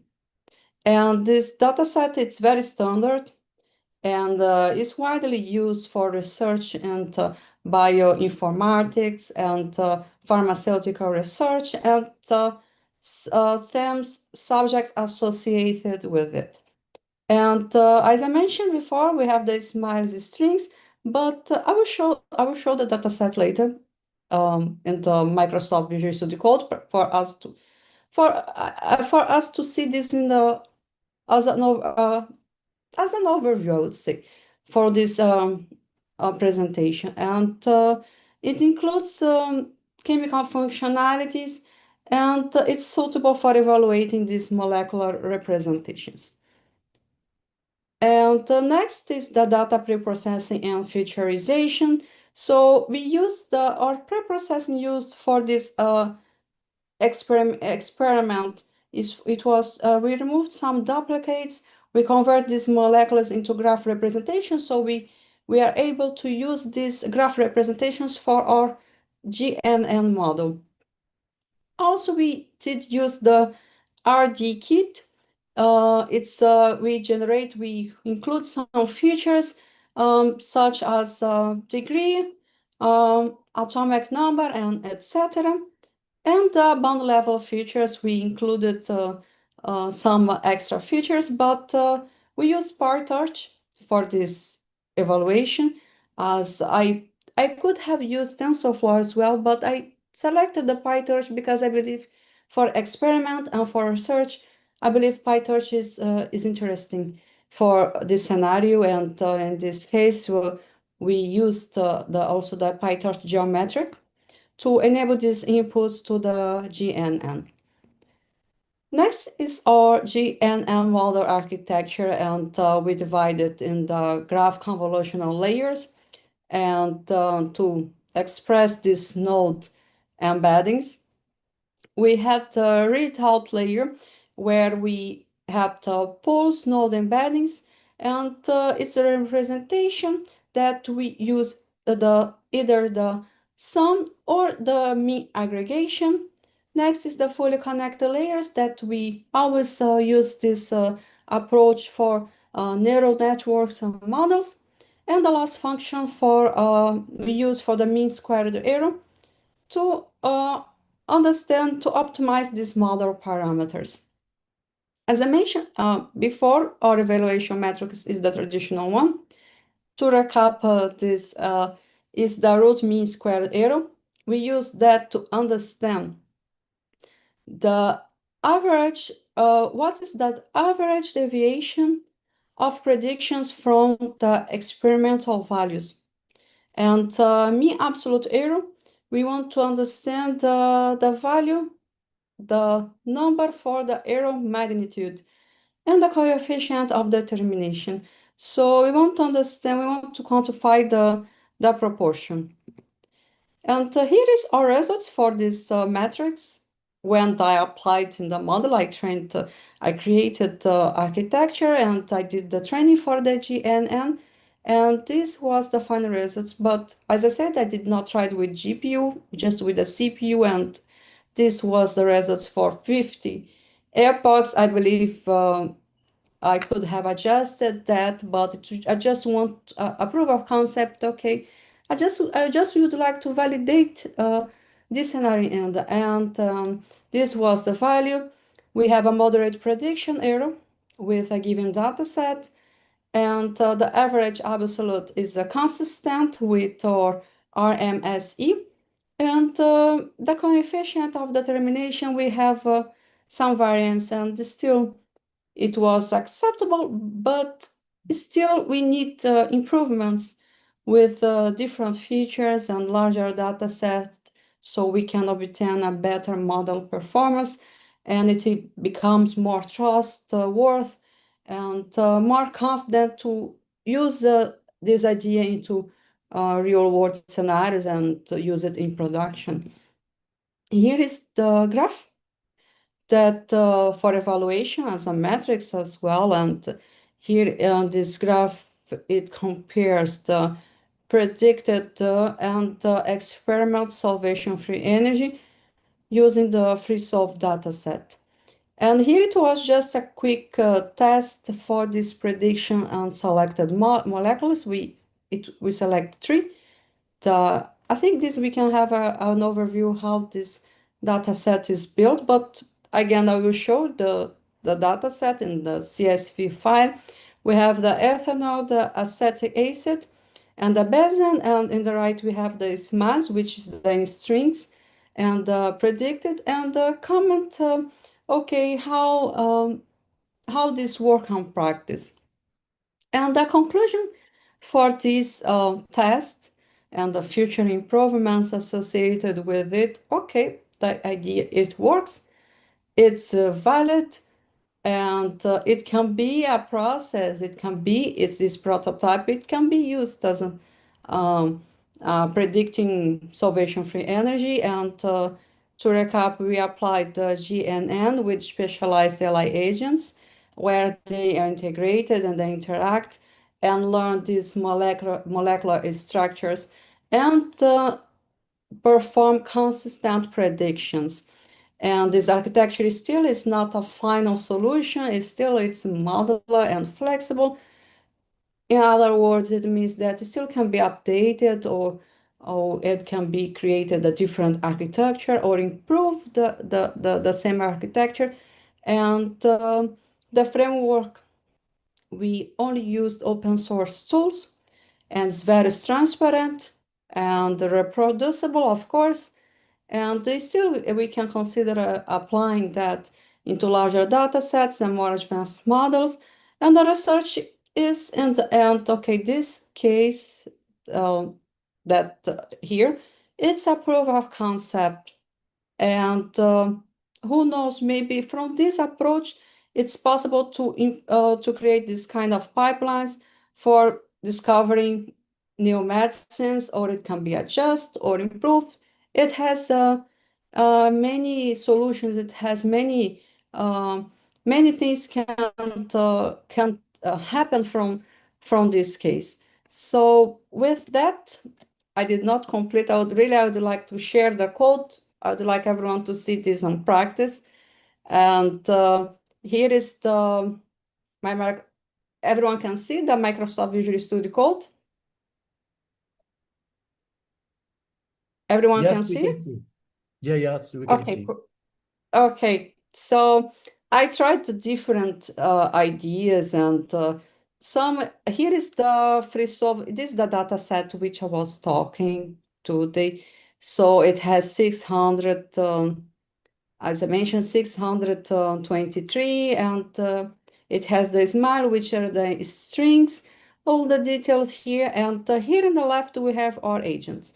So each agent is performing a different task, but in the end, they orchestrate. So I tried before with this ManPy. It was not a good answer, because I tried with different epochs, but I was not the results. It was not that good. And here it was the graph for that. And in the end, we just trained with the 20 epochs. But I said, okay, maybe we can use different approach to get different results. So then I create this the orchestrator to orchestrate all this the GNN and the agents. So here I tried with as I mentioned before, with 50 epochs, and I changed some hyperparameters in addition. Here we obtained a bit, not a big difference, but okay, it was a difference in the end. And it's doing the training, so yeah, it's enough. Yeah, this one was 40. I did another one. it's not here, but the answer here, it has a better results in the end. And with that, I have complete my presentation. I shared the code, and if anyone would like to contact me, please, or have a question, please feel free for that. And thanks for listening to my presentation. Thanks for your time, for everyone's time here. Thank you, Jessica, for your very interesting presentation. And it is the right time to make some answer in the chat if anyone would like to do this. And I have a question for you. What do you think about the use of digital twins and synthetic patients to test the AI agent, multi-AI agent in drug discovery? Well, I did not, I will be very sincere, these digital twins, I did not research on that yet. Okay, no problem. So yes, yeah, I did not research that because always there is new things happening on the field. I will check the last updates is the AI agents, the more, which was the reinforcement learning, but the digital twins is a new subject, and I will check Yes, it. we can say in a very simple way. What do you think about testing the new drug discovery in not in real patients that are in small numbers, but Synthetic. in datas that includes a huge amount Fake data of sets.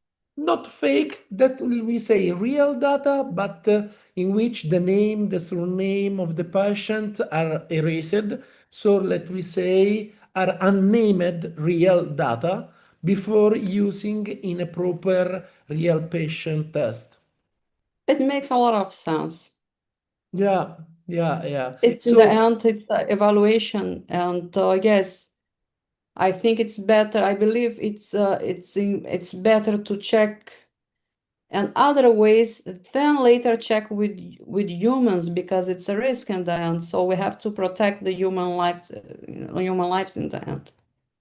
And I'm very happy to hear this from you because it is a first way that today we are trying to connect an intelligent alliance between AI agent and multi-AI agent in your case and digital twins. So it is what is looking forward, what is going to happen in future. Thank you very much. Thank you. We are welcome. Thank you. If there are no questions, please, Kiran, proceed in the presentation of the next speaker. Our next speaker is Professor Stephen Takach. Dr. Stephen Takach is an esteemed professor of mathematics and data science at Holy Cross College, Notre Dame, Indiana. He obtained his PhD in elementary particle physics from Yale University for experimental work on the hadron production of charmed mesons and was a postdoctoral associate at Cambridge University, during which he worked with CERN to measure CP violation in the Corn system. Prior to his recent appointment at Holy Cross College, he worked as a senior scientist, providing project services to the natural gas industry as a consultant in data science and as a staff data scientist at Ford Motor Co. Please join me in welcoming our keynote speaker, Professor Stephen Takach. Well, good morning and thank you, Kieran. Can everyone hear me? Yes, we can hear you. Yeah, thank you very much. First of all, let me say thank you for having me here. I really appreciate the invitation and the opportunity to speak.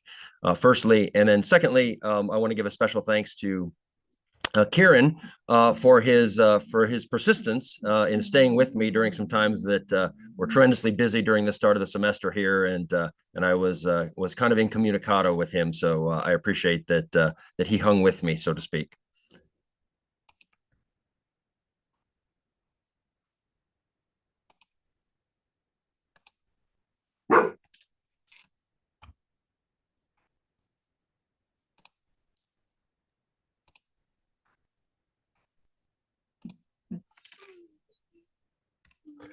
All right, can everyone see that?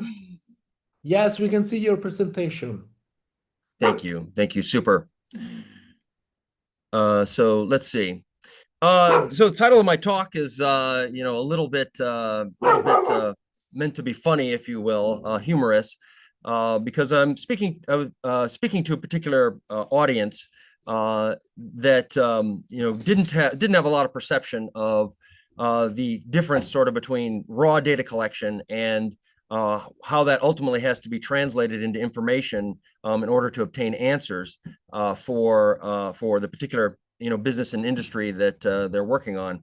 And the main focus of my presentation today will be the operations in the natural gas industry, where I had some experience during an earlier portion in my career, post my sort of first academic phase. This work, this presentation, and the work that are in its contents are work that I've worked on, as well as a colleague, Diane Saber, who is the president of a consulting group called Rethink Incorporated, and I've done some work for them, some work on my own, and then, as I said, as Kieran mentioned, I've recently returned to academics in a professorship role with Holy Cross College. So here's the overview of the talk itself. I'll give some brief introductions, say something about AI and machine learning, and then get into some examples in a couple of industries, but then ultimately funnel down into the gas industry about the potential applications of machine learning in operations and in risk management. So as Kieran said, he sort of gave a nice biography, but here I kind of hit a selection of bullet points.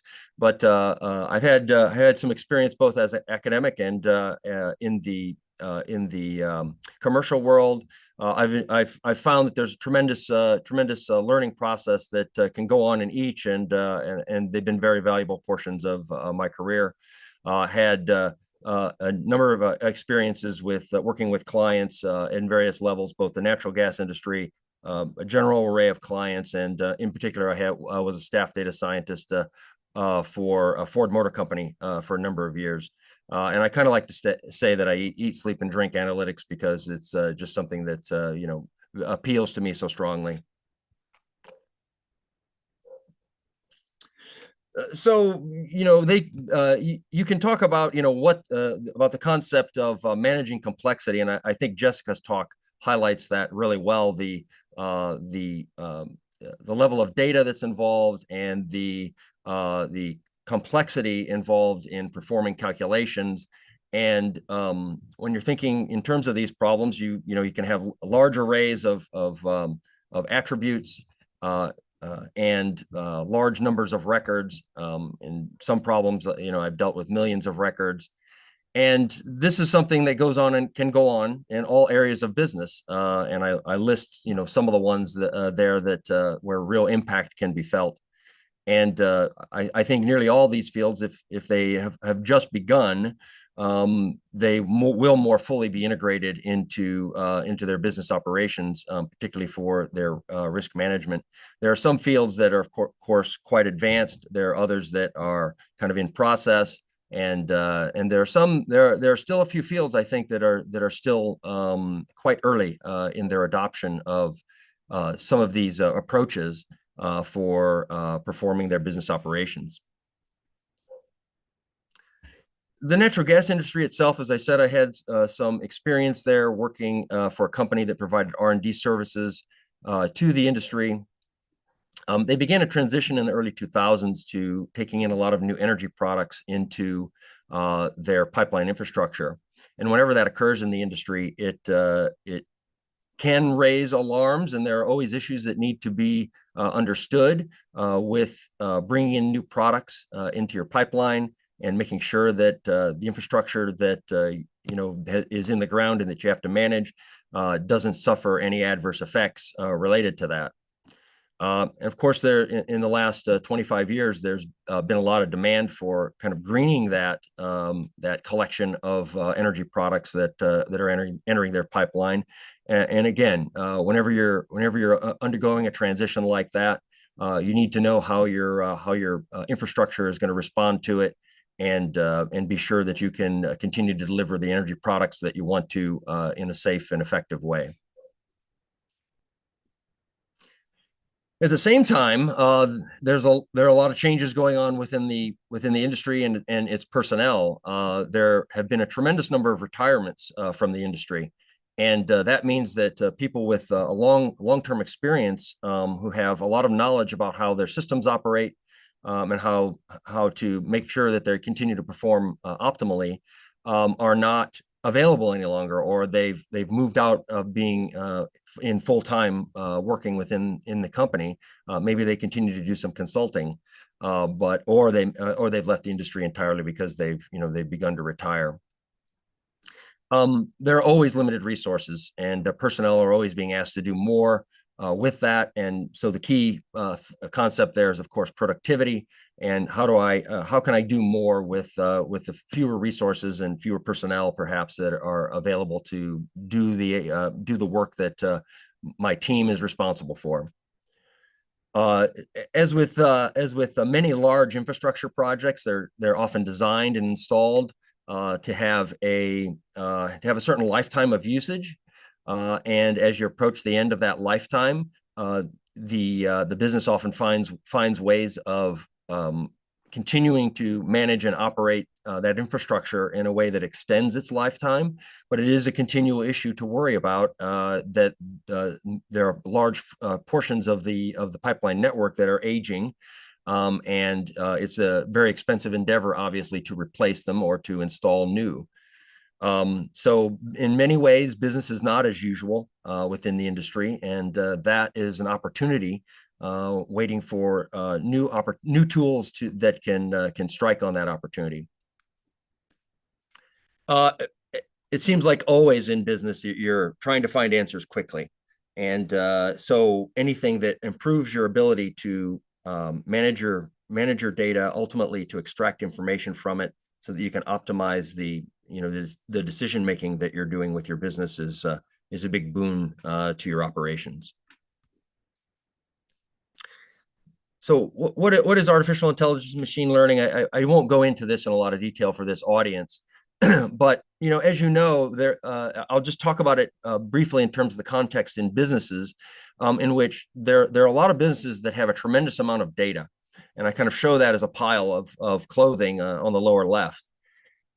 And even though they acquire large volumes of data, sometimes they don't go through the process that's needed to really organize it in a way that allows them to extract something meaningful from it, to obtain information from it. Because only with the possession of that information that you can then optimize what you're doing by really understanding what has gone on in your business, or foresee in predictive circumstances what may happen, and what are some reasonable steps to take to mitigate any negative consequences in the future. So there are a lot of benefits to this, as you can imagine, and I kind of alluded to them. In specific for the natural gas industry, making better decisions in both the office and the field at the time, because there are two significant components to how business is conducted in the industry. There's obviously office personnel who manage things like billing and accounts receivable and accounts payable and so on. But there's a tremendous amount of field operations associated with managing a widespread infrastructure too. And for them to possess the information that they need to optimize their performances in this environment that they're in is very important.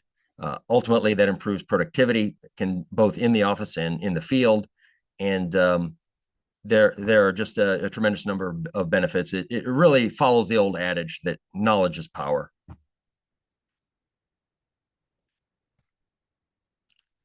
Many businesses undergo an evolutionary journey to get to a situation in which they are employing more advanced tools like machine learning and AI. And often that starts in just being able to have your data assembled in a fashion that allows you to look retrospectively and understand what that data tells you about how your business has been performing. But once you're in that phase, then you can evolve to the use of models and make predictions and starting to not just examine what happened in your business, but starting to understand and have some grasp on what potential risks are to your business going forward and potential mitigation of them. So I give some examples here that some occurred to me just in thinking about how to manage risk. And this one's a very personal observation. I've got a pretty big family and have friends across the world. And when I have children now who are adults and are getting married, and when they are getting married, and one wants to be able to hold a wedding for them, I've got a budget, I've got a venue, I've got a certain number of dinner plates that I can allocate, and so it occurred to me that there's a question here that potentially machine learning can address, is how big can my invitation list be? And continue to keep attendance below a certain level.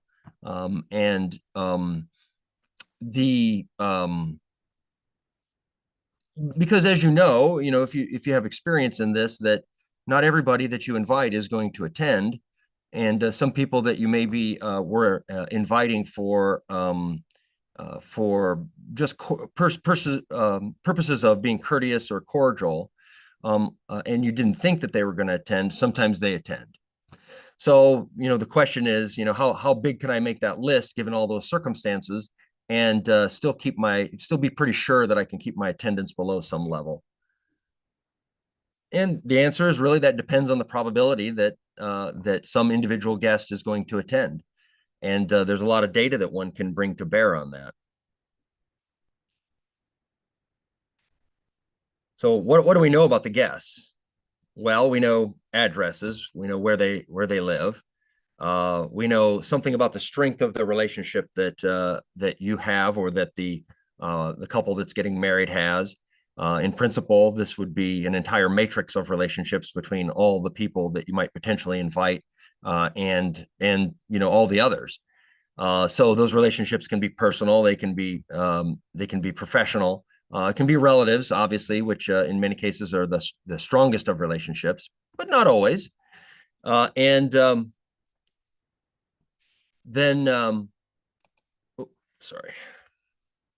So, I want to develop, from this some sense of some list of invitations that is going to make sense. So here's a little bit more about kind of the details of laying out this problem. Here's a collection of attributes for each of the invitees. I know something about their age and relationship, and how much lead time they get, when an invitation gets sent. Obviously, their address, and from that I can derive from the distance that they are away from the event itself. You may or may not know something about that person in terms of their financial background, but you do know something about their, given their location and their zip code, something about financial demographics in that zip code. And that could often provide a proxy for the details for that person. And as I mentioned here, there are kind of definitions for that. I mean, obviously, this is kind of a scenario that the data can be somewhat difficult to acquire, particularly the kind of strength of relationship data. But essentially from that, you can get, some probability that each invitee will attend, and have some understanding, based on the output of the model, for the reasons that they decided to attend. What were the biggest factors that brought about that result? And from those probabilities, then you can get an expected number of attendees. Now, that allows you some consequences in terms of your budget and ordering and so forth. Now, having said all that, I just presented as an interesting example. Obviously, there are other ways to manage the risk in this problem. They've been done, for years and decades. So I'm not even proposing that this is necessarily a product that ought to be on the market, or anything other than a cute example that occurred to my mind because of the necessity with my large family and my interest in data science. But I think it does show that there are a lot of areas that maybe we hadn't thought of before, where data science has an opportunity to impact operational risk. And I'll speak a little bit more about that in just a couple of other examples briefly. I did work on a problem with a company called Cox Automotive, where they were trying to understand the pricing of some car guarantees that they were offering, and they were trying to determine prices. What are the optimum prices so that they wouldn't lose money on those guarantees? And obviously that depends on whether or not the customer ends up returning that vehicle based on the guarantee, and whether Cox ultimately has to pay out on that contract. And I developed an AI or an ML model around that, and was able to determine the probabilities that that vehicle, based on the training set that I had, that vehicle was going to be returned to them. And obviously, this gives them an opportunity to understand what their potential losses are, and then to obviously set pricing so that they can mitigate that, or even in the right scenario become more profitable by it. When I was at Ford Motor Company, that Cox automotive problem was a fairly short-term consulting project that I did. At Ford Motor Company, I spent a number of years working on their legal risk problems. Law is one of those areas, and I think it's still true, and it was certainly true at Ford when I started there, where the analytics of any sort had not penetrated far into the operation of what's called the Office of General Counsel, who are the attorneys for Ford.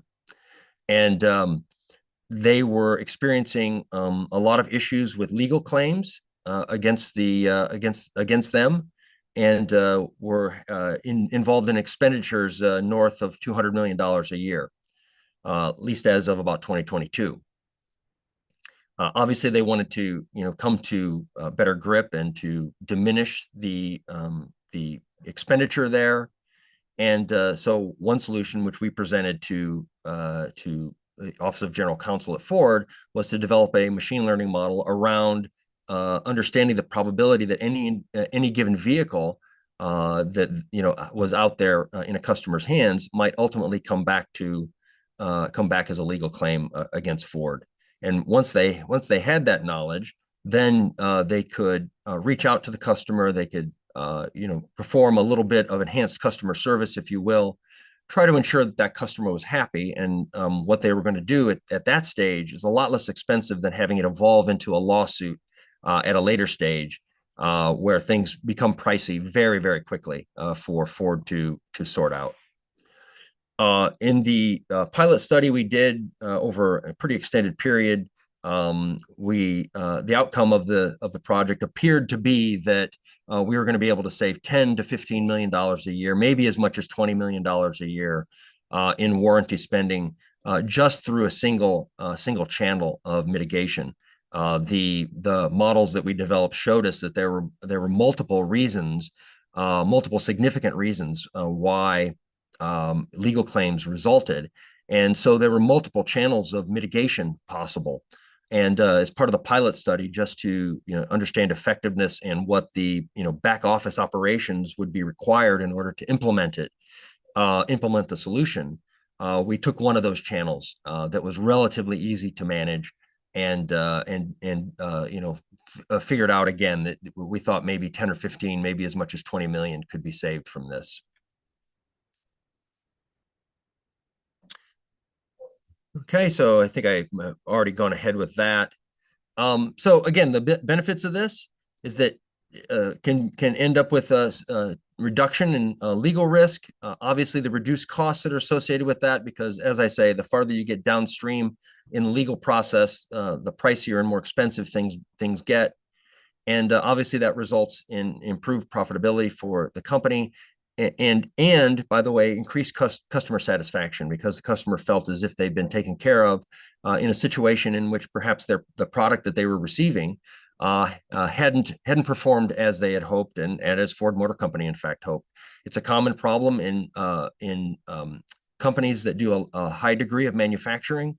They put millions of products out on the market, and some potential number of those are either going to fail or they're going to result in customer dissatisfaction, and the manufacturer has to find a way to manage that. So now let me turn more directly toward the natural gas industry, which is really the more primary focus of this presentation, and really with a focus on operations, on managing some things going on in the field. Many of the things that I mentioned about bringing new energy products into their pipeline infrastructure directly have potential impact on how well that infrastructure performs, and potential issues that could arise with it.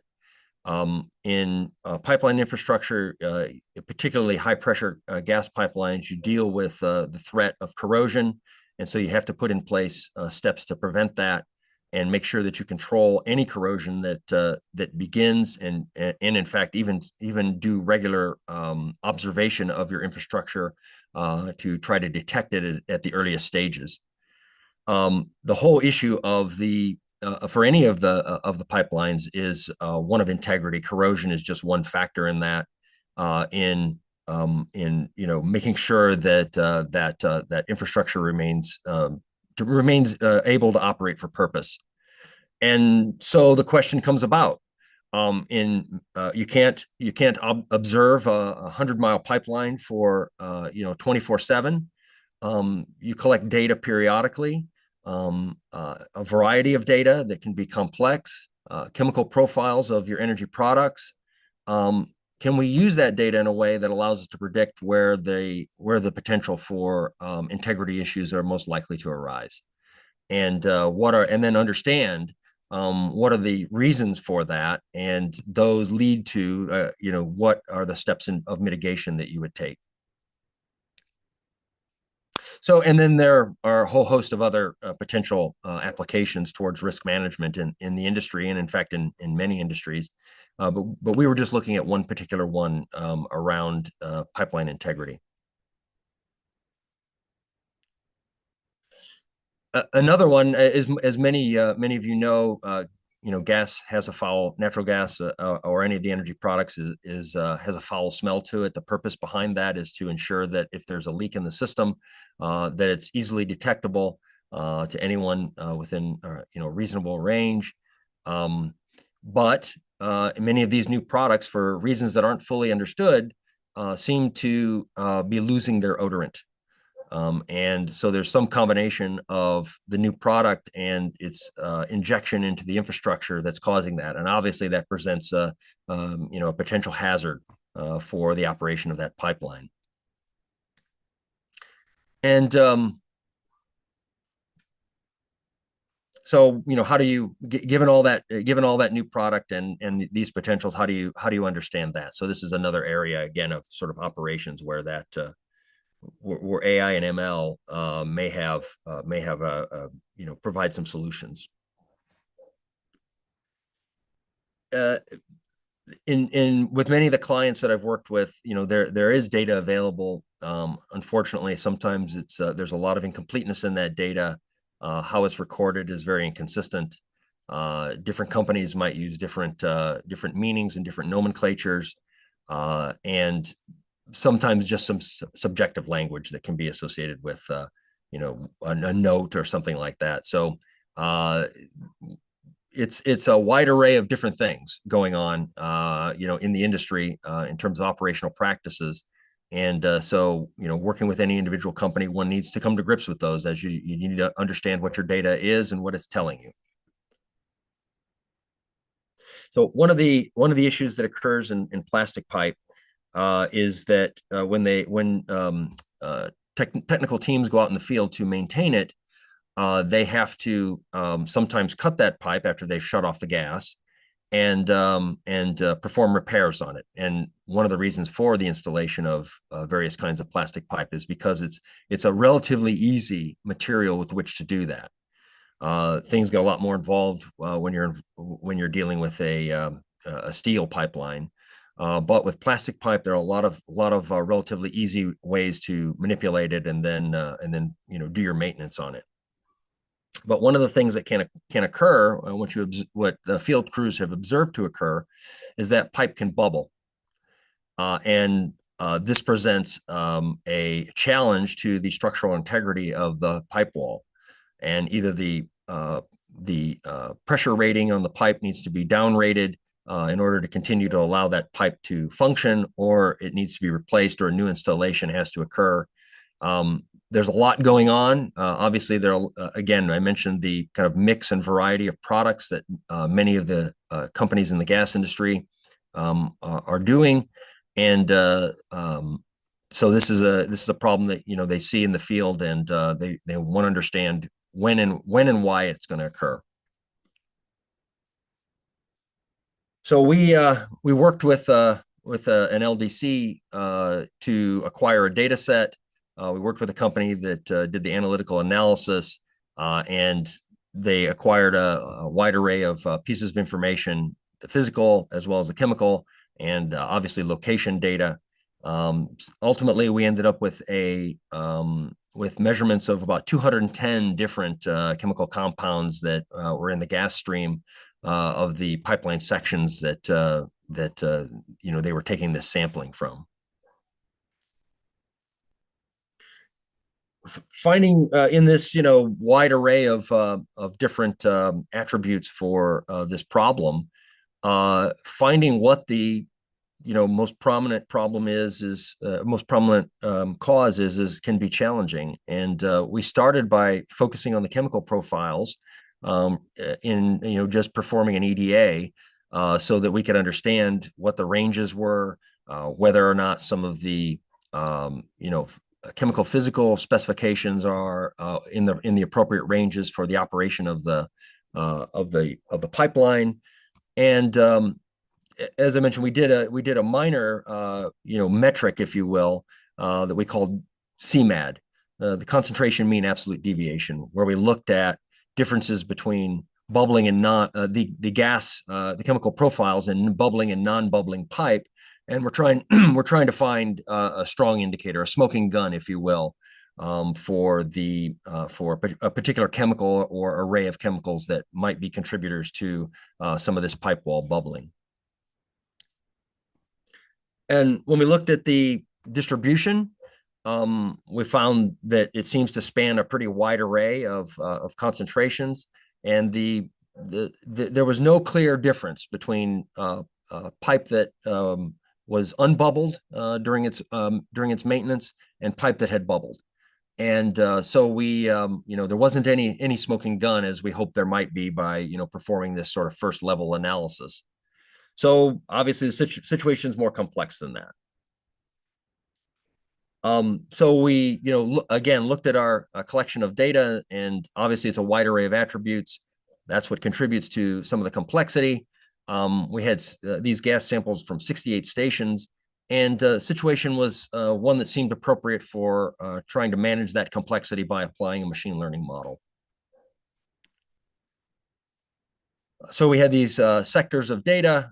We developed a model out of it, and we ended up getting some results.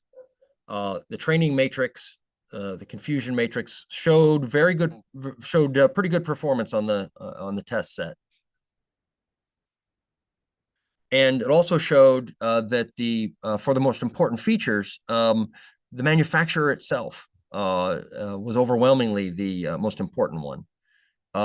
There are some leading chemical components that are contributors as well, and something called the WOBE number, which is a measure of the energy density that the fuel gas contains.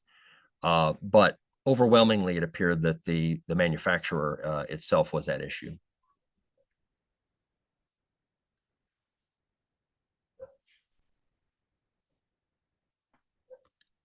So now that you have some result, and if that becomes part of operational knowledge for both office and field crews, now they understand that when they have to go out to the field and mount operations to maintain a pipe, they understand something about what the potential is that they're going to encounter this kind of pipe bubbling that they're going to have to deal with on the spot in the field, and they understand some of the reasons behind it, and can act appropriately. They can optimize how they go about it.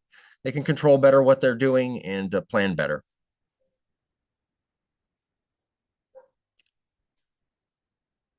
So how does the gas company get started with this? Well, obviously there's an array of analytical data and physical data that has to be pulled together in a way that allows one to apply this sort of AI ML techniques to it. And then from a risk management perspective, the most logical approach is identify what your strongest contributor is, and then start working on that. And sometimes the answer may or may not be something that you can adequately deal with, and if the primary reason can't be dealt with, like in terms of manufacturer, if you've got a wide array of pipeline infrastructure in the field that was made by a particular manufacturer and is posing a threat to the operation of that infrastructure, then now we're looking at new installations, which are expensive endeavors. They take many years. So now you have to consider other potential ways of operating that pipeline that reduce the risks that you have in that infrastructure. So as I mentioned before, I showed this stuff. You have a multitude of benefits that are possible, and I think taking approaches like this in risk management and business really can afford you a very clean opportunity to optimize your business. So I thank you very much. Again, I really appreciate the opportunity, and I'm happy to take some questions if you have them. Thank you, Stefan, for your great presentation. Thank you very much. If someone has a question, please write in the chat. And I have a question for you. Which is the most important AI agent application of predicting maintenance that is useful for the gas pipeline in order to optimize operation in gas industry?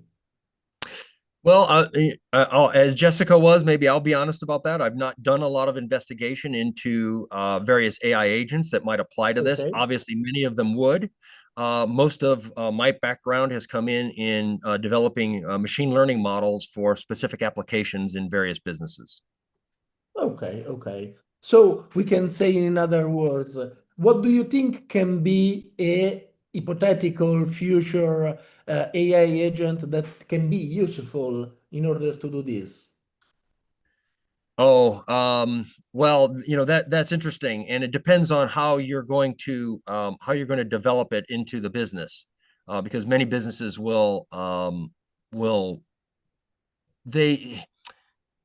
it has to be, sometimes in some industries, it has to be a particularly easy thing to operationalize in the business.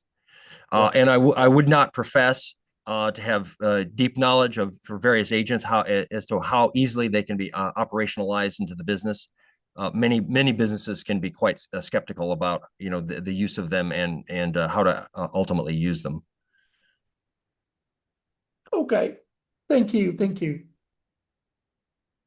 Now we have if there are no questions, we have the panel discussion. So I kindly ask Kiran to verify the availability of all the persons involved in the panel discussion. So Jessica, Francesco, Tony, Fernando, and Balaji.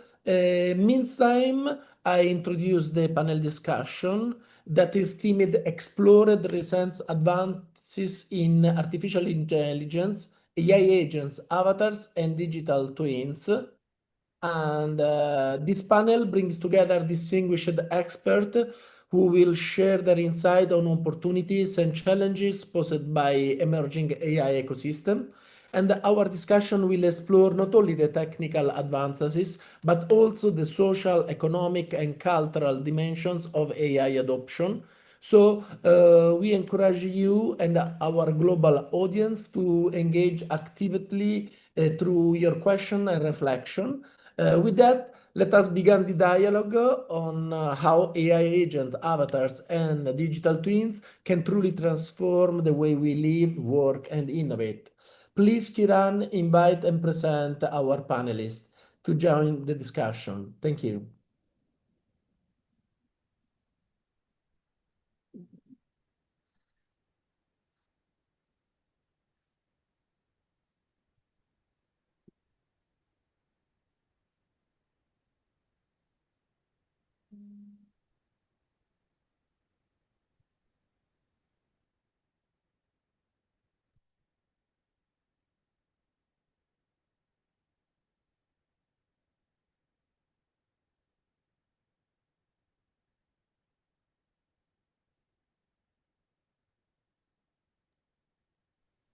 Okay, here we are. We can start.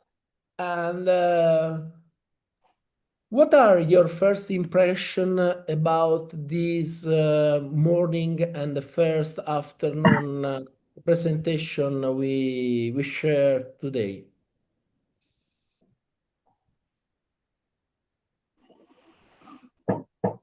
Tony, Francesco, please give your ideas about what is happening this morning and in the first part of the afternoon. I leave the tone in the podium first, and then I will add something. You're you're in the sunshine, huh?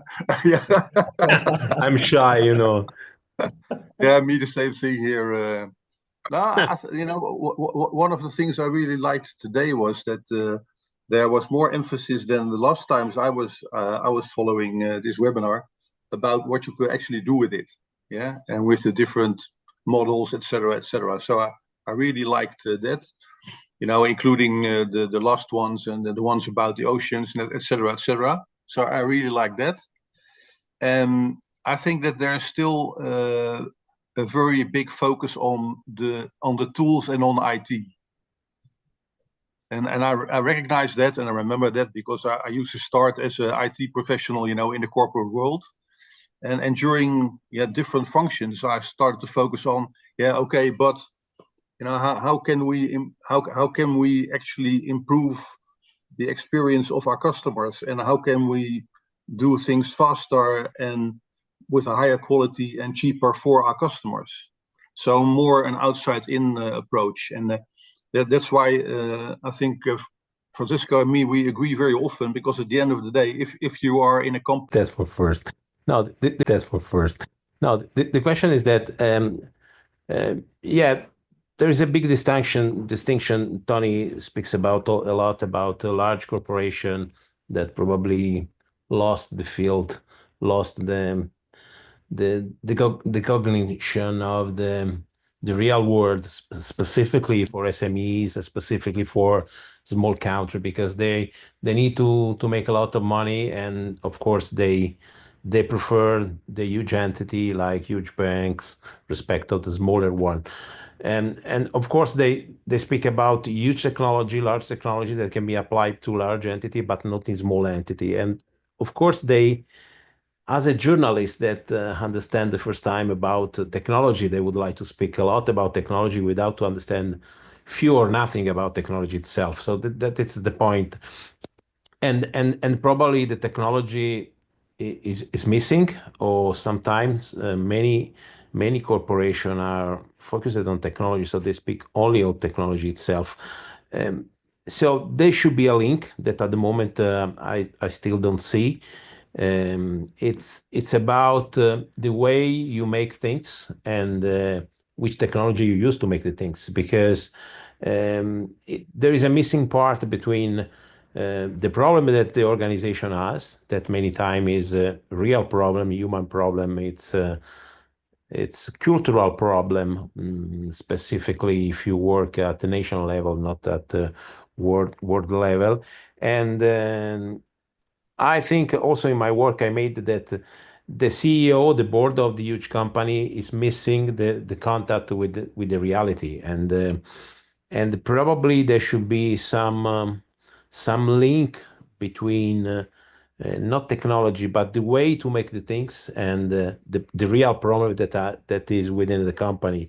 I spend a lot of time in telecommunication company, in financial company, but they speak a lot about solution, probably without any problem on the market. So it's a question. And technology try to fix problem that does not exist, and the real problem is not fixed by technology, because the silos that between marketing and technology is quite far between each other. So I think that the missing point, I saw a good presentation this morning, but apart of the presentation about model and about how we can make specific things like bubble that we see before, that probably just putting the hair on the pipes, you can see where is the problem, but it's not, it's a joke, because sound can help a lot to understand where the bubble is arriving. But apart from that,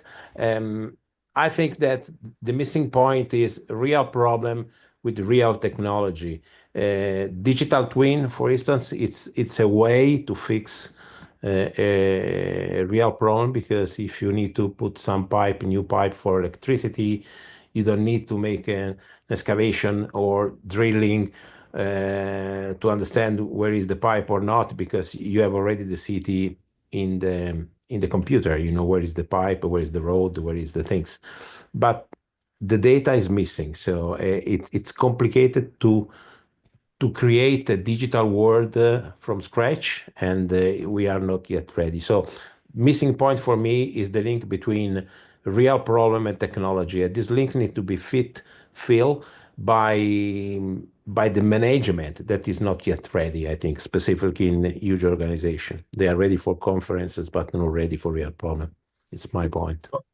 Rodolfo, can I add something to that? Yeah, sure. Please. I think one of the things that hit me the most when I left the corporate world in 2011 was the speed of change and the principle of the two principles. The first one is time to customer instead of time to market. Yeah.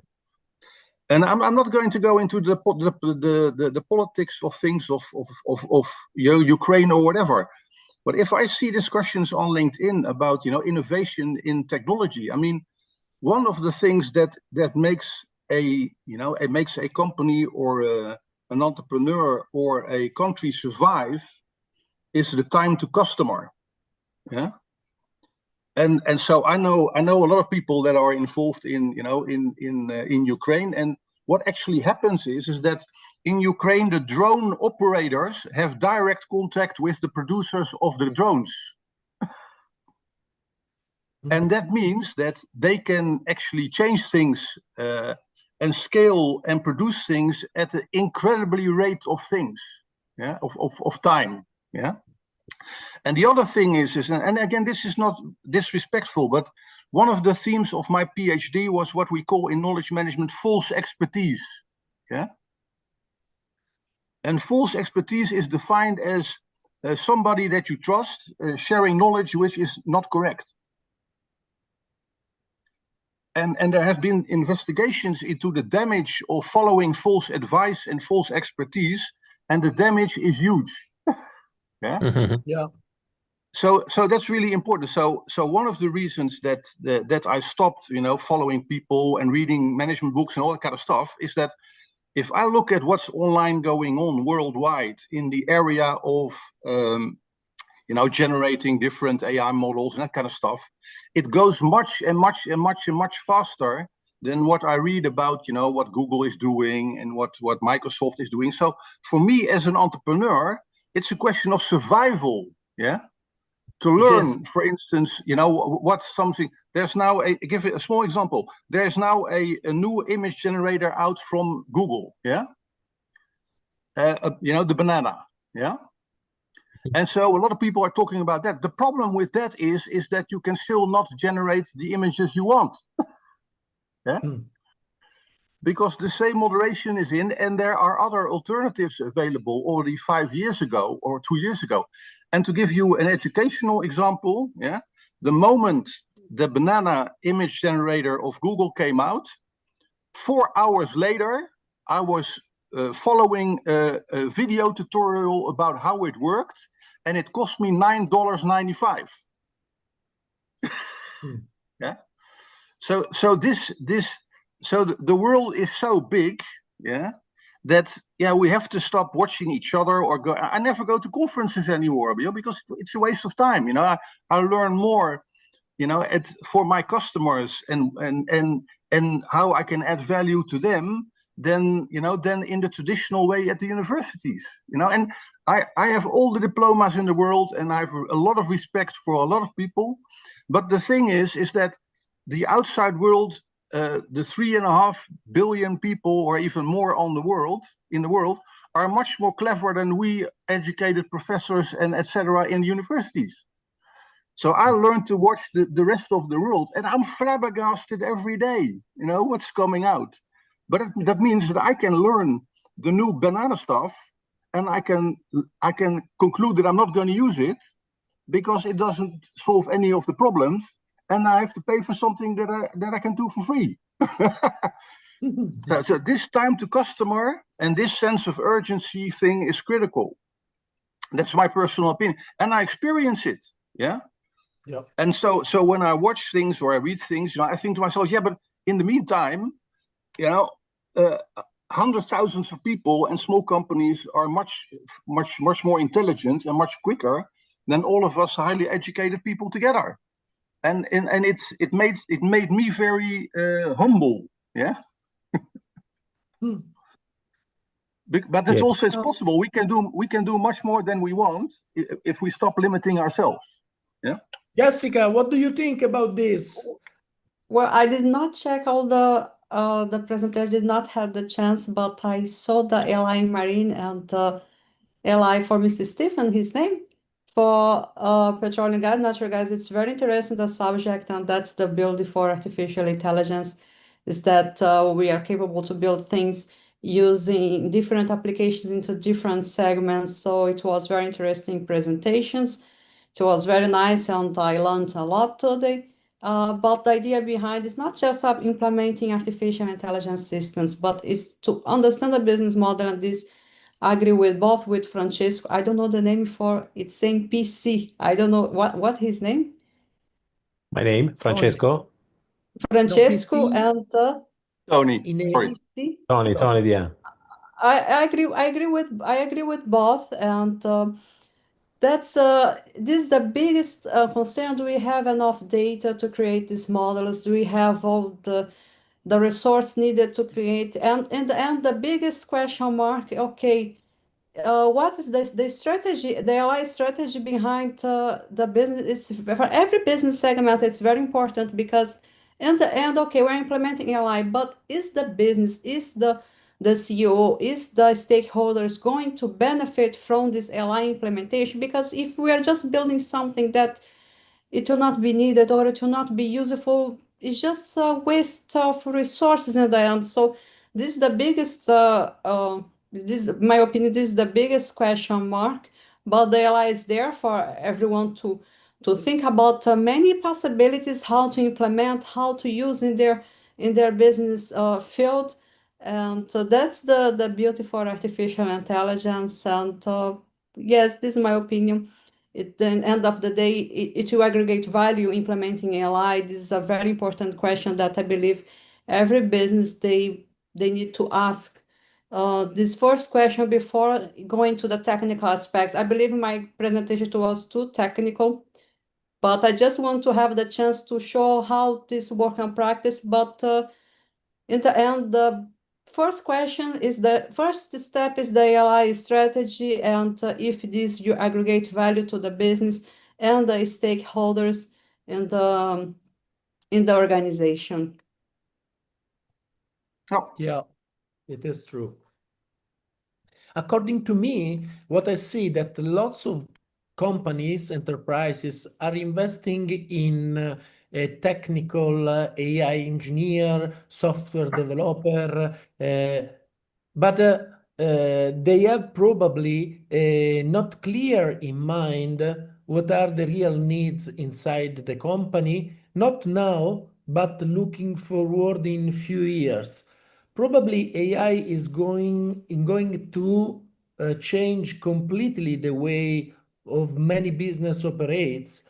And the real question is not what I need now, but what I will need in 2-3 years.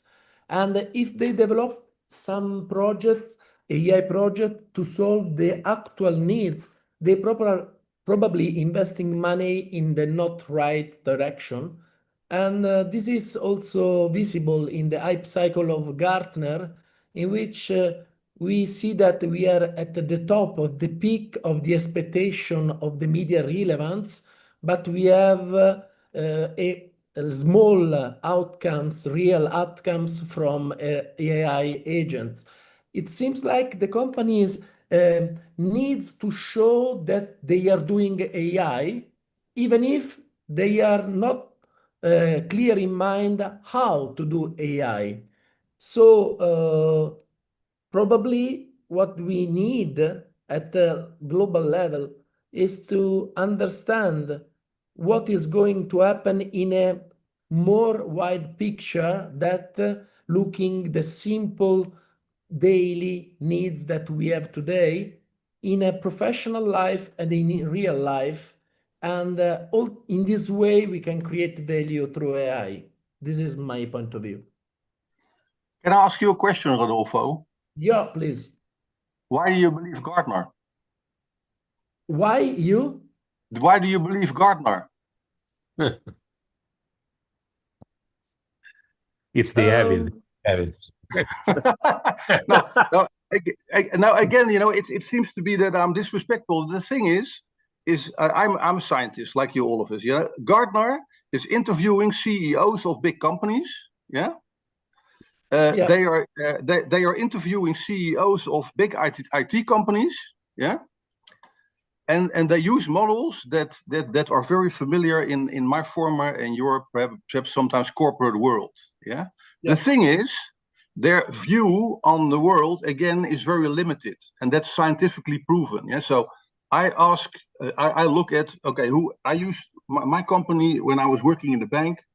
The business people were looking at the clients, and the IT people were looking at Gartner and Forrester. Yeah, and we had to try to keep the big customers worldwide in. Yeah, and we had big arguments. So my question is an open one. Yeah, is that what we have to do is we have to start to think about ourselves. So who do we believe? Yeah, and the world of the Gartner and the Forresters of this world, including my students were still using the maturity model, yeah, of Gartner and Forrester, but everybody knows that evaluation doesn't go like that. So I think that also for the young people that we have to challenge, and we have to challenge ourselves on, okay, what do we believe and who do we believe? Is it actually true? Yeah, and then if we see that there is a big world outside, yeah, that is going much faster than our world of big companies, etc., and of universities, then I think it's just very important to state that. And my second point is that sometimes when I'm a bit down, I'm saying to people on LinkedIn, it's not new, it's new for you, yeah. In my generation, we actually learned a lot from older colleagues and from peers and seniors, and we actually had to shut up and actually start to do things when we have taken up all the knowledge and experience. AI, as Francesco has been explaining very well, I mean, we started to use AI in the 80s, for God's sake, excuse me, yeah?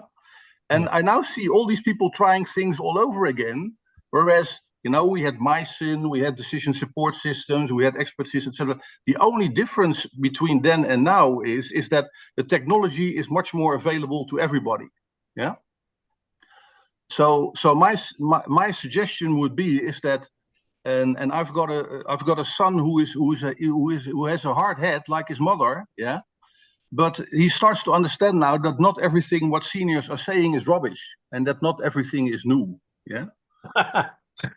So it's not saying that we were always right because we were wrong, but if we start to, stand on each other's shoulders and share knowledge and experience like we're doing now in the webinar, then everybody, including our students, will be going much faster. Instead of inventing the wheel all the time. I've got the impression we're not even inventing the wheel. We're starting to invent the fire.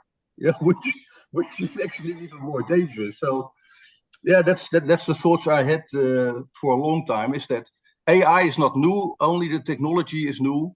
We had a lot of applications in AI since the 80s, and the difference is that the technology and the tools were much more difficult, to prepare and the applications to make than they are now. So yeah, so let's benefit from that and listen to each other. I listen to a lot of young people. I listen to people that have actual experience, and I can learn rather quickly from that. Let's do that together. Yeah, there is also another thing to add to this, because unfortunately for a lot of general manager or people that working on the board, now the word, because it depends which word are you referring to. So you are referring to technology word, to real word, to business word, to cultural word. There is a lot of word, but before there was a huge separation. So people in IT department, they work about Ovum. I will add also Forrester to Gartner also. Ovum, and there was a magic quadrant that it's easy to understand in 4 squares, where is the challenging one, which is the best one, which is the old one, emerging, and so forth. But this is technology again, and there is other group of company like McKinsey or at Kearney, there was at MedTime, Anderson Consulting. There was other company that tried to illustrate how the world can become sooner to the CEO, financial people that is against or aware of technology. The problem now is this thing as merging, as collapsing. It's melted each other. Business technology is melted, and seems that the sacred graal it's the AI, but AI is nothing new, and you need to manage this. And the brilliant idea that everybody has is to hire new people, data scientists that has no experience in recruiting people, but they create a model to give the model to the HR department to hire new people. So this completely incredible, because you have people that they are young, they are brilliant, they are smart mind, but they don't know nothing about how to employ the people, how to integrate the people in a company, in the organization, and so forth. But they create model because, of course, they create jointly with the HR department that normally does nothing about technology and business, because they just need to look. Hopefully, there is no HR people there, but they need to create a way to reward people and also to make the life to better within the company. So the question is that there is a world outside. The world outside need to be looked at with different eyes, technology, cultural, and business, but we don't have the people yet to be able to embrace all the world. And people go to a corner to look the things with the technology or with the finance, with the cultural, but they are not working together. This is the main problem. Technology, again, nothing new, but to manage the technology with the tool that we have, we can make faster, but we need to understand what is behind the technology. In case of AI, what is arithmetic, what is mathematics, what is statistics? You need to understand what does it mean, a slope in a function, because nobody knows what is a slope, but you need to understand these things if you would like to manage correctly. So we need new manager that hopefully will arrive soon. Probably the great difference is with the innovation in the past, that this innovation changed completely the rules of the business organization. And as we say that with generative AI, because the new thing is the generative AI starting from November 2022, AI is science, the end of the Second Worldwide War. So the generative AI needs one important thing: competencies in the specific field in order to review the outcome generated by AI. And if you use, let me say, from as normal customer, as a normal user, we can decide from our point of view what is good and bad for us. But if you use in an enterprise context, you have to manage properly the system, to train properly the LLM, to understand where the data are, if you have enough data, and to create model if you have enough experience to create a model for that. And for that can be human resources that you decide which CV is in line with an open position or not. It is operation management optimization. It is logistic optimization. It is customer care optimization. It is sales campaigns in order to have the opportunity to sales more with less effort. So in every field you apply an AI model, you have to have great competencies. And what, according to me, is going to happen, that IT will be anymore a single department, but has to be spread alongside the enterprise. Rodolfo, okay, I want to ask you a question about this, because it's really interesting is that there's a lot of talk going on also on LinkedIn, and also in universities about AI skilling. Yeah. Yeah. And the interesting thing is that the kind of skills that you need. So we make a difference between AI right skilling, AI upskilling, and AI reskilling. Yeah. Yeah. So there are big programs in the Netherlands which are given by professors at universities, often with funding from the EU, and they have big programs, very expensive courses, including in business schools, to teach people the skills that they think corporates and will need in the future. Yeah. Yeah. The interesting stuff is that we wrote a paper 3 years ago. Is that predictions then were that a lot of people in marketing, in IT, and even in management in large corporations will be losing their job. Yeah. And at the same time, the number of fixed jobs in traditional big companies and in government in the Netherlands, in these areas, has been declining rapidly. Yeah. So take an example in banking or in financial services or in Shell or in Unilever or in any big company in the Netherlands. The use of IT has been resulting, and now with AI, in a huge reduction in the number of fixed jobs. Whereas at the same time, we're still teaching people how to get a new fixed job, and the skills and the diplomas that are relevant for that. Yeah. So we discovered that if that's the situation on the Dutch and the European and the global market of labor, yeah, then you actually have to teach people completely different skills. Yeah. You have to teach the M models, by the way. The biggest topic online in the world globally now in companies is not growth but survival. Yeah. So if you do that, you can just research it. So that means that you actually, for instance, if you want to start to work as an independent entrepreneur or in a startup or a scale up, and you want to start your own scale up or found your own, whatever you want to call it, you need completely different social and technical skills than if you want to work for the government in the Netherlands or in a big corporate or in banking or whatever. So I think that's why I like the idea that you were posing. But for me, it means that if the future of work is going in the direction that we actually saw already 5 years ago, then it means for our educational system, including us at universities and business schools, that we, point one, have to learn different skills ourselves and different knowledge. and we have to use and we have to learn different tools. I gave courses on at a business school for ICT people, yeah, and the students told me that they knew more about practical use of AI in IT than their professors.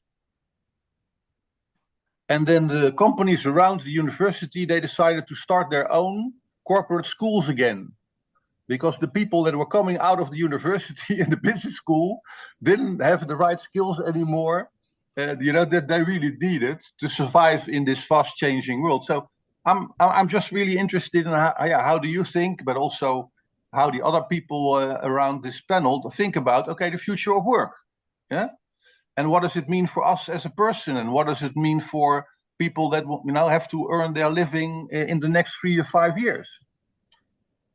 Yeah, I'll leave to Jessica because I would like to add something, but I am Jessica first. Well, I believe, yes, the AI, you automate some jobs, but it will enable us it will create new jobs. But I totally agree with you. It's what you said, the people you need to reskill, to understand, to learn these new skills, but it will not be everything automated, even because there are some scenarios people think, okay, we can automate 100% and everything goes fine and don't need human supervision. For me, I don't like, for me personally, I'm not saying about the AI specialist, but in my opinion, I don't believe a system 100% automate, because yes, it can take a job from a person. So I don't think there is a AI ethics behind that, and I believe this in Europe is very strong. The AI ethics, and the world now is talking about not just about the opportunities about artificial intelligence, but the ethics associate, the ethics behind, because end of the day is exactly what you said. That is a survival for humans, so it cannot just be automating everything and let the machines control everything. It needs human supervision, but yes, some repetitive tasks it may be replaced, but this is not the end.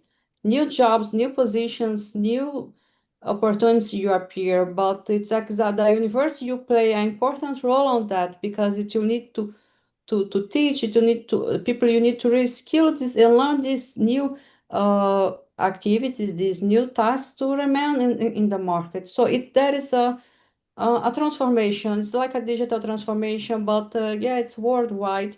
And I have seen some, especially in Europe, they are very strict about AI. There is a document, Europe AI Act, even to create the system, it's classified such as low risk, medium risk, and high risk. And if this system is classified as a high risk or very high risk, it may address some concerns. It must follow their instruction, follow the rules to develop this kind of system. Because of this reason, because it needs time. AI is just an evolving field. It's old field, but it's evolving. The advance, the research, the implementation, the systems, continues to evolve. But the people still need time to move together, because sometimes what I feel, the technology is moving too fast. AI is moving too fast nowadays. People, they need time to learn, to get these new skills, to remain and to adjust in this new market that it's coming. But I don't see I see, okay, it will be challenging over the next years, but it's like a continuous step by step. But I think, yeah, that's my opinion. I think you're right. One of the things I'm always interested in is the models that we have in our minds. Yeah. So for instance, I'm on LinkedIn and I keep on being asked by people if I need personnel. Yeah. I don't need my own personnel. Yeah. I'm not in a big company, I used to work there. So I'll give an example. I've got a site and I had a lot of cartoons about American politicians on my site. Yeah. I was attacked heavily by people in the US. Yeah. And I hired a guy from India that I work for a lot, and he charged me $18, and he solved all the problems of the attacks in 2 hours. And he charged me $18, and he answers 24 hours per day. Yeah. Yeah. Now he takes and I'm doing this on Fiverr since 2004. Yeah. So the thing is, if I would have hired somebody, in the original world, it would have cost me much more money, etc., etc., and I would have to get an offer, etc., etc. Now, the only thing I want to say is that I'm also an economist, and I look a lot at what we call substitutes.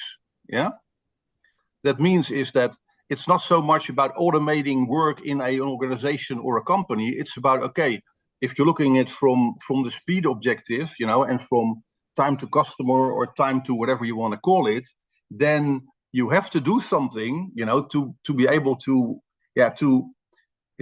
satisfy those needs of people. And the idea that you always have to have a person as a contracting person in your own organization and that you own his or her, and Francisco knows this also. I mean, we were using in investment banking in the 90s, we were already using virtual teams. Yeah. Of people that didn't know each other at all and that were put together, to do something very quickly, globally, for a customer. Yeah. So what I mean to say is this idea is that there are people that can help you solving problems for customers around the world that are very good and that that don't spend a lot, that don't cost a lot of money, and then can help you, to help your customers and everybody you want to serve. Is just another way of looking at work, and that's what I just want to give as an example. So again, the idea that you have to have your own employees, in an organization is actually a rather simplistic and sometimes also a very dangerous principle. To give an example, in the Netherlands, the former minister decided that in Holland, there is no civil servant that can lose his or her job because of AI.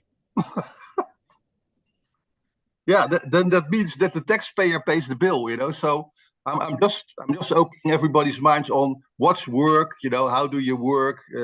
Do you want to have a fixed job or not? From the perspective of, work in the future.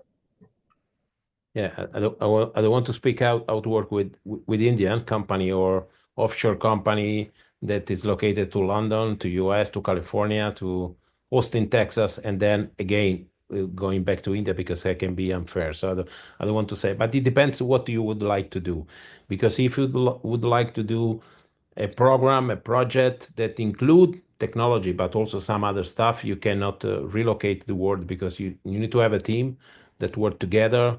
You need to have a sort of agile, that I call fragile, way to work, that with with fragile, meaning a lot of time. But if you need to give me the cartoonist, give me a model, give me a website.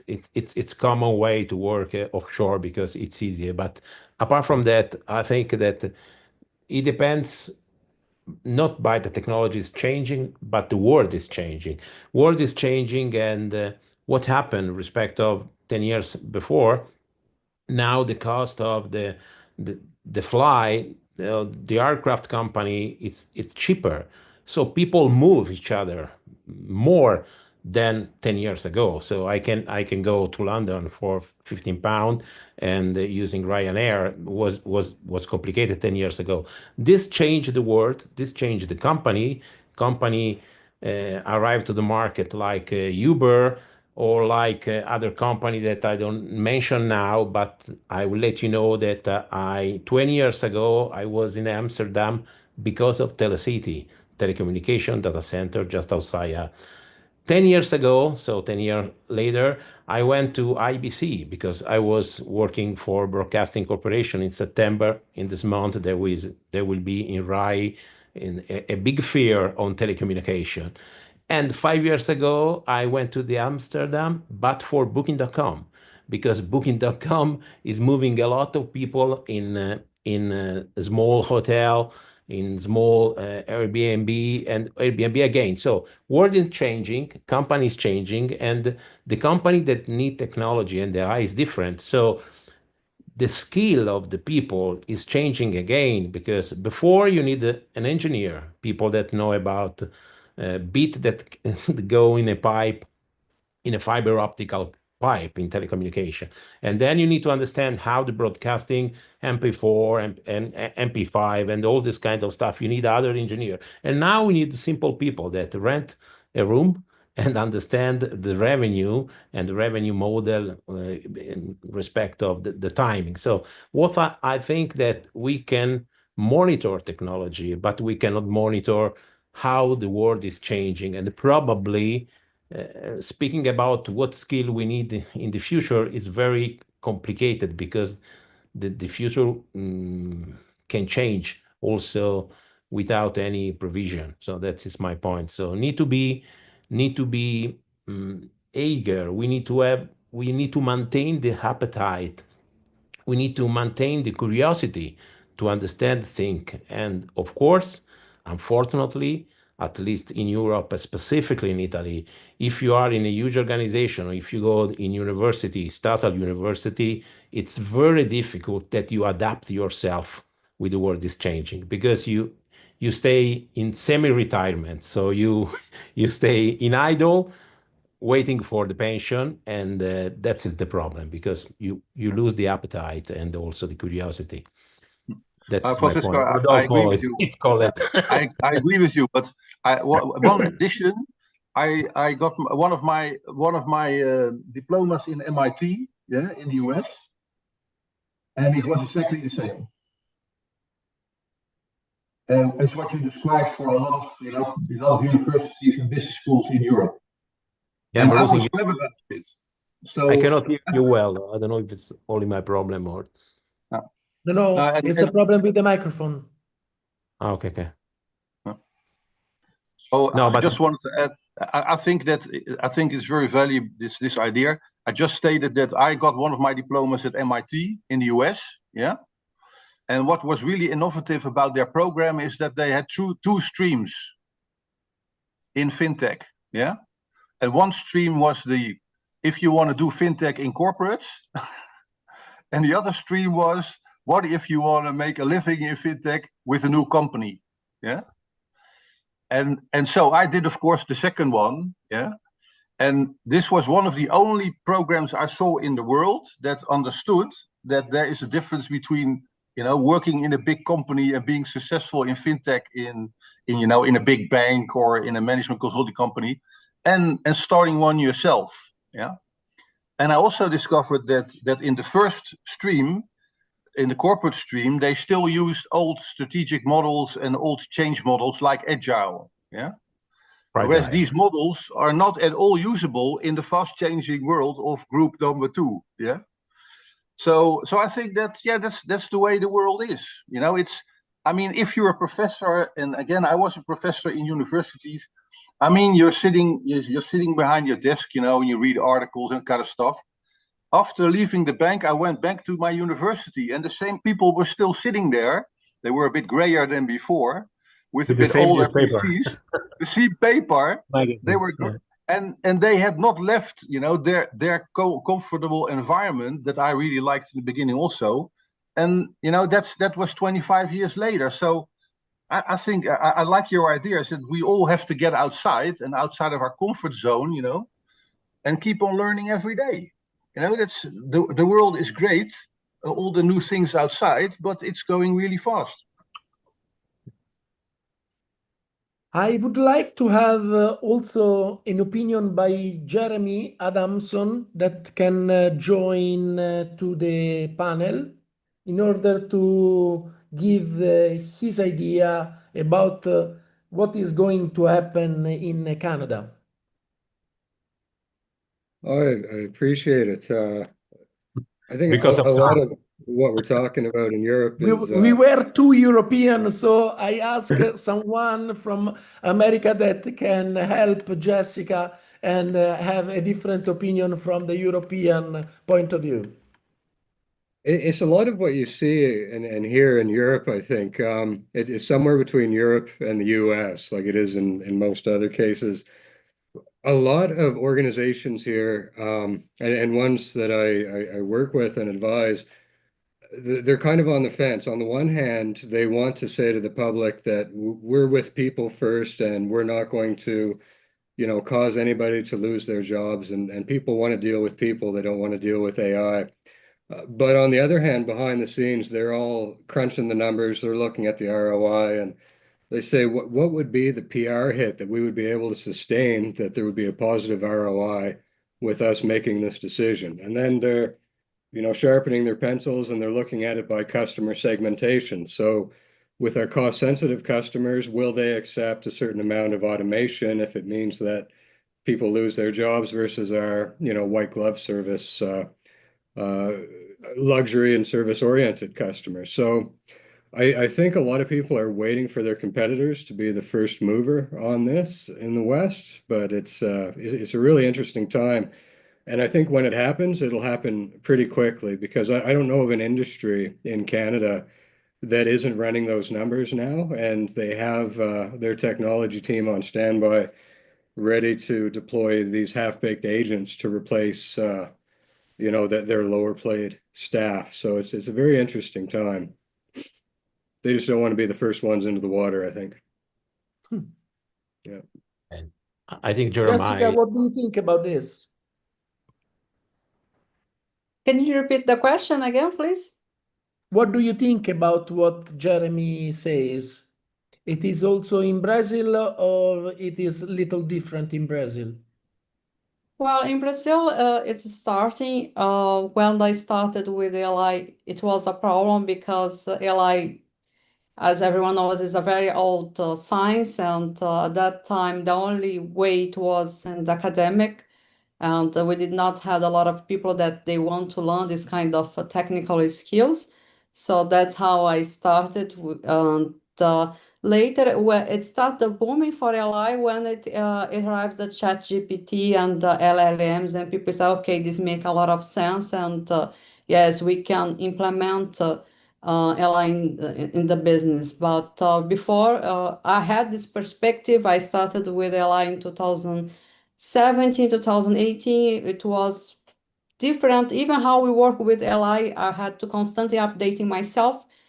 I believe this for everyone. We cannot stop studying. Even I finished my academic, but I'm always learning something new. I'm always updating myself. In Brazil at that time, it was very slow, but now it's moving fast. Companies here, they start to be interested about how AI can be implemented into their business. They want to understand further, but I believe they are growing. Brazil is growing and artificial intelligence, but there are bigger players in the market. I haven't seen that USA, Canada, Europe, and China, and the other countries, and United Arab Emirates also haven't seen their interest in AI. I see they are moving faster than Brazil, but Brazil is moving together. Very good.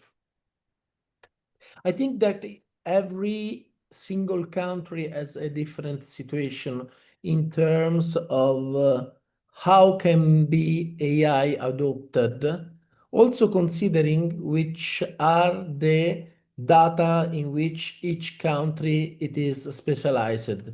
The main model are there, but the engine it is ensured by the data.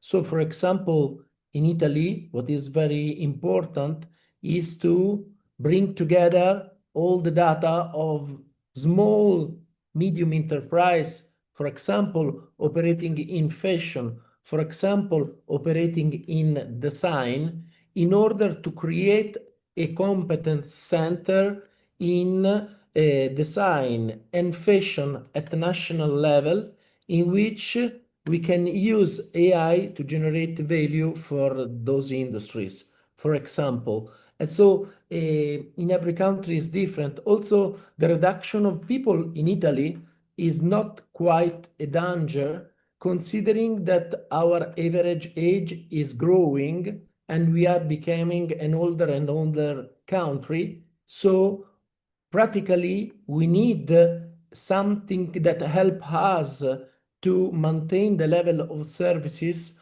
also with less people working on enterprises, government, and other things. So there are different approaches country by country that are possible to the same AI, according to me.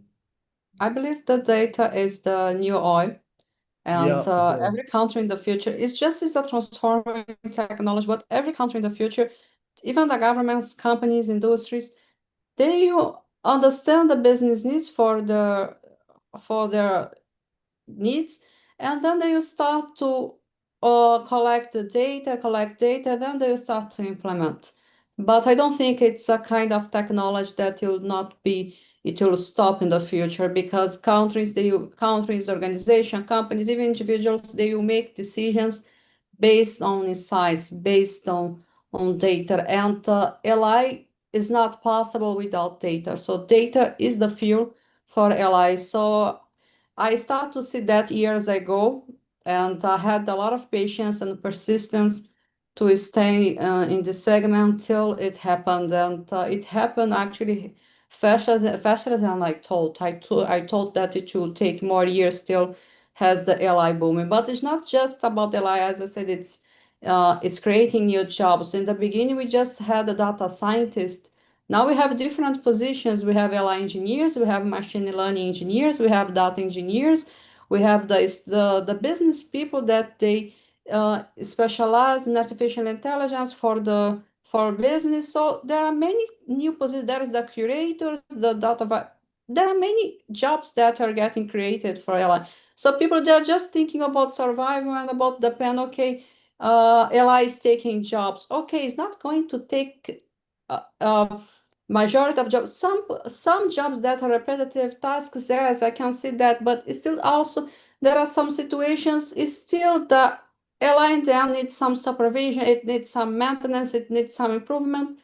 So there are different situations, different scenarios. But my belief, yes, data and AI will be used and applied by worldwide. It's just a matter of the time. Some countries, they saw it faster. They are moving faster. Other companies, they're saying, okay, it makes sense to us as well. Let's think how we can apply that and benefit from the technology. And then they are adapting and they are moving on the market. Thank you, Jeff. Thank you. I propose couple of minutes to everyone in order to have the opportunity to have a final perspective on this, and then we close the panel discussion. So feel free to start, Jeremy, Francesco, or Tony, as you prefer.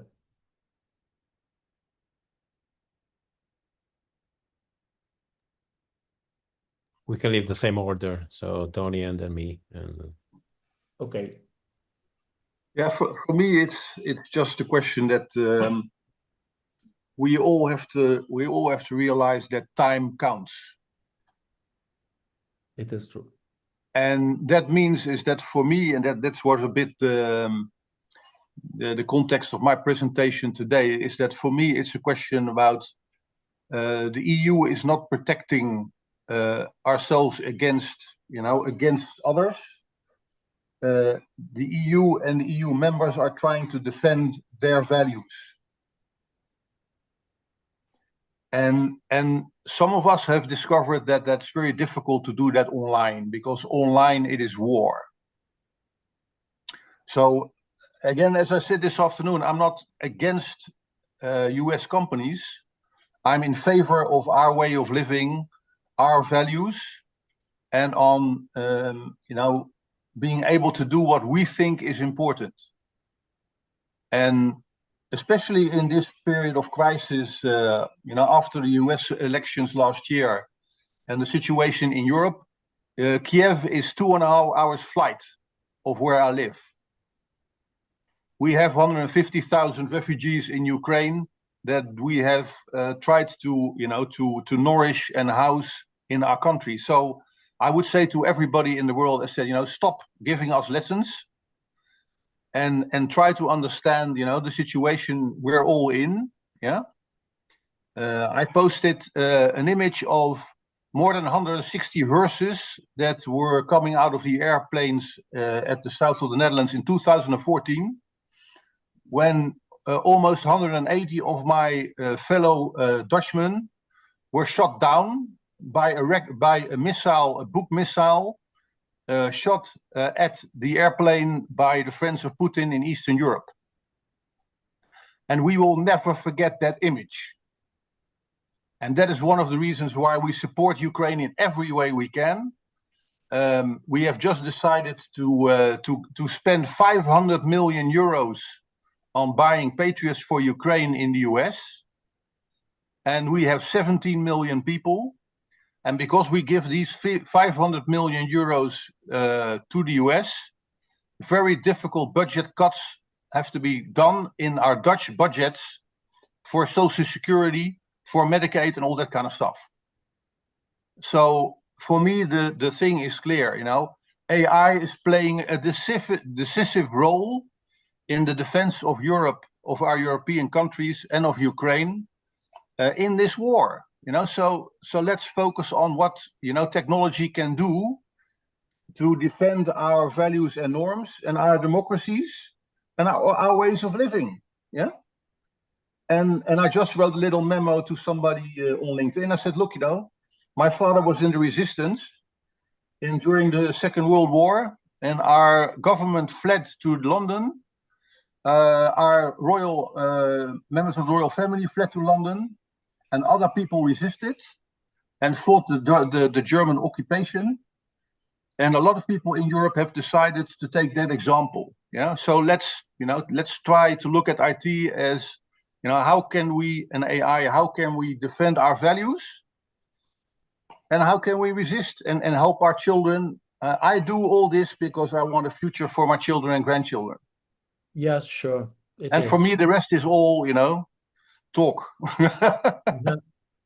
And to finalize this one, I think that the scientific community in different countries in Europe and abroad have actually should have the purpose to defend our way of life. Yeah, Instead of just giving theories and opinions on, you know, on whatever, let's help each other, you know, and work together.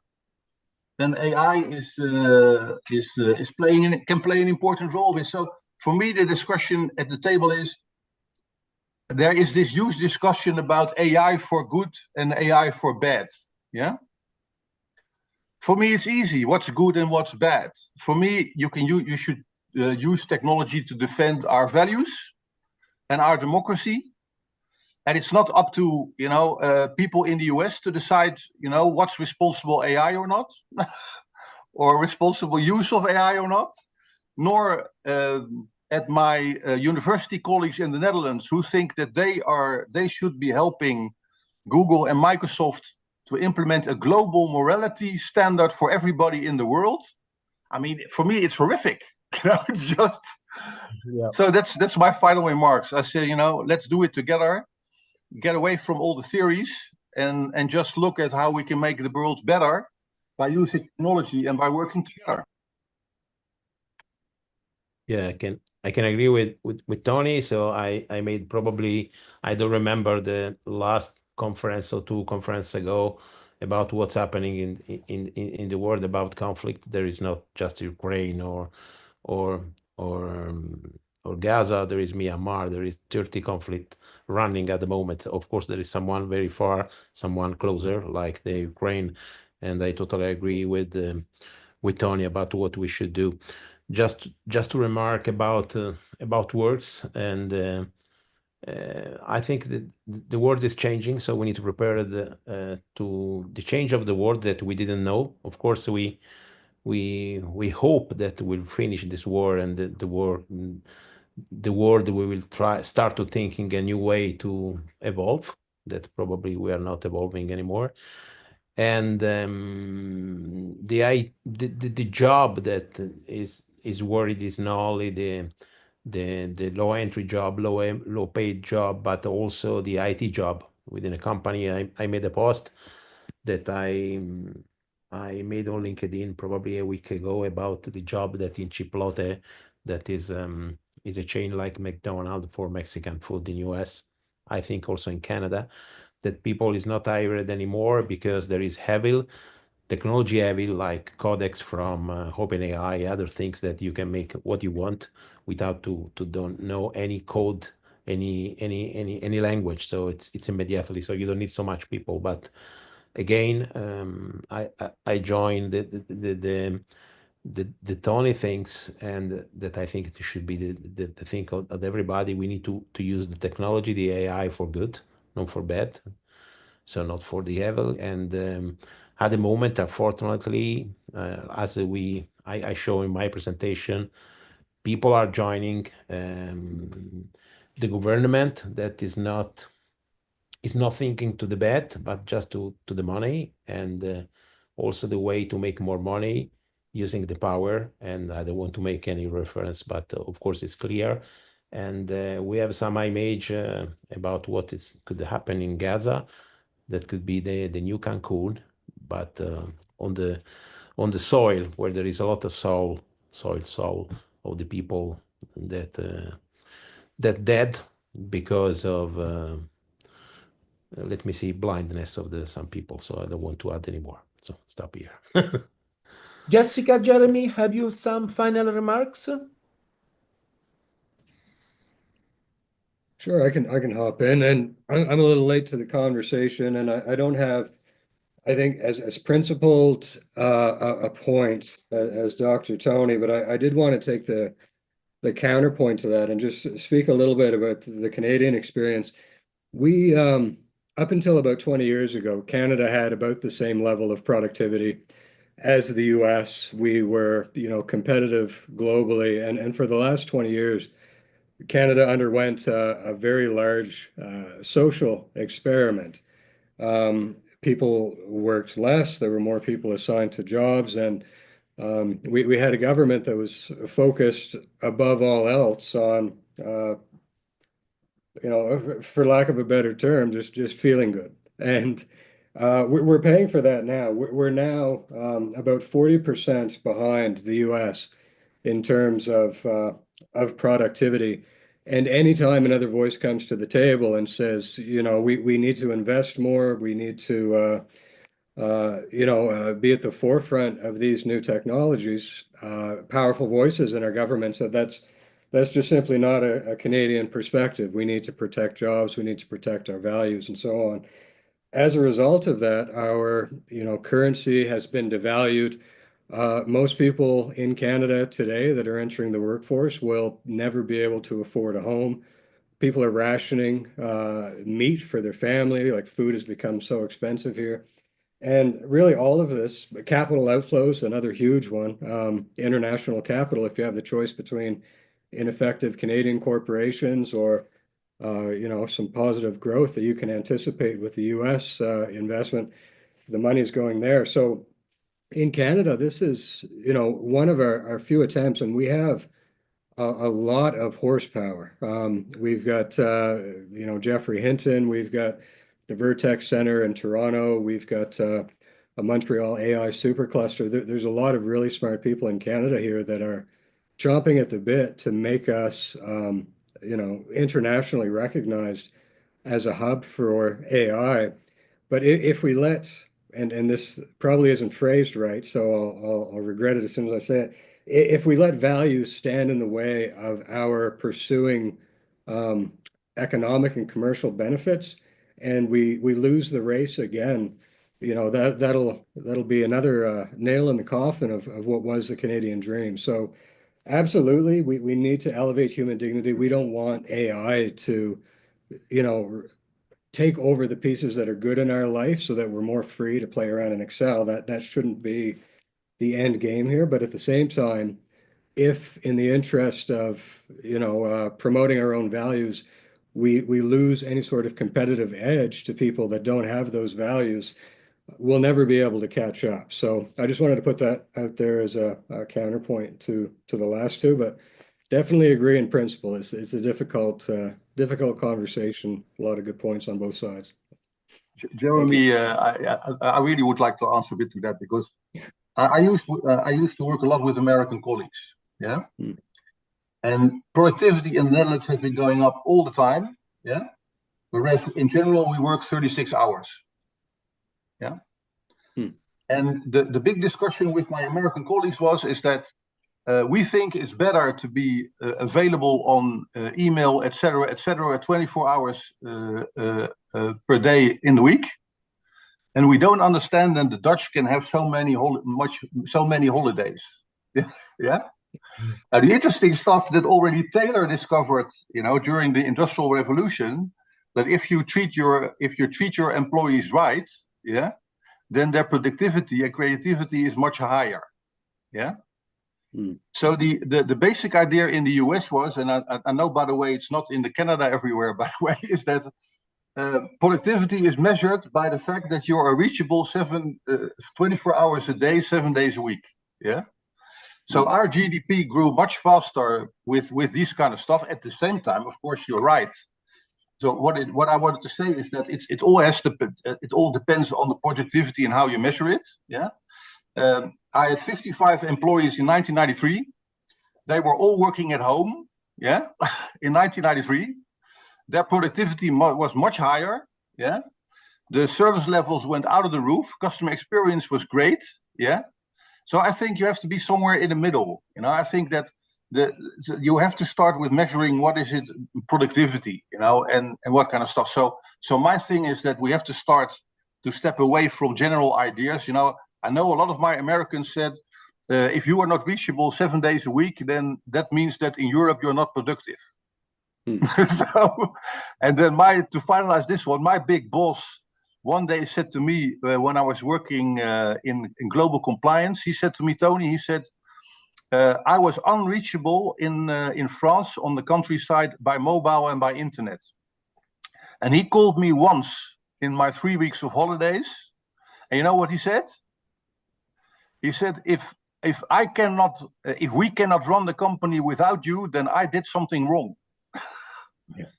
So they have to make sure that people are, sharing experiences and that kind of stuff. So I just make this little remark about the fact, because I hear this kind of stuff very often, in discussions, and I just say, okay, yeah, but some ideas are very old, and I don't think it's a good idea that when I went to the US last week with my son for 2 weeks, and I went to the southern states, yeah. And a lot of people from the universities, they had to clean toilets in the hotel because they didn't have a pension. Yeah. So I don't think that's a good system. It's somewhere in between. You can have a really good running economic situation, without killing people. It's somewhere in between. Fair point. Okay, we have the last couple of minutes for Jessica remarks. Well, I believe AI has to be used for good, as everyone said. I do agree with that. But last thing I would like to emphasize, I would like to mention for today, is the knowledge transference is very important, and I believe everyone can learn from each other, and it's a part of the process, it's part of a digital transformation. That's all I have to say for today. Perfect. Thank you to our panelists for their insight and to our audience for the engagement. Please, Kiran, announce the next speaker.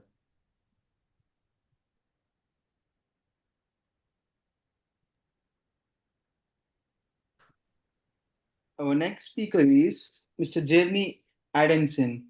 Mr. Jeremy is a leader in AI and analytics strategy and has a broad range of experience in aviation, energy, financial services, retail, and public administration. Jeremy is the Vice President of Digital Services and Analytics at Steely Auto Group, an instructor in corporate strategy at the University of New Brunswick, a strategic advisor at several technology startups, and the author of Minding the Missions and Geeks with Empathy. Please join me in welcoming our keynote speaker, Mr. Jeremy Adamson. Great, thank you. I'll just try to share my screen here.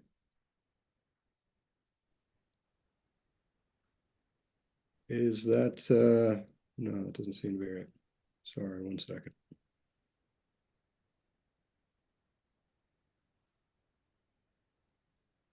Is that coming through okay? Yes, we see the slides. Okay, perfect.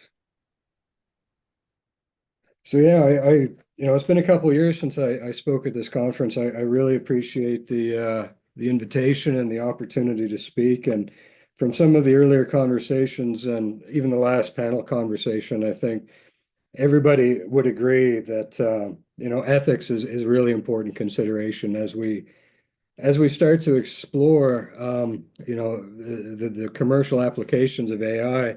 We really need to step back and look at this holistically and evaluate our decisions and frame the guidance that we're giving to our clients and our students and people we work with, and align it around, like Dr. Tony was saying, around human values, and make sure that we're not compromising the most important things to us in the interest of a new technology. We need to find a good balance between those. And that was a very generous introduction. I won't belabor the point. I'll just call out that my social media accounts are on here.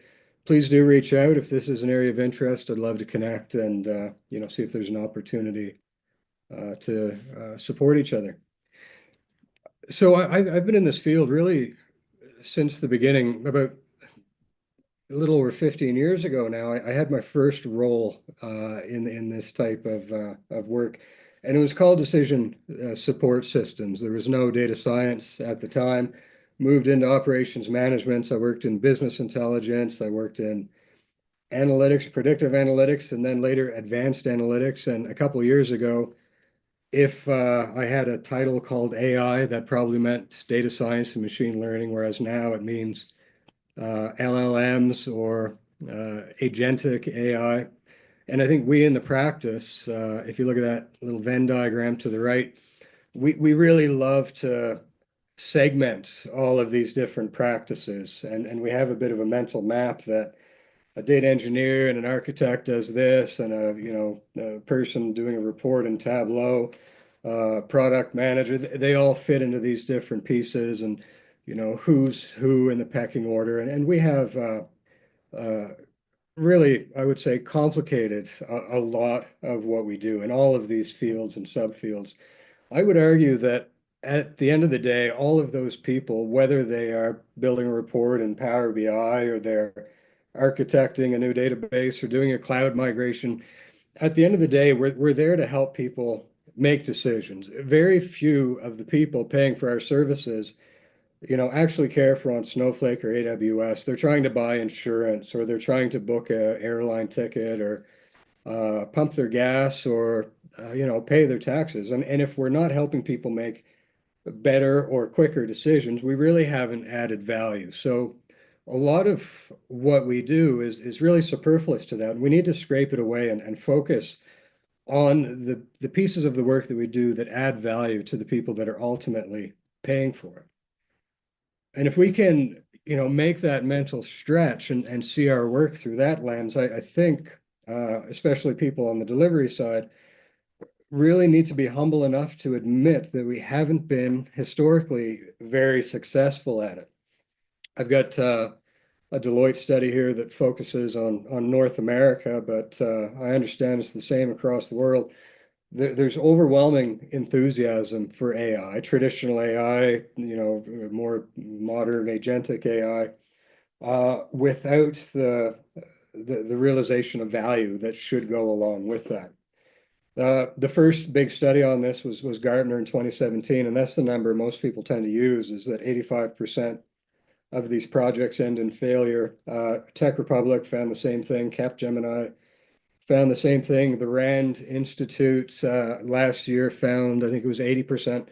So really quite consistently, we're finding that people that work in data analytics and AI, despite being technically gifted, aren't able to deliver. They're not able to execute from a corporate perspective. And, the big study everybody's talking about now was by MIT. Just last week, I think it was, saying that only 5% of AI projects are actually returning value. So I think we need to be conscious of that and to look at what's causing these issues. And it's very rarely the technology. Technology 99.9% of the time does what's advertised. It tends to be in how it's deployed and used that these things fall down. And it's not the technology, it's the strategy, the process, and the people. Because the people that are deploying these tend to be very myopic. They focus on the technology, but unless they have these with a larger view of ethics and regulatory considerations, we're not going to have the value creation that we should.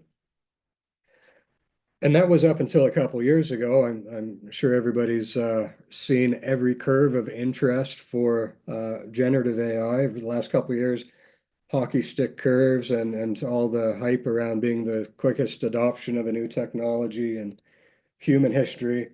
And for the first time in my career as a consultant, people are really kicking the door down trying to get advice on this because they're seeing that simply mentioning that you're doing AI is going to lead to greater valuations on Wall Street, Bay Street in Canada. Wall Street Zen did a great study on this where they looked at earnings calls for publicly traded companies in 2023.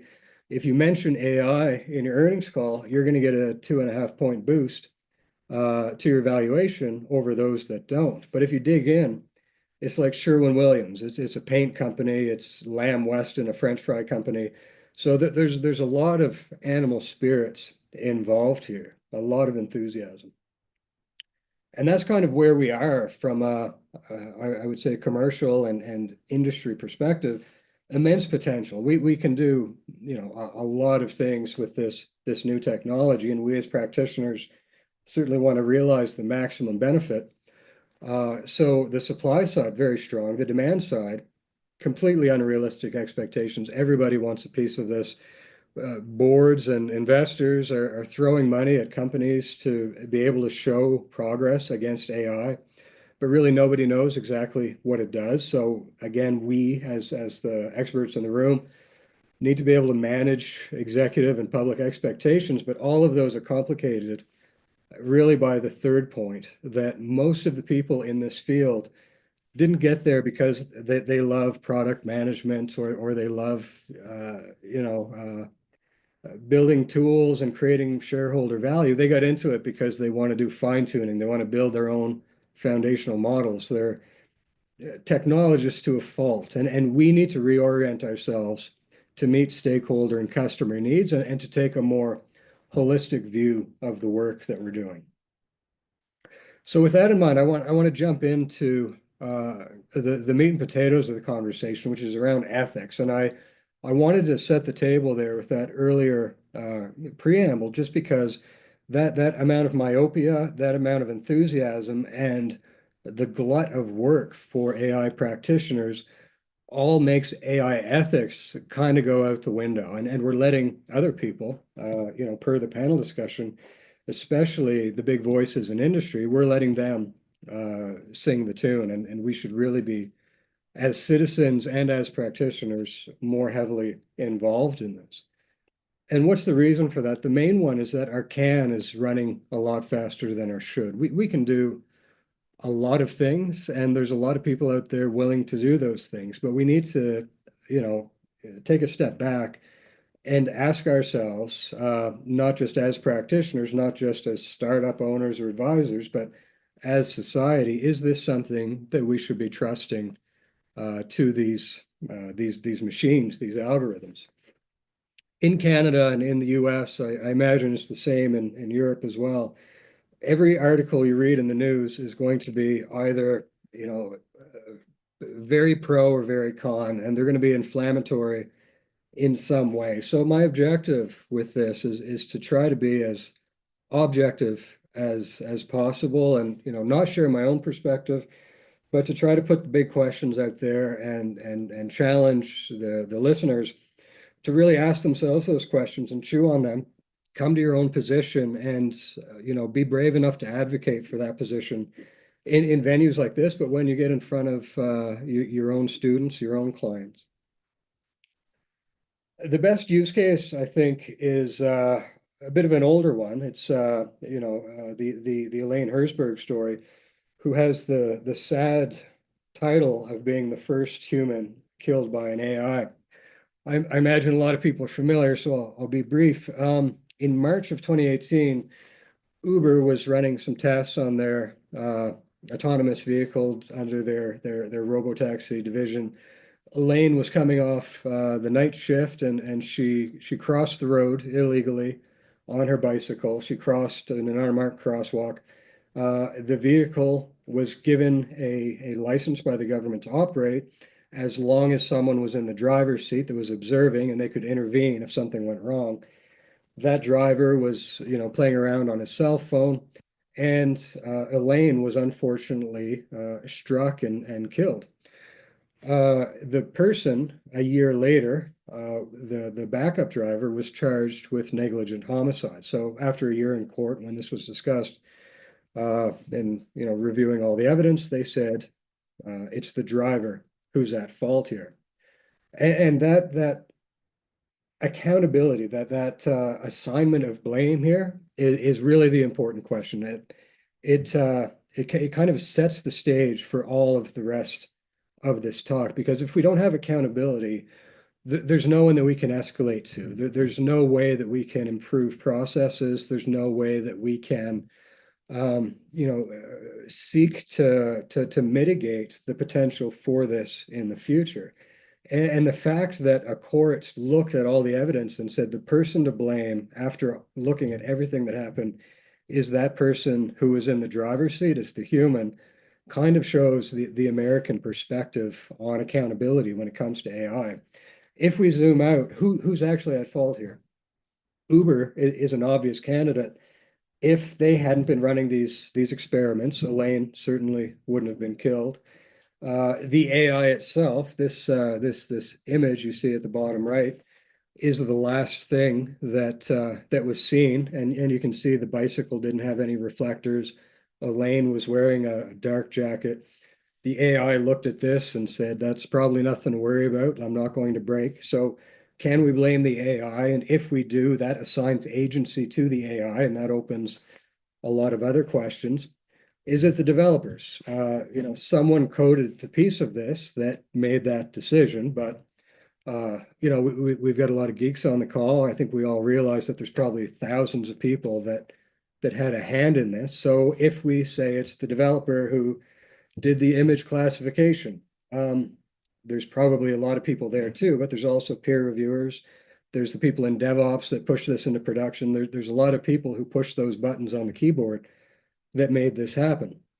Was it the attendant? He wasn't paying attention. Elaine isn't blameless. She was being irresponsible. She crossed illegally. She didn't have reflectors on her bike. She was dressed in dark clothes. The government approved this. So there's thousands and thousands of people that we could potentially blame or hold accountable for this. And the decision in the US, and a telling one, is that it's the easiest one to understand. It's the person that was the attendant who didn't step on the brake. But at the same time, and again, I'm trying to take the counterpoint to myself here, we accept in the US and North America, around the world, we accept that in the interests of commercial activity and logistical efficiency, we accept that hundreds of thousands of people are going to die every year on the roads. We accept that in the US, about 35,000 people need to die so that we have operational roads. We could reduce that. We could ban cars. We could say the speed limit everywhere is 30 kilometers an hour. But we know that we wouldn't be able to transport things as efficiently. People wouldn't be able to get to work as quickly. So we say we would rather 35,000 people die than to reduce the speed limit or ban cars. I know that that's a far stretch, but it's an important thing to consider. So, is it worthwhile then? And this is a horrible thing to say and to think, but is it worthwhile that a few Elaines die so that we have the data to be able to advance robotaxis, autonomous vehicles, so that long term these numbers come down? And that is ultimately the question that's being asked. and the question is being decided without being clear about what the question is. When we say to Uber and Lyft and Tesla, yes, you can continue with your autonomous vehicle experiments. When we look at ethics as a whole, there's a lot of people smarter than me that spend their time thinking about this. I'm just a humble delivery person. But it's important, I think, to be at least conversant in the different ethical pillars here. And one of the ones that comes up quite often is fairness. And for a philosopher, they have, you know, their own definition. I think we as humans, we have kind of a animalistic sense of fairness. We know intuitively this is fair and this isn't. This person was dealt a raw hand. This one got what was coming to them.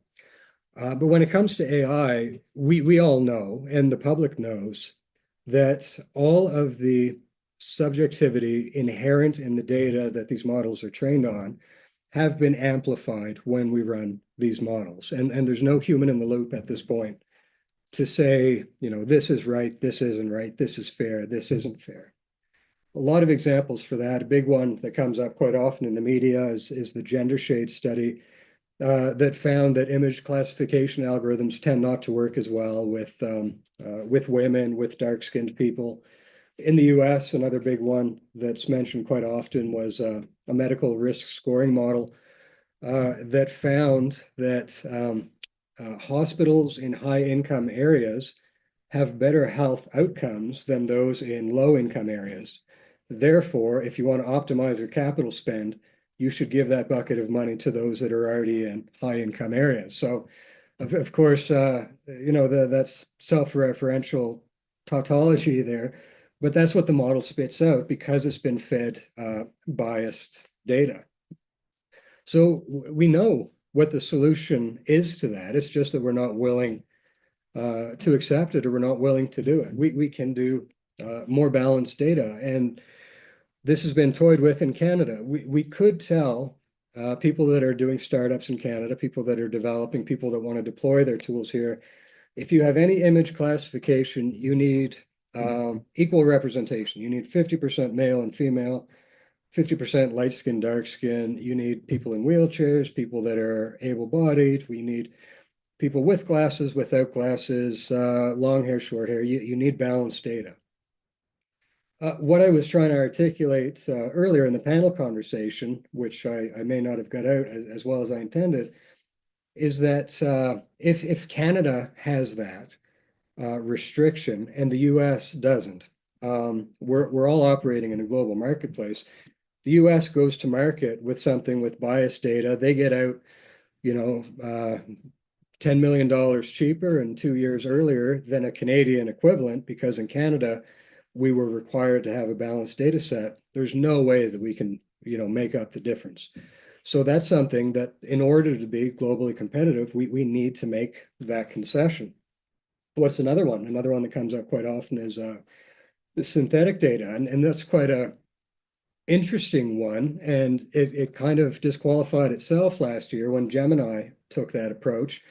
I think everybody remembers in the media last year, Gemini, if you asked it for historical imagery, it would force a level of diversity onto those pictures. So if you asked it for photos of a pope, it would give you Hillary Clinton as the pope and an African pope, which you know, there's never been either. So at that point, if you start to feed, you know, hospital healthcare models idealized data, then really you're throwing away what little data you do have, and you're just making emotional decisions. So you're not having the outcome at all that you were anticipating. You're just using fake math with fake data to reinforce a decision that you already wanted to make. So a lot of you know, pros and cons to however you handle this. We just need to be consistent, and I think very sober in which path we're choosing.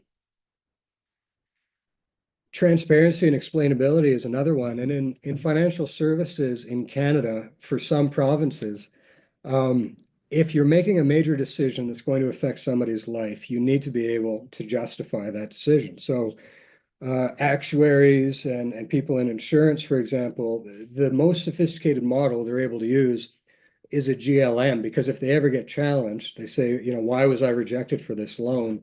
You can really easily take those coefficients, plug them in, and say, well, your postal code gave you this, your age gave you this. We gave you a risk factor of 9, you needed an 8.5, you didn't meet the bar. We're consistent, we're unbiased, and we can't get in trouble with the superintendent of financial institutions. But when we start to rely on AI, the more modern AI, all of these are black box models. We're never going to be able to explain with 100% certainty why these decisions were made. And we may know, people on this call, but the public tends not to know that these AI models are really utility maximization models. They're trying to say, I think these words in this order are going to make this person happy, not on the basis of evidence, I conclude thusly. So we can't explain that. We only know that it spits out what it spits out, and we can say what the confidence is of what it's saying.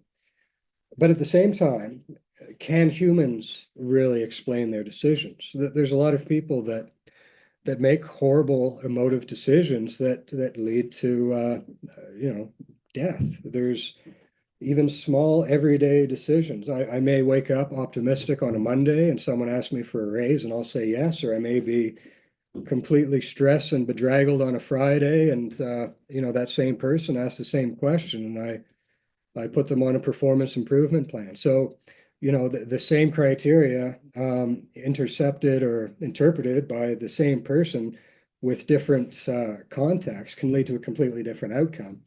And that's no different really than AI. So another one that we just need to be able to understand and be consistent about.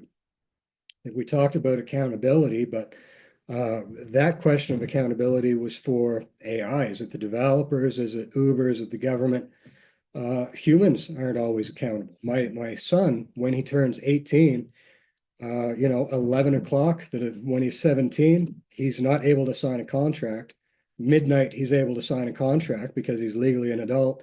If he has 2 beers, now he's intoxicated, he can't sign a contract again. So we have these levels and boundaries around accountability. Can we take those and put that around AI? Is that appropriate? Another one is privacy and data protection. This is something in Canada that comes up quite often, and is how much of a person's own data do they own, and how much of that privacy should be given up for the common good. And what comes up in those questions quite often is the Minority Report. And stories stir emotions, and that's a great example of it, because when you watch the movie or you read the book, you're looking at the hero's journey from Tom Cruise's perspective. He's getting assailed by these ads, and you feel empathy with that because you're getting spam on email as well. He's being unfairly accused of a murder he didn't even commit, and so on. But if you zoom out from that and you look at society as a whole, you're getting relevant ads, which is something we've been moving towards for a long time. There's less shotgunning of spam. Crime is massively lower. So the bigger question is, do the ends justify the means? And should we say nobody has any right to privacy in the interest of the common good, and in reducing crime, and in allocating risk appropriately, and reducing informational asymmetry between parties when they're negotiating? There's all sorts of different justifications for it, but from an individualist, liberal, Western point of view, that's a really frightening conversation to have. But it's one that's happening, I think, without our consent right now, with the decisions that a lot of these companies are making on our behalf. And the last one I want to talk about is safety and robustness. There was an excellent episode of Black Mirror on the last season called Common People. I always love science fiction for putting these big questions into a more human context. I think it's a great way for people to develop a bit of a moral imagination. You really need to stretch your credibility for this story, but essentially The image right there, it was a husband and wife. The wife was diagnosed with a terminal brain tumor. Doctor said there's nothing they can do. She was 100% going to die. But there is a technology company that can remove the tumor and replace the missing gray matter with, cloud compute that's going to be radioed into her head or something. You need to, again, stretch your imagination for that aspect. But an interesting question, because at the end of the story, they take advantage of that. She doesn't get the product she had signed up for, and that leveraging of the cloud for a monthly commitment of $200 a month turns into several $1,000s a month, which bankrupts the family. She turns into a walking billboard because she's compelled to advertise for different companies. There's all sorts of dystopian things that come out of it. At the end, it's a very sad ending. But the question is, and again, this goes back to the other point, she would have died 100% if that technology hadn't existed. And the government in this story wouldn't have been able to, on its own, come up with the capital to develop that type of solution. So as an early adopter, she's going to have a horrible experience. But if we fast forward 20, 30 years, perhaps that becomes public domain procedure. Perhaps the government's doing. Perhaps there's no obligation of being a walking billboard. So do we forfeit saving a life today due to risks tomorrow?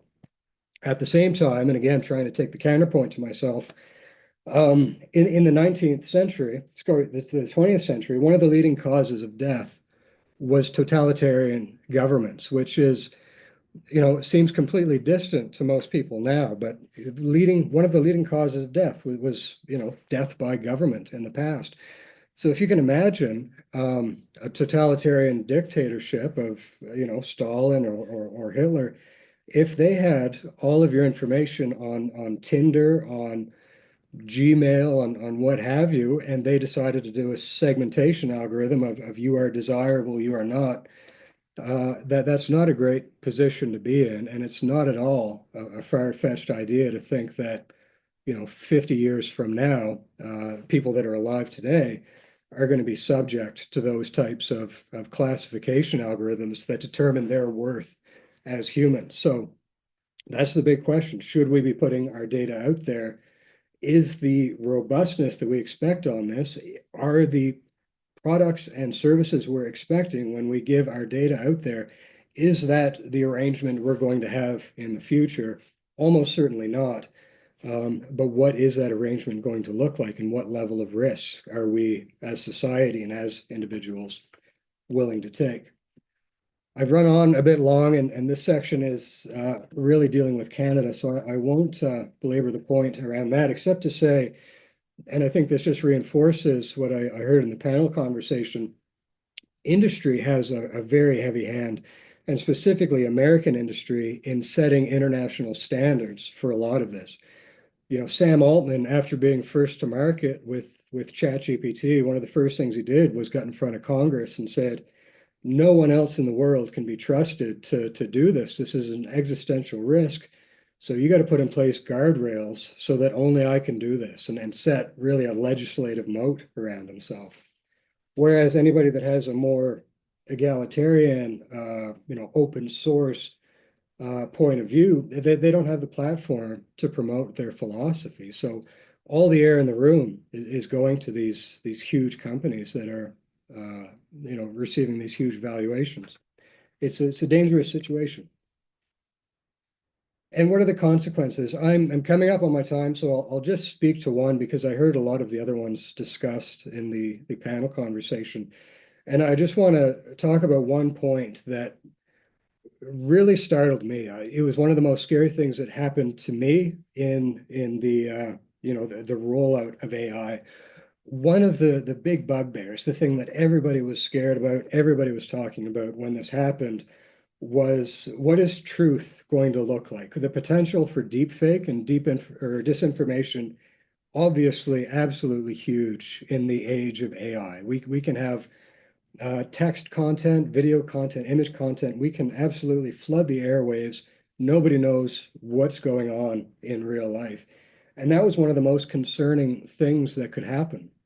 So fake news amplification, market manipulation, these pump and dump schemes that we actually have seen some of, voice cloning, political manipulation, putting together fake speeches and putting them on Twitter, and most people can't tell fact from reality on there. So OpenAI, of course, in their maturity and their being the global voice of what ethical AI looks like, they said, we're not going to allow this. We're not going to let you upload an image and try to make modifications. We think that's too dangerous, so we're going to completely block it. And then what happened was when their recent 4.0 model came out, they very, very quietly removed that limitation, and they started talking about Studio Ghibli images and 3D selfies. They started saying, oh, look, our servers are melting because this is so popular. Here's this really cool prompt. If you upload a picture of your town, whatever you want, you can do this really cute little Studio Ghibli picture. And here's another fun prompt. You can make yourself into an action figure and put yourself into a little box. And when that rolled out and they removed those guardrails on deepfakes, everybody gravitated to this. I did it myself. Here's Jeremy, the AI strategy consultant. I was distracted as well. But that just goes to show how quickly people can lose their focus. They're completely scared of this. It's all over the news. And then you show them a fun image of a Studio Ghibli of the city they grew up in. You take away those guardrails and everybody forgets what they were scared of. They look at this for a couple minutes and move on to that next thing. And that's as quick as it can happen. And that's why it's so important, I think, that we as practitioners really have a seat at the table and we start to be involved in these conversations. One other thing I will bring up, just because I love this book so much, and I think it's a great way to challenge yourself. And that was the takeaway from this talk, and something that I really encourage everybody to be able to do, is to answer these questions for yourself. If anybody hasn't read this book, it's called The Circle by Dave Eggers. And it basically asks the question, if we get to the point that AI can make perfect decisions, should we allow people to make those decisions anymore? And as it is, Facebook can guess with over 99% certainty who you're going to vote for based on your friends, based on what you post, based on what you follow, based on how long you linger on certain images. So if hypothetically Facebook can get to 100% certainty, why go through the expensive theatrics? Why give people a day off work? Why set up those expensive polling stations? Why don't we just let Mark Zuckerberg email us all, January 1st after the election, and say who won? Same thing with dating. If an AI or Hinge or whatever else is out there, Tinder, can say with greater certainty than us whether or not a partnership is doomed to fail, why would we let people get married? Why would we let them have kids? Why would we let those kids suffer a divorce when we can reduce the probabilities of that family trauma by not allowing them to get married? And the ultimate question from all this, and what is addressed in the book, is when we get to the point, and really we're already there, but when we get to the point where the unequivocal ability of AI to make decisions is superior to yours in absolutely every respect, isn't it irresponsible and cruel to let you choose at that point? Isn't it cruel to let you make mistakes that are going to make you unemployable, that are going to make you in an unhappy marriage, that are going to waste your time and your money? Why not let the AI make those decisions for you? And I think until you can answer that from an ethical perspective, I think you haven't thought about these questions hard enough. So that's my time. I'll leave it there. Again, if you like this type of content or this has resonated, shameless plug for my book, Geeks with Empathy, talks a lot more about it, and my social media accounts are right there. Love to connect offline. And to the organizers, again, I appreciate the time and the opportunity to join you guys. Thank you, Jeremy, for your great presentation. We have one question from Jessica. Is there a legislation in Canada to address these cases? I think that she means deepfake and similar things like that. Canada is interesting. We have been very, very ambiguous in terms of legislation. And 4 years ago, under a different government, 2 governments ago, they started Bill C-26, I believe it was, which said at some point in the future, we're going to have an AI minister. And the AI minister is going to prosecute people for the incorrect use of AI. With absolutely no guidance on what the incorrect use of AI entails. So the short answer is no, but that's led to a lot of uncertainty in the direction of development or what organizations can invest in, because it's kind of like you're trying to build a housing development.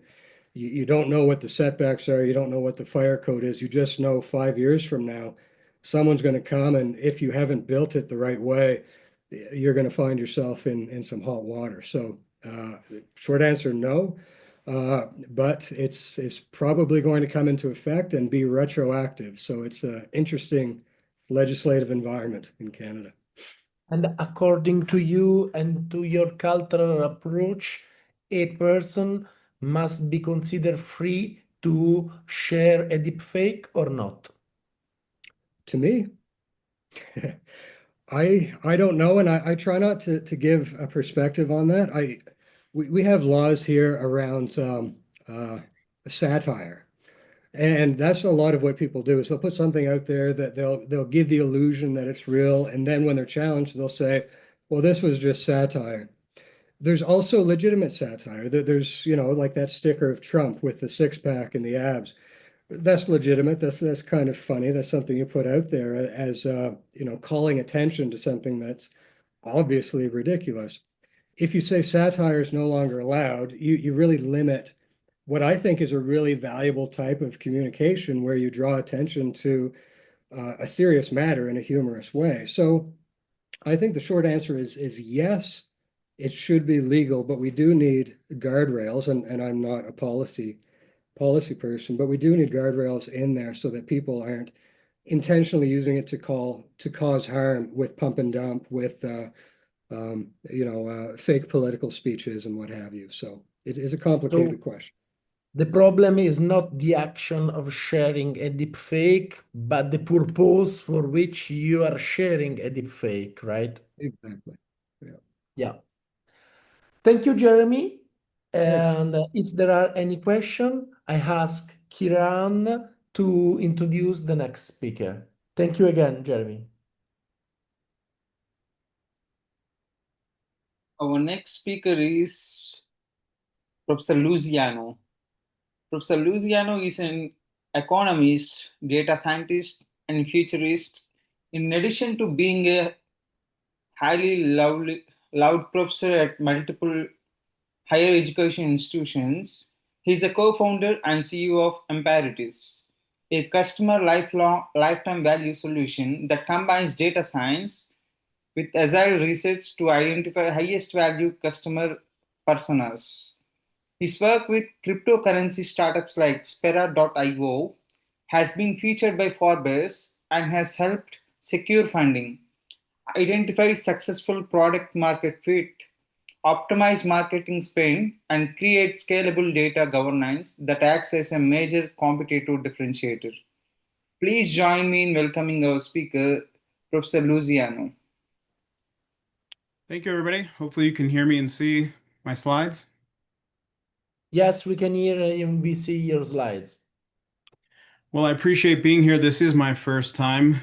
I found Jeremy's talk to be really fascinating around the ethics component and specifically around the idea, I'm an economist, so the idea of systems that get so big and so dispersed or even decentralized that no one person or participant can be held accountable for what happens as a result of that system.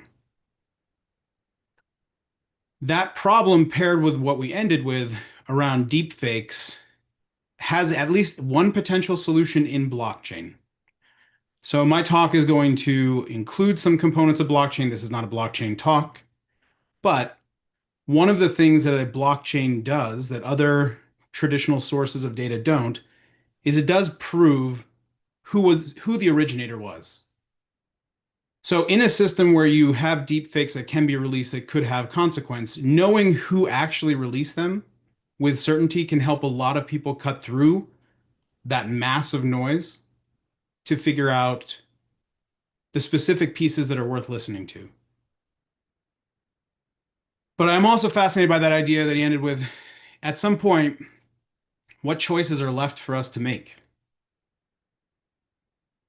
Do we have any? Do we truly become the meat sacks from Futurama at that point?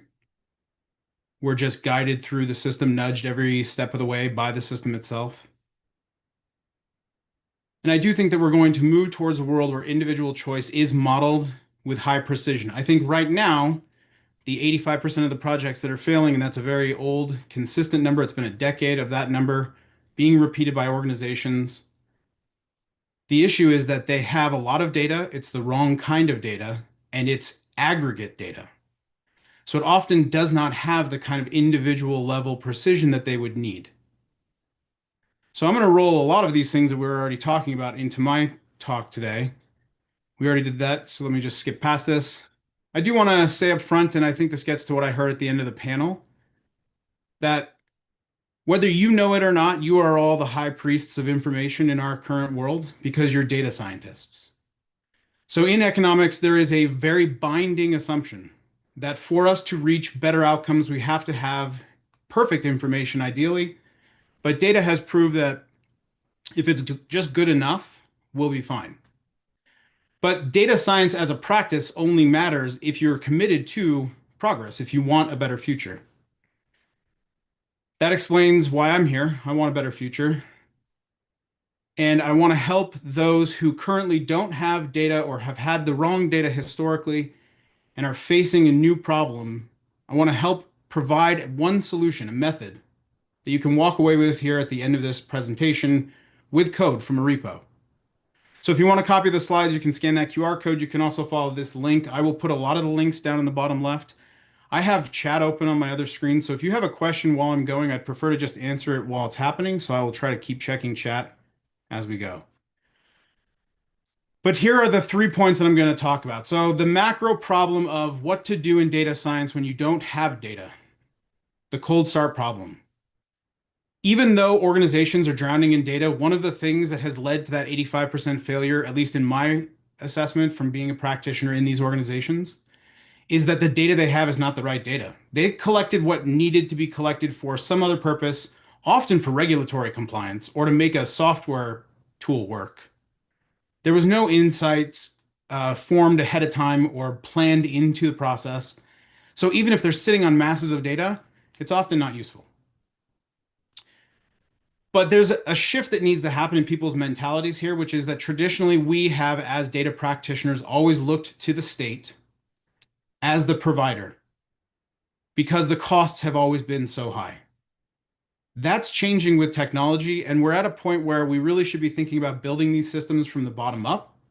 That's another reason that I'm going to touch on blockchain. And then I'm going to detail at least the main level pieces and conclusions of an agent-based tokenomics modeling for a real client with a link to the GitHub repo that you can go and reproduce this yourself if you'd like to. So let's talk about that macro level approach. So the cold start problem in data science, for those who are not aware, is that you can't mathematically model what you don't have measured. And while a lot of these organizations amass these giant data systems so big that it required tools like Snowflake, with government, again, the state always leading the way initially, the data is not relevant to current problems, or the data is not trustworthy, or the data isn't what they thought it was. So they're back to, and I've been in a lot of these meetings where I've had to tell someone, hey, 90% of the information in your database is not usable for the purpose that you brought us in for. So you get to start collecting again now in a new, correct way. Well, that's a long delay and a hard sell. Simulation fills the gap. So for those who are not familiar with simulation, I believe that this is the next frontier in data science. So just like we went through the big data wave, and we're currently in the middle of the AI wave, and I saw the Gartner data, AI is definitely coming out of the trough of disillusionment at the moment. Simulation is the next one, because compute resources have reached a point where you can make the synthetic data to simulate behaviors at an individual level, or more often at an agent level. If you are not familiar with this very short book, I highly recommend it. It's called Turtles, Termites, and Traffic Jams. It is all about how decentralized systems self-organize. Like other things that I will touch on in the presentation, a component of this work was then put into a product that you can download and utilize, Star Logo. But the idea here was, how do we explain emergent phenomenon? And this was one of the very early attempts, late 80s, early 90s was when he was working on this. Compute power has gotten to the point where the kinds of simple models that involve turtles in a traffic jam that he talks about in his book have now turned into mass simulations with hundreds of thousands of agents who have drawn their behaviors and choice patterns probabilistically from distributions that were built on survey research using real respondents. And all of that's happening in a GitHub repo that I'll share at the end of the presentation.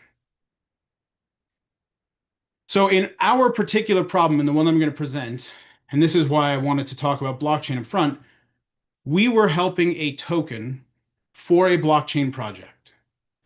So if you're not familiar with how blockchain works, I will link to something that you can go and review at another time. It's an alternative databasing format. It has a ledger component. It is the foundation for, along with cryptography, for cryptocurrencies. And there are different ways that projects tokenize what they're doing. But in the end, what they're doing is represented by a digital token. That token exchanges on the open market and has a value. And so one of the big questions for the last 10 years in particular has been, how do you ahead of time assess whether or not a token has any value? And what's the path of that value? We do this all the time with businesses in traditional finance. And that's where this approach originally gravitated. Then it took on a monetary component because of the power of Bitcoin in particular. But the solution here that we and others have adopted, we are not the first. Token Lab is a great alternative tool if you're not familiar with it. You can look that up. They have a GitHub repo where you can go and get their tool. Agent-based modeling has become a way of answering this question. What is it worth ahead of time? So how do you build this from the bottom up? The client that came to us is related very closely and aligned very closely with the goals of this conference, I believe, which is that they are trying to revolutionize edge compute all over the globe, especially in the last mile where people are currently using non-symmetric or unsymmetric bandwidth, if they even have it. So how can you bring, and they have a technological solution that underpins their token component, how do you then solve this last mile problem at a very, very highly productive way? So very low cost, high profit rates, incentivize movement into this market to get coverage to the rest of the world. So they have a proprietary set of hardware. I'm not going to go into it. You can go read about that on there. But we were asked, if this organization tokenizes its network, what will the token for the network be worth and how will it behave?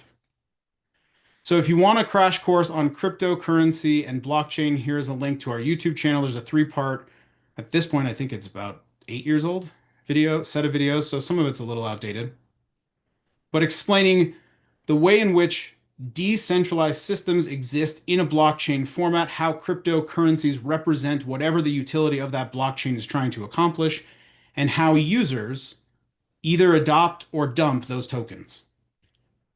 I said this started with financial modeling, it moved to applied monetary theory, and then it got a behavioral economics component. So if you look at tokenomics today, you really have these 3 pieces. There's a way of financially modeling the utility of the network as represented either by a brand or a company or a project or a decentralized organization. But you look at the blockchain itself as this little mini economy. And within that economy, they are the monopolist and the monopsonist. You would then apply things like the quantity theory of money or other monetary theory to this. Inflation and deflation has been a very big problem for them to deal with. But behavioral economics has been another component. Governance of these systems when they're decentralized is an important part of the tokenomics, how it plays out. So we took these 3 parts and we did this 3-step process. We surveyed, we did the agent-based model simulation, and now we're working in the machine learning modeling loop. so that this can adapt over time, especially as it brings in real data from the real blockchain after it launches.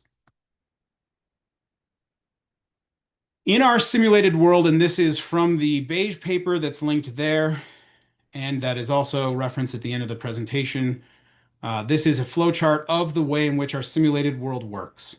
But you can think of our simulated world just like your favorite sci-fi novel world. There is a setting. Our setting is the next 10 years of what we forecast will be the macroeconomic economy driven primarily by the United States. So inflation rates, unemployment rates, interest rates, other macroeconomic variables that we can actually get from existing government data sets like the Federal Reserve's economic data set, FRED from St. Louis Fed. If you don't know about that, I highly recommend you look into that. It's open API. You could be set up and running before I'm done with this presentation. And you can be pulling in 800,000 different data series. So we have that simulated environment for the next 10 years using ARIMA modeling now, but machine learning modeling methods moving forward. But what will the actual environment that this token behaves in look like? We don't have to guess. We could hard code it, but we have data that does exist that we can use to model it. Then we put 5 different character types into this environment. Hodlers, if you're not familiar, are people who will die, go to the grave holding their tokens. They'll pass off the keys to their wallet to their family members and instruct them to hold on to them, and the family will immediately liquidate them. And that's how they're modeled in here. Speculators jump into any token project and just try to extract. It's called the maximum extraction value. It's a metric that they track themselves. And they look at blockchains and they say very creatively, how can we exploit this to our advantage? Then there are immediate users, or there are users, and we divided them into 2 types. Utility-driven users for immediate use, meaning they're going to get on this decentralized network. They're going to use it for whatever process they want. There are some key components to the Zeta network: simple cloud storage, distributed computing, broadband Wi-Fi, kind of like the hotspot hopping networks, and even AI compute. So I can get on, I can use my token, and I can pay for those resources right then. Or I can buy the token because I believe that the value of the token is going to go up over time, which means I'm going to be able to get more compute resources in the future. And those are delayed users. They are not speculators because they're still invested in the utility of the network. And then there is the invisible hand, if you want to think of it that way, our environmental agent. Our simulation runs over the 10 years in 1-week ticks. So at the beginning of the tick, agents are spawned of a specific type based on distributions from survey research that was conducted. Then they are assigned behavioral patterns, which again, some are hard-coded and some are from the survey research based on what we received as actual feedback from these different user types, self-identified user types. Then we have them behave on 1-week ticks, always trading the token in that simulated environment. The point of this whole process is to watch the token's value over time. And we benchmarked this to other things. So we did a discounted cash flow model. That's a traditional financial model. That's one of the benchmarks that is used in a lot of these crypto projects. And we compared what was happening in that model to what's happening in our simulations. Are there any questions about crypto, blockchain, or agent-based modeling before I show you the application of those 3 technologies at once? You can put it in chat, or you can just jump in, I don't know if you can unmute.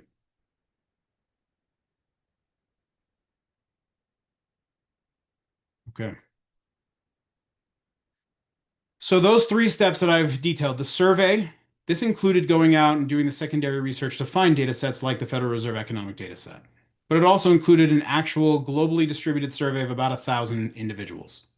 Those individuals were qualified as crypto users and then qualified by those different agent types. And we had some assumed quotas going into it, but the distribution that we pulled from was the one that actually resulted from the survey. So we have this survey data that forms the microeconomic data set that we're going to build up from. We simulate that macroeconomic environment.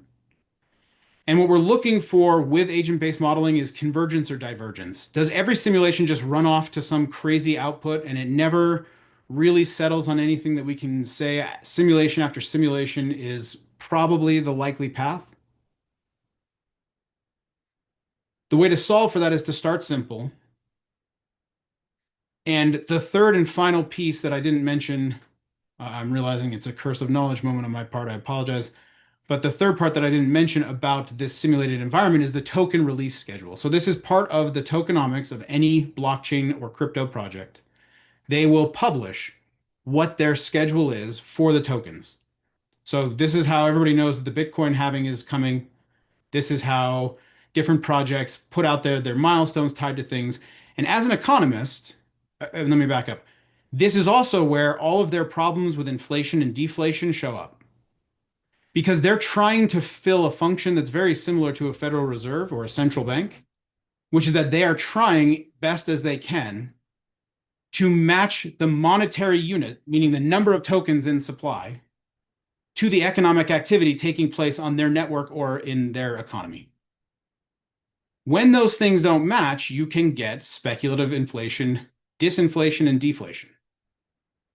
And these projects, knowing nothing about this, have all gone into these token structures with either just by copying things like Bitcoin or by coming up with something on their own. I, as an economist who studies Gartner often, know about the product life cycle. I know that every product that has ever existed in human history has gone through this cycle as far as we can tell. Introduction, growth, maturity, and decline. If this is a fact of economics, I would call this maybe even the third law of economics. Third, fourth.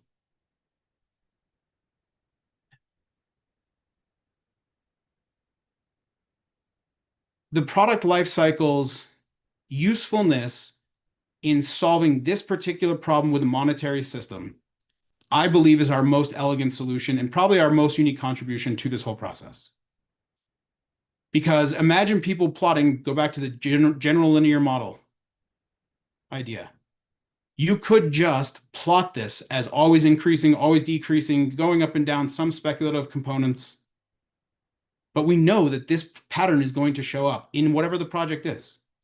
So knowing that, we tied the token release schedule, which is that third piece, to the product lifecycle.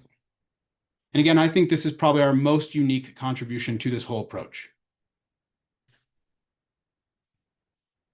We saw convergence very quickly. Even with our very simple model, we have seen convergence consistently. And one of the interesting things, we did see one divergent situation where the speculators really attacked, and that caused the project to collapse. And this is why if you allow people to use their own metrics like the maximum value extraction or maximum extracted value, if you just let that happen with no forethought to try to counter it, no active measures to deal with it when it starts to happen, then you will deal as a project with the same kind of fates that states deal with when they get a currency crisis or a currency attack. And we saw situations where that took place. There were clear reasons for that to take place. It's one of the simulations that we reference in the paper that I'll link to here at the end. But one of the consistent convergent patterns that we saw is that given the total addressable market, which feeds into this method, given the product life cycle, which feeds into this method, given the survey data about the agents and their likely behaviors from probabilistic distributions over time, given all of those things, this project will have to reach 200 million active users to get price stability in their token, given their current distribution schedule, which is tied to the product life cycle, and given the other assumptions about the total addressable market, the portions that they can take, what the growth rates in those markets are going to be like. Those are things that are captured both in the macroeconomic data and also in other parts of the modeling. But consistently, we saw this is a number that they have to pay attention to as a project. Not just their leadership, but their community. So everyone in this decentralized system now knows this is a hard number that they're working towards. On our end, the stress testing continues. We will continue to look at this data post-launch, and we will actually move into something I'll talk about, digital twins here in a second. But we're already to the point where we're starting to compare predicted versus actual token value outcomes on, again, a week-by-week basis. We're also matching those against our predictions for the macroeconomic environment. So I mentioned the digital twins. This is really, they're going to move out of a point where the cold start problem has been solved. They now have enough data. The blockchain itself is a very, very rich data source. But you don't, just like with a product, you don't want to mess with the database that's in production. So you make a digital twin, and now you can create agents, fake wallets, users who are participating in the network, and you can watch how they might try to extract value from the network, and you can start to build countermeasures into the project to stop that. So even though this is a decentralized system, even though one individual, going back to the idea of choice and this idea that one individual can choose to participate, but one individual can't necessarily be held responsible for the consequences of all the collective choices that resulted in whatever that system produced. These are things you can simulate and then start to proactively try to solve. And this is why I think simulation is going to be the next step in, or the next big thing in data science. I've said we've shared everything that you need to get started. It's right here at this GitHub repo. Even if your project has nothing to do with blockchain, you can still apply this exact same three-step approach. Go out, find whatever existing data does exist, do your secondary research. You don't want to reinvent data for no reason. I think you'll be surprised at the amount of data that is actually available to you in public form. Where that doesn't fill the holes, rely on survey. I don't know why data science and data scientists are so adverse to survey research. It is the fastest way to get an answer about what you might be seeing in a distribution or a pattern in data that you can't explain. It's the fastest way to solve the cold start problem. It's built, if done well, it is built on the same assumption that makes data science work, which is randomized sampling. Then with that data, simulate. Don't just analyze, don't just look at it retroactively.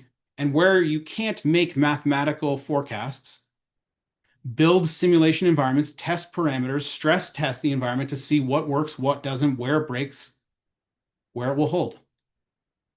And then share that evaluation with those who can make the network, in this case, or your project, whether it's a client or a university or a research project, share those results in a way that people can then ingest and act on them.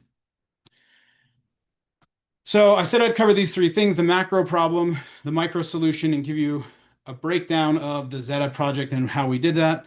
If you want the details, the real details, like 50-page details, here's the pre-publication release of Price and Prejudice, Zeta's agent-based tokenomics modeling method, where we present everything that I just talked about, came to the same conclusions, about 200 million users. We talk about the discounted cash flow model and the comparisons to that. But at this point, I will just open it up for any questions about the cold start problem in data science and how agent-based modeling simulation might solve it. Here's a question. How do you ensure simulated data is accurate and is a good representation of real data? Well, there's different types of data that you're going to use. So if I'm getting data from a governmental agency, I need to understand how it was collected. And you have to deal with things like some of it is monthly, some of it's quarterly, some of it's weekly, some of it goes back 100 years, some of it goes back 2 years. So part of what we had to do was decide which data sets we wanted to use because we could get enough historical data to do a 10-year forecast. That data, because of its origin, I don't have a lot of questions about that data. I don't necessarily need to consider its accuracy. I just need to trust that it's the best that I can get and then use it in my model with a little asterisk, if you feel that way. And I do think that you should be questionable. You should question all data sources. Just because it came from the government doesn't mean that it's accurate. With survey research, the accuracy of the data is going to come down to how well you have found the right individual to talk to, how well you have asked them questions they can answer, and how honest they have been with you. And there are a lot of ways to validate with that. In fact, the 1,000 respondents that we used, there were actually 6,000 respondents. We tossed out 5,000 individuals because they were leaving open-ended responses with things like, very good, yes, dude. That was a very common one, dude. People they can't think of anything else to put in open-ended fields. So we had measures in place to what we call kill the jokers, get rid of them. Then you have stuff that you hard code. And that comes down to theory. And this comes down to, and I would say, study behavioral economics, study game theory, figure out what other people have done, and then utilize whatever you can from human behavior from those studies as the basis for hard coding some of these things into your model. That's the most subjective part, though, in the simulation is, are your assumptions that you've hard coded, where'd they come from? And making them up's fine. You can also make up a whole distribution and then watch what happens. But you better be clear that you made them up. Other questions? Yes, Luciano, thank you for your great presentation. Very, very interesting. And I have a question for you. Which is, according to you, the main difficulties of adopting XETA in a large scale? Adopting what in a Zeta? In a large scale. So in every field you need in a large scale, all over around the globe. So not in just one project, but in a large scale. Okay, so I think Zeta is uniquely positioned in a couple of ways. I was very shocked by the lack of broadband coverage globally. And for economists who've studied any kind of like macroeconomic trade, it's pretty clear that what has happened is technological lock-in. The West got locked into physical lines and the rest of the world jumped ahead with mobile. But mobile wasn't fast enough. So then they've tried to catch back up. And in the meantime, the Western world has been laying bigger, faster cables. So Zeta has two advantages. One is that there is this massive total addressable market globally that needs and wants broadband coverage, and they don't want it just through their mobile provider. The second is that they have a unique technological solution that creates very high speed symmetry. So those two things from a business standpoint are really advantageous. If you were around in blockchain and crypto in the like 2015-16 era, which was considered the boom, and then the crypto winter happened, one of the projects that stood out to me was, and I don't know what's happened to this project, and I don't mean to laugh at them to belittle them, but only to use this as an example of just how high for the heavens people were swinging. They were selling land on a floating island that they were going to build and to create their own state.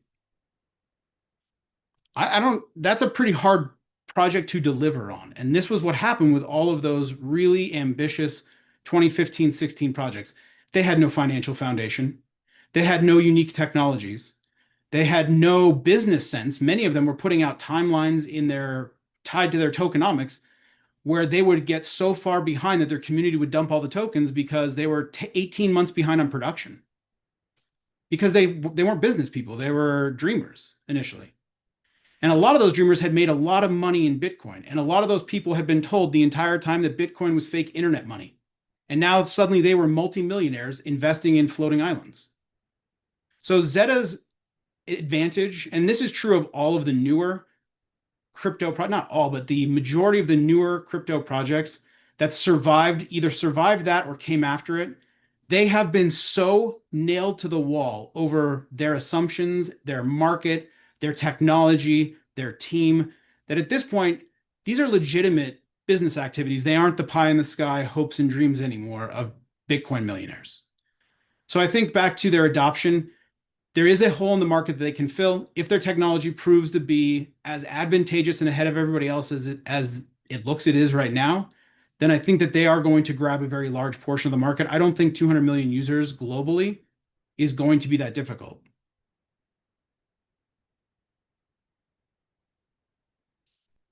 But that's just based on the simulation and the data and the discount cash flow, which also came to a 200 million conclusion. Any other questions? Oh, I think you're muted. I can't hear you.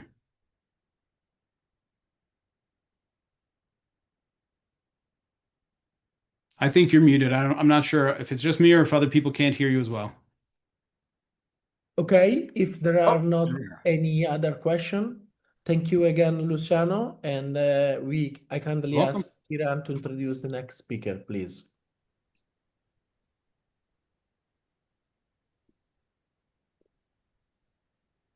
Our next speaker is Mr. Deepak Mukundu. Mr. Deepak Mukundu is a Senior Director of the Product for the Agent Force AI platform at Salesforce, leading agent quality, testing, benchmarking, and monitoring capabilities. With over 2 decades of experience in AI, machine learning, and big data platforms, he has led key leadership roles driving innovation. A published ORIDA author of Practical Automated Machine Learning on Azure, Deepak actively shares insights on AI product management and technical product leaderships across various platforms. Please join me in welcoming our speaker, Mr. Deepak Mukundu.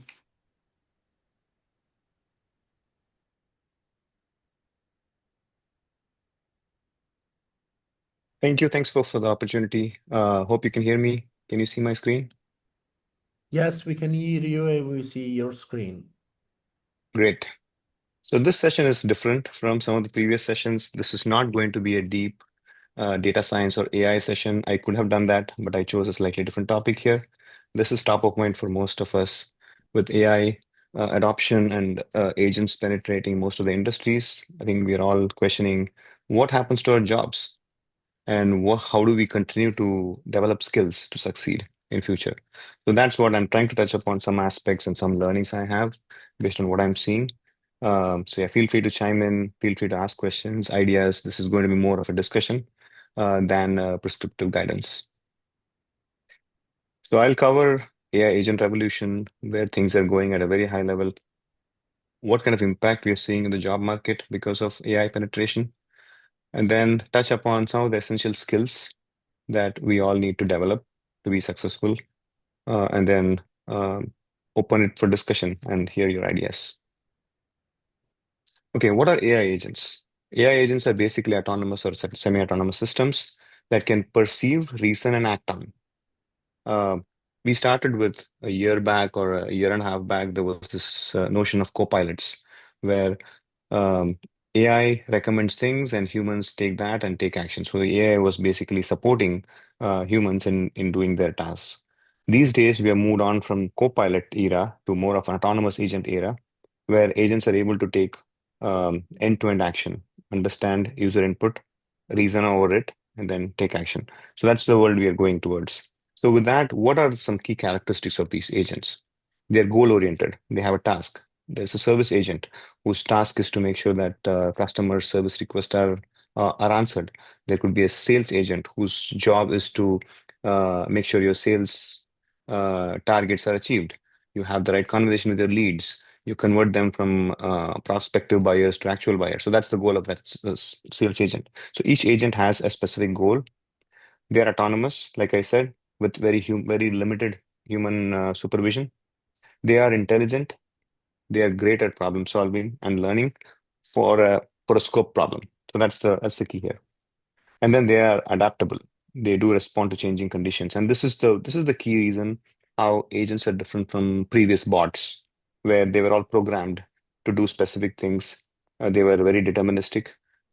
With AI agents, we're looking at more adaptable, more non-deterministic agents that can think, reason, and act upon. That's at a very high level where what an AI agent is.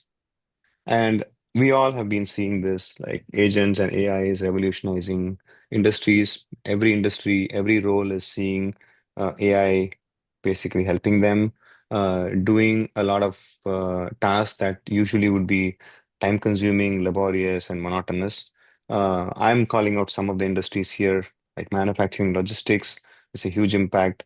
Retail, it's a huge impact there. Finance around fraud detection, personalized financial advice, AI is being used.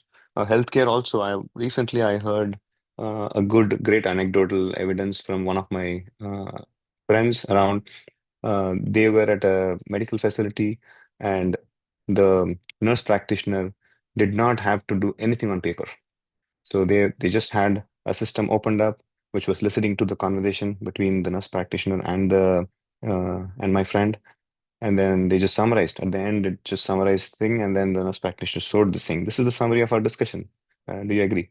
So that's basically like getting every use case to the next level through automation and AI. We all also, one of the key areas that I keep hearing from a lot of my engineering friends is coding. There are coding, I think agents are doing a great job, GitHub Copilots to cursors of the world.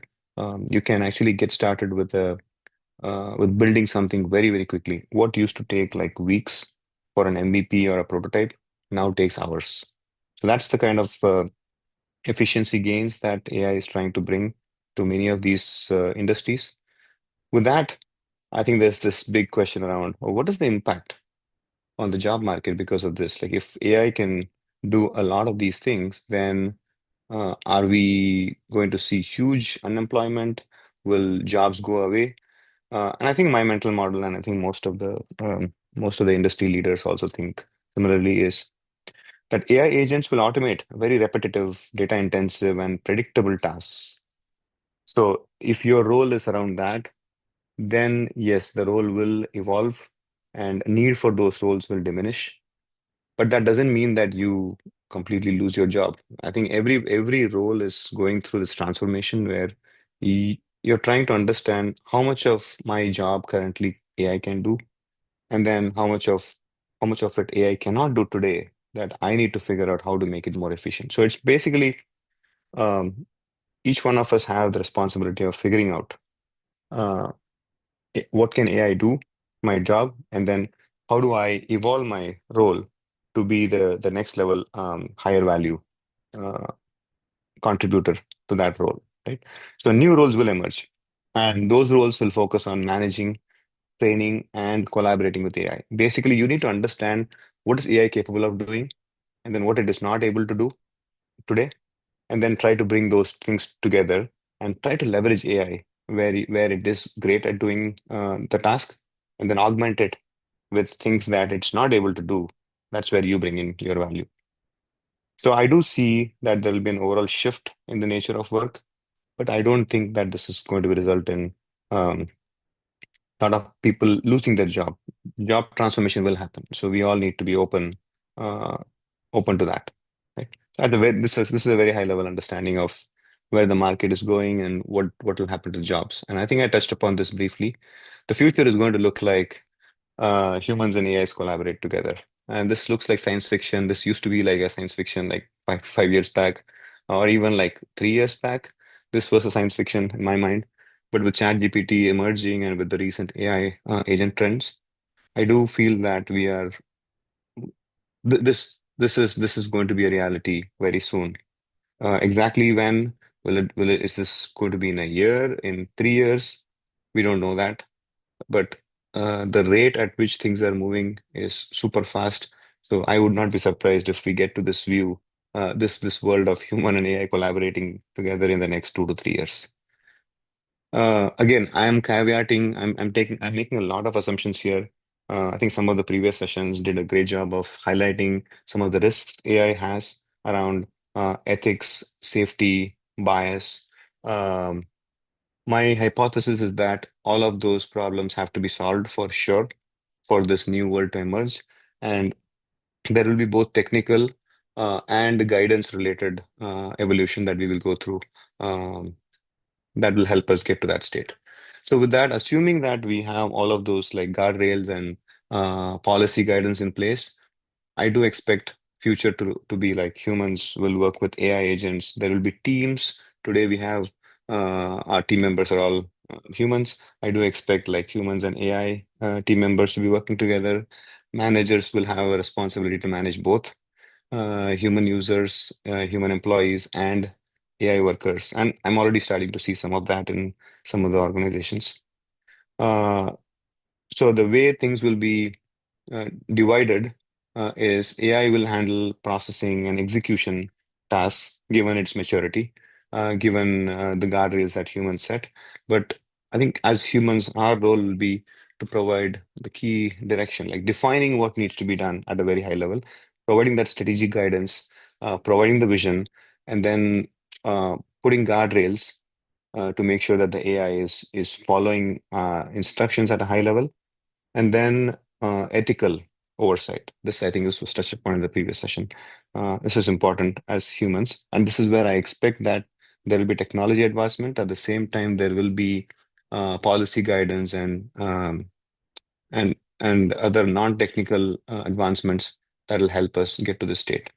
Right? So at a very high level, the idea is not to focus on, not to get bogged down on will I leave my job, will I lose my job, but more focused on figuring out how do I embrace this evolution.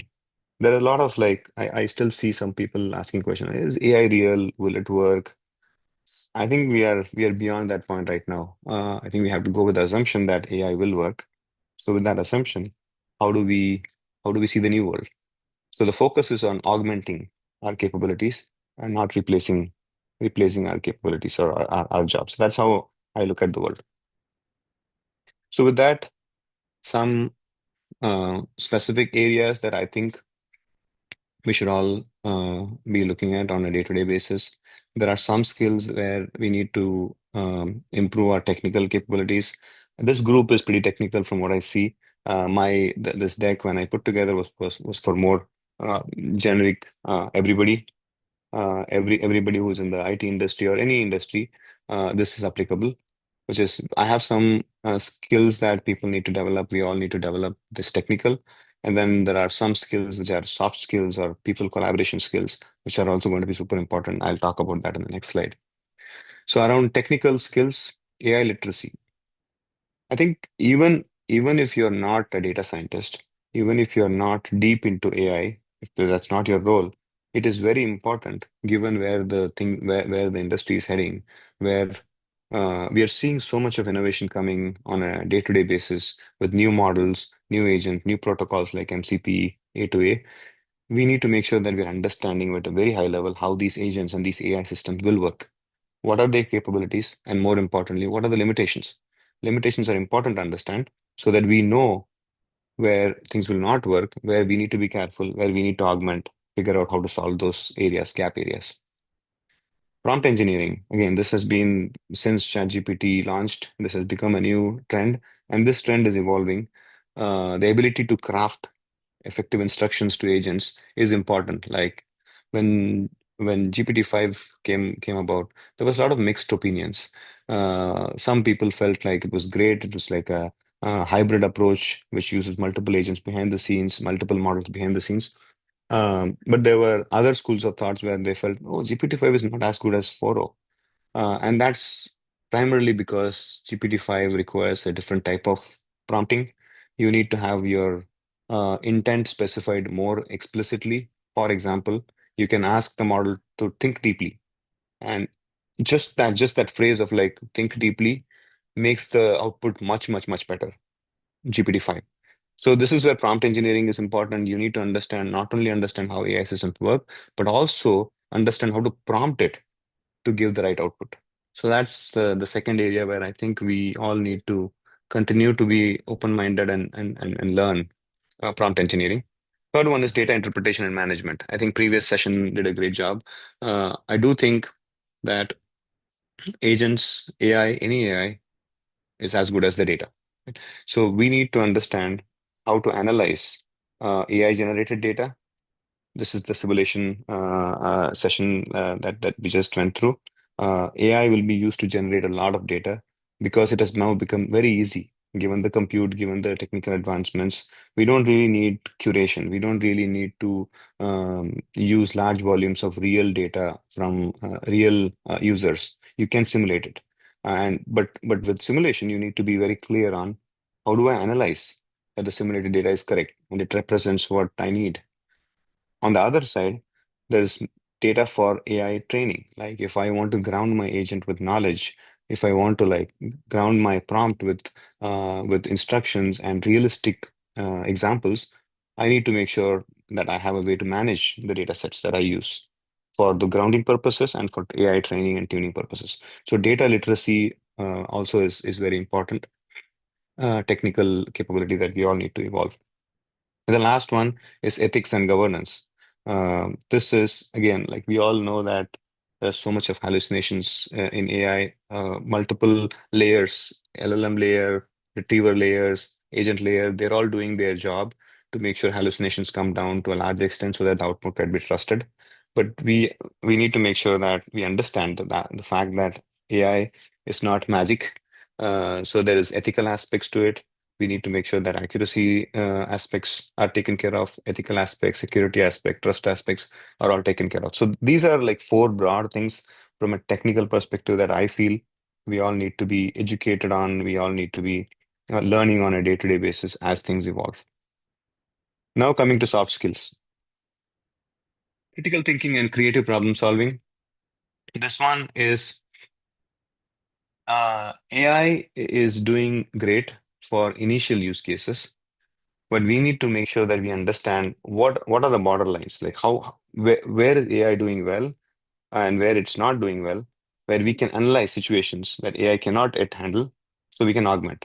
Similarly, AI can come up with good ideas. We need to have a framework to validate those ideas and augment it with our own ideas. For example, like I write blogs pretty frequently, and of late I've been using GPT to write blogs. I seed it with idea, I give it some prompt, I guide it towards what I am looking for, and it generates a great blog. And all I do is I review the blog, I fine tune it. Again, I provide additional guidance. So there are a couple of iterations, and then it creates an amazing blog. So for me, this has reduced my time significantly. Like I used to take anywhere from 2 hours to like 5 hours writing a good blog in the past. Now it takes me like 15-20 minutes. So that's the thing. But this requires us to like understand what it is capable of, and then augmenting it with the critical thinking and problem solving that we humans bring in. Right? Emotional intelligence is important. This is even more important now than before. And what I mean by emotional intelligence is you need to be able to understand human emotions. You need to be able to map that to how agents can be used in a workforce. How do you manage agents? How do you manage humans and agents working together? This is a lot more important for leadership roles, but it's also important for individuals who are on the ground working with agents as well, because you need to collaborate with the rest of your team. So working effectively both with not only humans but with AI is becoming an important skill. Adaptability, I can go deeper on any of these aspects. I just wanted to have this session at a very high level, and we can go through. If you have questions, we can go deeper on adaptability and lifelong learning. This, in my opinion, is the topmost skill that we need. Given everything is changing so fast, we need to be willing to continuously learn and acquire new skills as technology evolves, as these patterns evolve, as regulations evolve. So those are the two slides I had. Technical skills and soft skills. What are some big areas where we need to keep an open mind and willing to learn and improve our skills? Now, these are some actionable steps. The first one is upskilling and reskilling. This basically talks about the previous two slides. Is the summary here. Invest in learning new technical as well as soft skills. Embrace AI tools. This is like it's not enough if we just learn what's happening in the industry by just reading news articles and blogs. We need to get hands-on, experiment with new tools that come to market, experiment with agents, especially to do your job. So whenever I do my, like the blogging example is a good one that's relevant to me. We use the same thing even in our teams for writing product documentation. I lead product management team. So for vision documentation, for PRDs, product requirement documentations, we are embracing a lot of AI these days, because you don't need to go and write like laborious doc writing. As long as you have your ideas, as long as you have those things charted down, you can use AI to get a much better and faster doc for whatever the purpose you have in mind. And so it's important for us to embrace AI tools in our day-to-day jobs. It doesn't have to be perfect. It doesn't have to be like efficient from day one. But it's important for us to try to use those tools that are coming up so that we are learning. Focus on unique human strengths. This is important as well. It's not just the technical aspects. We need to cultivate skills that AI currently struggles to replicate. Like a good example is some of the ethical discussions we had. It's going to take a long time for any AI to become an ethical judge, for example. So we humans have that skill, and we need to continue to use the skill as these AI tools are evolving. So not only learn technical skills around how to use AI tools, but also improving or bringing our subject matter expertise, our strengths around ethical bias, guardrail detection and enforcement to these systems. And the last one, the reason I put it in yellow or highlighted it is because this is so important. A growth mindset is so important. And this goes back to, I'll repeat what I said in the beginning of the session. I see a lot of a lot of positivity around optimism around AI trends. AI was going to make a lot of things very efficient, a lot of use cases very efficient. But also, flip side, there is a lot of negativity I see from some folks around, will it work? Is it really going to be good? What about ethical concerns? How do we make sure that it's accurate? Yes, it's not perfect, but I think we need to have growth mindset, and that's the only way for us to adapt and make sure that our roles continue to remain relevant. So that's basically the key highlight I have. So conclusion, AI agent, it's a huge opportunity for us to advance the industry significantly forward. We are already starting to see a lot of anecdotal evidences of this happening. For us to be successful, we need to be adapting it more proactively, keep an open mind, adapt it, and develop a complementary skill set. This is where, like, identify gaps where AI cannot do things and complement with your skills. So work with AI together. Embrace lifelong learning and focus on unique human skills. So that's pretty much what I had. I know it's not a deep talk. It is a broad talk, but it's very relevant to where the industry is going, very relevant to a lot of us, because this question keeps coming up. Will AI kill my job? Thank you, Questions? Deepak, for your presentation. I'm happy to discover that the content of mine presentation, the previous one, were shared also by you. We are on the same line, and Great. I appreciate very much that also your broader approach, not only to use AI agent, but evolve as human in order to approach better as can the AI agent revolution. Yeah, good to hear, Rodolfo. I missed your session, so I'll probably go watch it. You can, if you can share your deck. Thank you.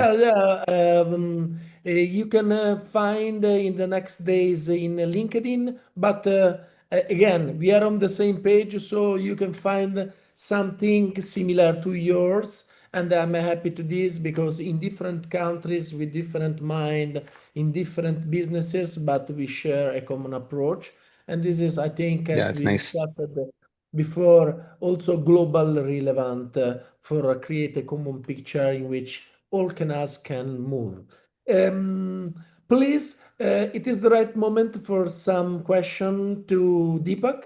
I have not because we are on the same page, but probably someone else can have.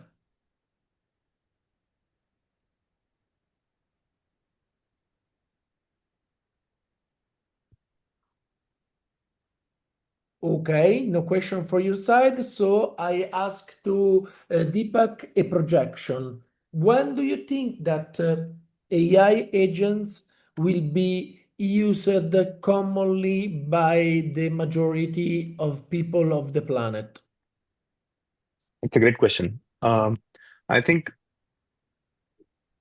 we are already starting to see some roles and some tasks being using AI more than others. For example, in the development or engineering side, I do see a lot more engineers using like vibe coding tools like Cursor, Replit, or GitHub Copilot type things. So I think in the developer community, it's already like if I were to guess, more than 50% of the developers use AI today. They may not use the AI output directly to put in production, but they are definitely using AI to help them get the first version. And then they are reviewing and they're pushing things to production. So that pattern I'm already seeing. In the creative side, like if I'm a marketer, I'm a content creator, again, same thing. Like the AI is already doing a great job of helping those roles use AI as a starting point. So there a lot of efficiencies coming through. In the enterprise world, I see customer support as the topmost use case that every company is using AI for today. Again, where they are in the maturity cycle, do they have all their customer requests handled using AI or not? I think there is a gray line there. Some companies are like a lot more advanced. They have agents actually handling user traffic on their websites, question and answers. Some of them are still in early stages. Some of them are in the middle where they have like part of their traffic going using agent, part of it is getting routed to humans. Again, it depends on your risk tolerance. If your risk tolerance is high, then you say, okay, yeah, agent can handle it, and humans can review it offline. Like I can sample some of the utterances and agent response, and then do an offline job. Some that are slightly more like they want to make sure that they are risk averse. What they do is they have rules. They have codified their agents in a way that agents will try to answer where they're 100% confident or 90% plus confident. Otherwise, they'll route to human agents. So there's the gray line there, or a scale where each company is in a different stage. But I see that the slide I had around various industries, almost every industry and every role is already using AI in some shape or form. To your question, when will we see a state where all of those roles and all of those industries will use AI in real production? My guess would be 5 years from now. Yeah. Almost everybody will use AI in production for most of the use cases. And it will be anomaly to not do that. In 5 years is my rough guess. Thank you. We have a couple of questions from Luciano that ask, what will people do with no jobs? This is a big question. And the second Sorry, one, assuming that AI agent produce so much output, that the price of everything material fall to zero? Sorry. The first question was, what will people do with the jobs? Was that the question? With no jobs. It is in the chat. Okay. Yeah, let me stop presenting so I can see the chat easier.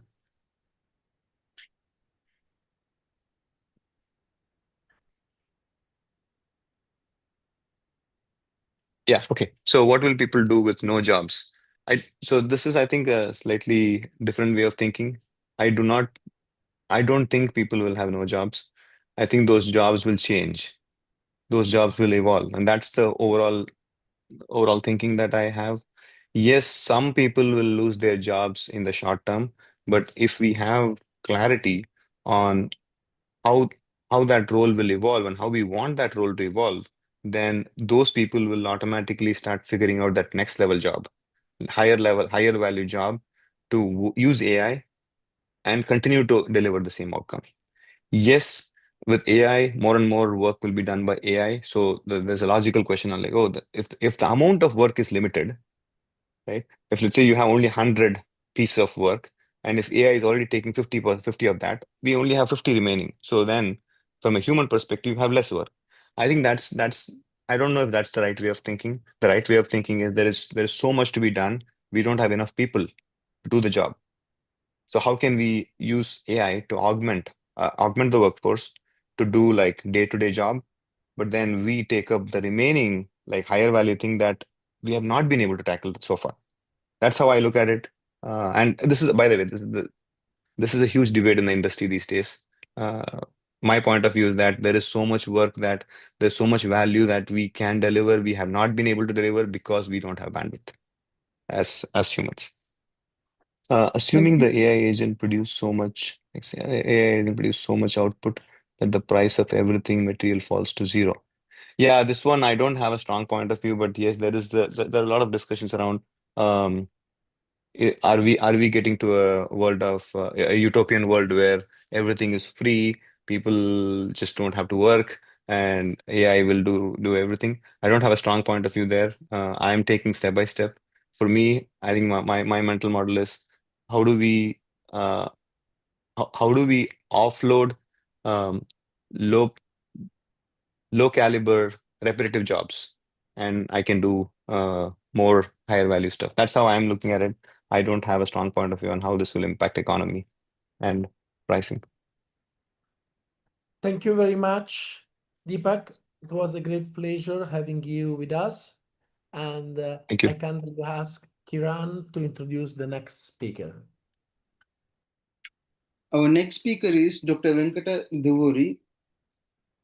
Dr. Venkata Duvuri is the founder of Serious Mindshare, an AI apps research company, and recently a director of data science at Oracle Corporation.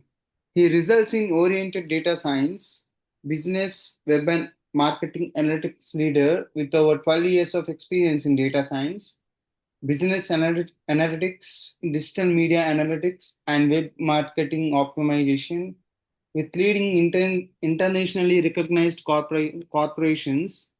Additionally, he has 10 years of software engineering experience and a top business school MBA. He has experience in management of offshore and onshore teams as well as leadership experience ranging from director to manager at Fortune 100 companies including marketing agencies. He is a cross-functional leader and subject matter expert in machine learning. He has improved ad performance to the tune of $10 million at Unity Technologies and $7 million at Oracle leveraging deep learning. He has driven improvements in business and online marketing outcomes to the tunes of several million dollars at eBay, in Triad Retail Media, Convergent in Alliance Data, and crunched several terabytes of data at Apple Corporation. He holds a master's in computer science from University of Massachusetts and MBA from University of California, Davis. Additionally, he has a doctorate at Pardue University. Finally, he serves on the advisory board at Graduate School of Management at UC Davis.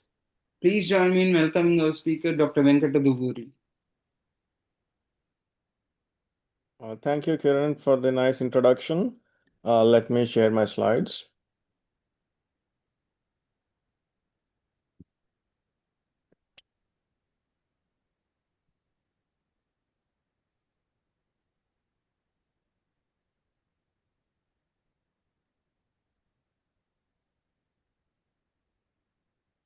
Yeah, hopefully everybody can see the slides.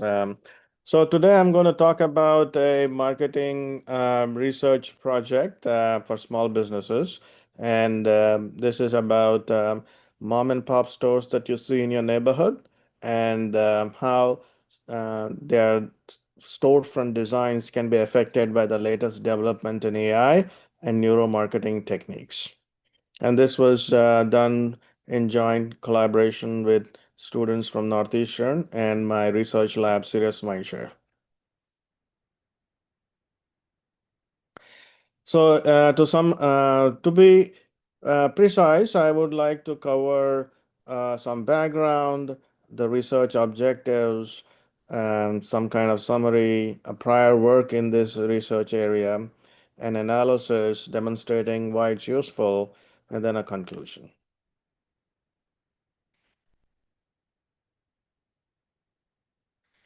So small businesses have a very large dependency on their storefront because the storefront, which is the part of the store which you see in the front, shapes consumer perception and drives foot traffic to small businesses. Without this, their capabilities are limited and they might not be able to be successful. So many small businesses struggle to create visually appealing designs for their storefronts. They just have a glass door and just a couple of signages, which is due to limited resources and expertise. So our study introduces an innovative methodology, which include neuromarketing techniques, along with the AI-driven style transfer techniques for images, to enhance these storefront designs without much cost. So our whole mantra has been to do this without much cost to the business owner. By utilizing style transfer and an evaluation of our benchmark style transfer examples with attention heat maps, we like to enhance the aesthetic quality of these storefronts. So our research objectives are primarily what is the effectiveness of neuromarketing attention functions coupled with style transfers to produce a more balanced and diverse visually appealing rankings. So the evaluation, this is an evaluation technique to get to a ranking or a better ranking of what's good and what's bad in the storefront designs. We try to make it actionable by providing certain examples of good style designs and best practices commentary. So the style transfer offers and neuromarketing offers a scalable and data-driven approach because it can be productized and it can be used very easily at low cost to find out the what's good and what's bad about the store quality images, and thus enhancing brand visibility and consumer engagement. Prior work, there have been variety of AI models. This is our second paper in this topic. Our prior topic was, our research paper was basically observing that neuromarketing techniques can be useful. And this second effort has been to say that neuromarketing coupled with style transfer can be even better to analyze storefront designs. Previously, other models like NEMA and Pack2Pick have evaluated aesthetic quality of images in 2018 and 20. And but they don't cover style transfer as a specific AI technique. There have been few that have been focused on attention-based analysis of image qualities like Gettys and Wang. But the simulation of attention patterns coupled with style transfer is generally not found. But the prior work has observed that the balanced storefront designs are important, and it is a key for small businesses, is what our take is. Compared to prior models, they are mostly without AI, or even if they are with AI, they are not offering equitable and balanced analysis or evaluations. Our techniques are more balanced because of coupling with neuromarketing attention heat maps. So the objective of the research is to get to storefront designs with style transfers, get to a balanced, non-biased, diverse, and stable visual appeal, which is true to what an end customer would see, and get to an actionable design with best practice recommendations.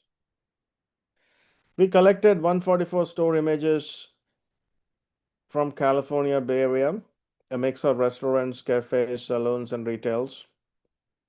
And here's the distribution: 50% restaurants, 25% salons, 25% retail. Well, as you see, these small businesses cannot afford big budgets to do a great analysis. So an off-the-shelf tool or an analysis can immensely help them or their designers to evaluate their stores and optimize them. And the images that we took are from the entrances signage, and we took care of annotating these images and enabling the analysis with neuromarketing techniques. And then we picked 4 styles. Style transfer is a technique where you pick a style and apply it to the image. So we picked 4 styles which could be useful benchmarks for somebody who's trying to do this to make their stores better. We picked style 1 as which was bright and eye-catching, style 2 clear and warm, appealing in nature. Style 3 was colorful. So obviously, it depends on the brand, right? So some colorful might be a Gap or a Navy kind of brand. Clear and warm might be some kind of Walmart-like brand. And bright and eye-catching might be another brand, which might be Sunny Stores or something. So we pick this as benchmarks to help evaluation and give somebody who's trying to do this a guideline.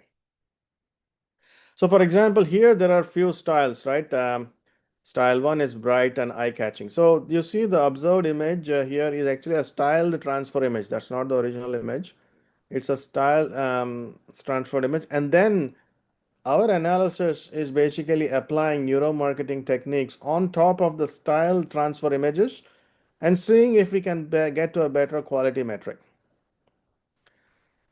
So clear and warm. If you see, the first one was bright and eye-catching. The clear and warm is the second one. Third one is vivid and colorful. And fourth one is natural. So, and the corresponding heat maps, as you see, can help evaluate this deeply.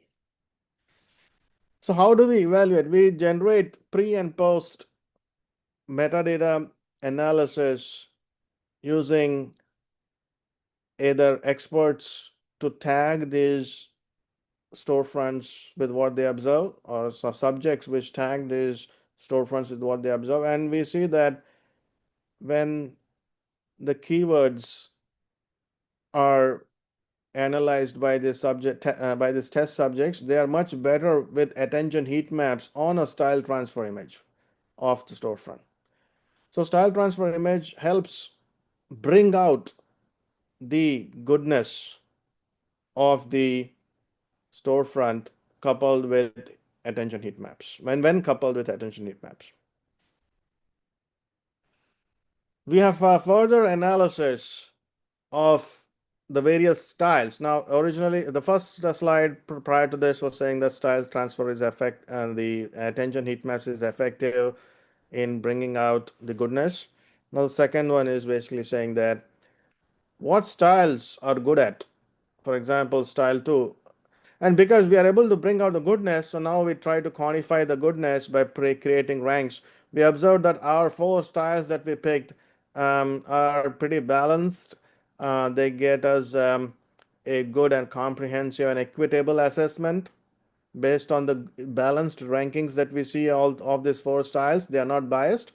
And it also, the heat map ranking also helps with broader recognition that you can apply different styles based on your choice of brand and not be limited to certain kind of styles for your storefront design.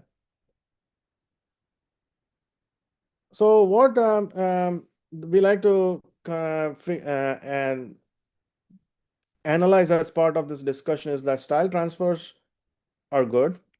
Style 3, which is vivid and colorful, can depict energy. This is coming out to the fact that the rankings are balanced and which styles stood out in certain aspects in the previous slide on the ranking. Style cozy creates a welcoming and organic feel. Style 1 creates a bold, and style 2 creates modern simplicity. So we are not biased. We see that all the 4 styles are good. It depends on the balance type of stores. This might not come out. This only comes out because of neuromarketing heat maps that are applied on top of the storefronts and seeing where the appropriate content of the storefronts is communicated through these styles. There's a lot of room for further studies to analyze this in much depth. We just scratched the tip of the surface. And so we have demonstrated that neuromarketing techniques coupled with style transfers are good for evaluation. And we can create more balanced designs in the mind of the consumer based on your brand colorage preference or their brand communication preference as to what styles to choose to communicate effectively. That's in short my presentation, and I hope to take questions.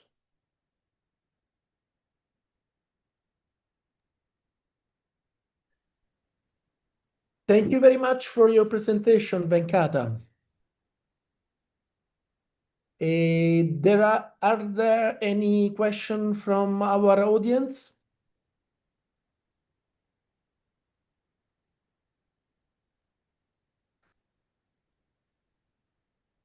By the way, folks, this seems to be a non-appealing topic, but 85% of the business in America, at least, is small businesses, and they all have stores, most of them. This is quite applicable, and it'll be, super useful if somebody productizes this, which is also an objective of our company, Serious Mindshare Labs. I make you one question to you. Your model, it is designed for the US market or can be exported in all other markets similarly? It can be exported in all other markets. I feel European markets are better suitable. In the underdeveloped countries, the storefronts are very rudimentary, very hard. They lack brand and design prevalence in the underdeveloped markets, like in some African countries or maybe in some Asian countries. But I feel Europe and America's this analysis is quite applicable. Perfect. Thank you.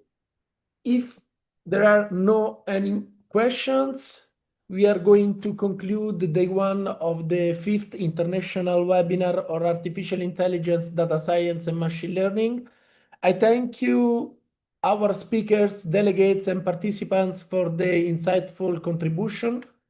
Today, exchanges have laid the strong foundation for a deeper exploration, and we warmly invite you to join us tomorrow for the day one at 9 a.m. UK time for another inspiring program of talks and discussion shaping the future of AI.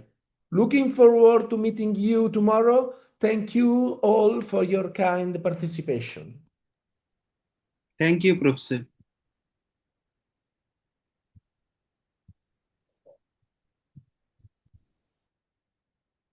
I declare closed this day one. Have a nice evening, night, day, whatever you are, and see you tomorrow.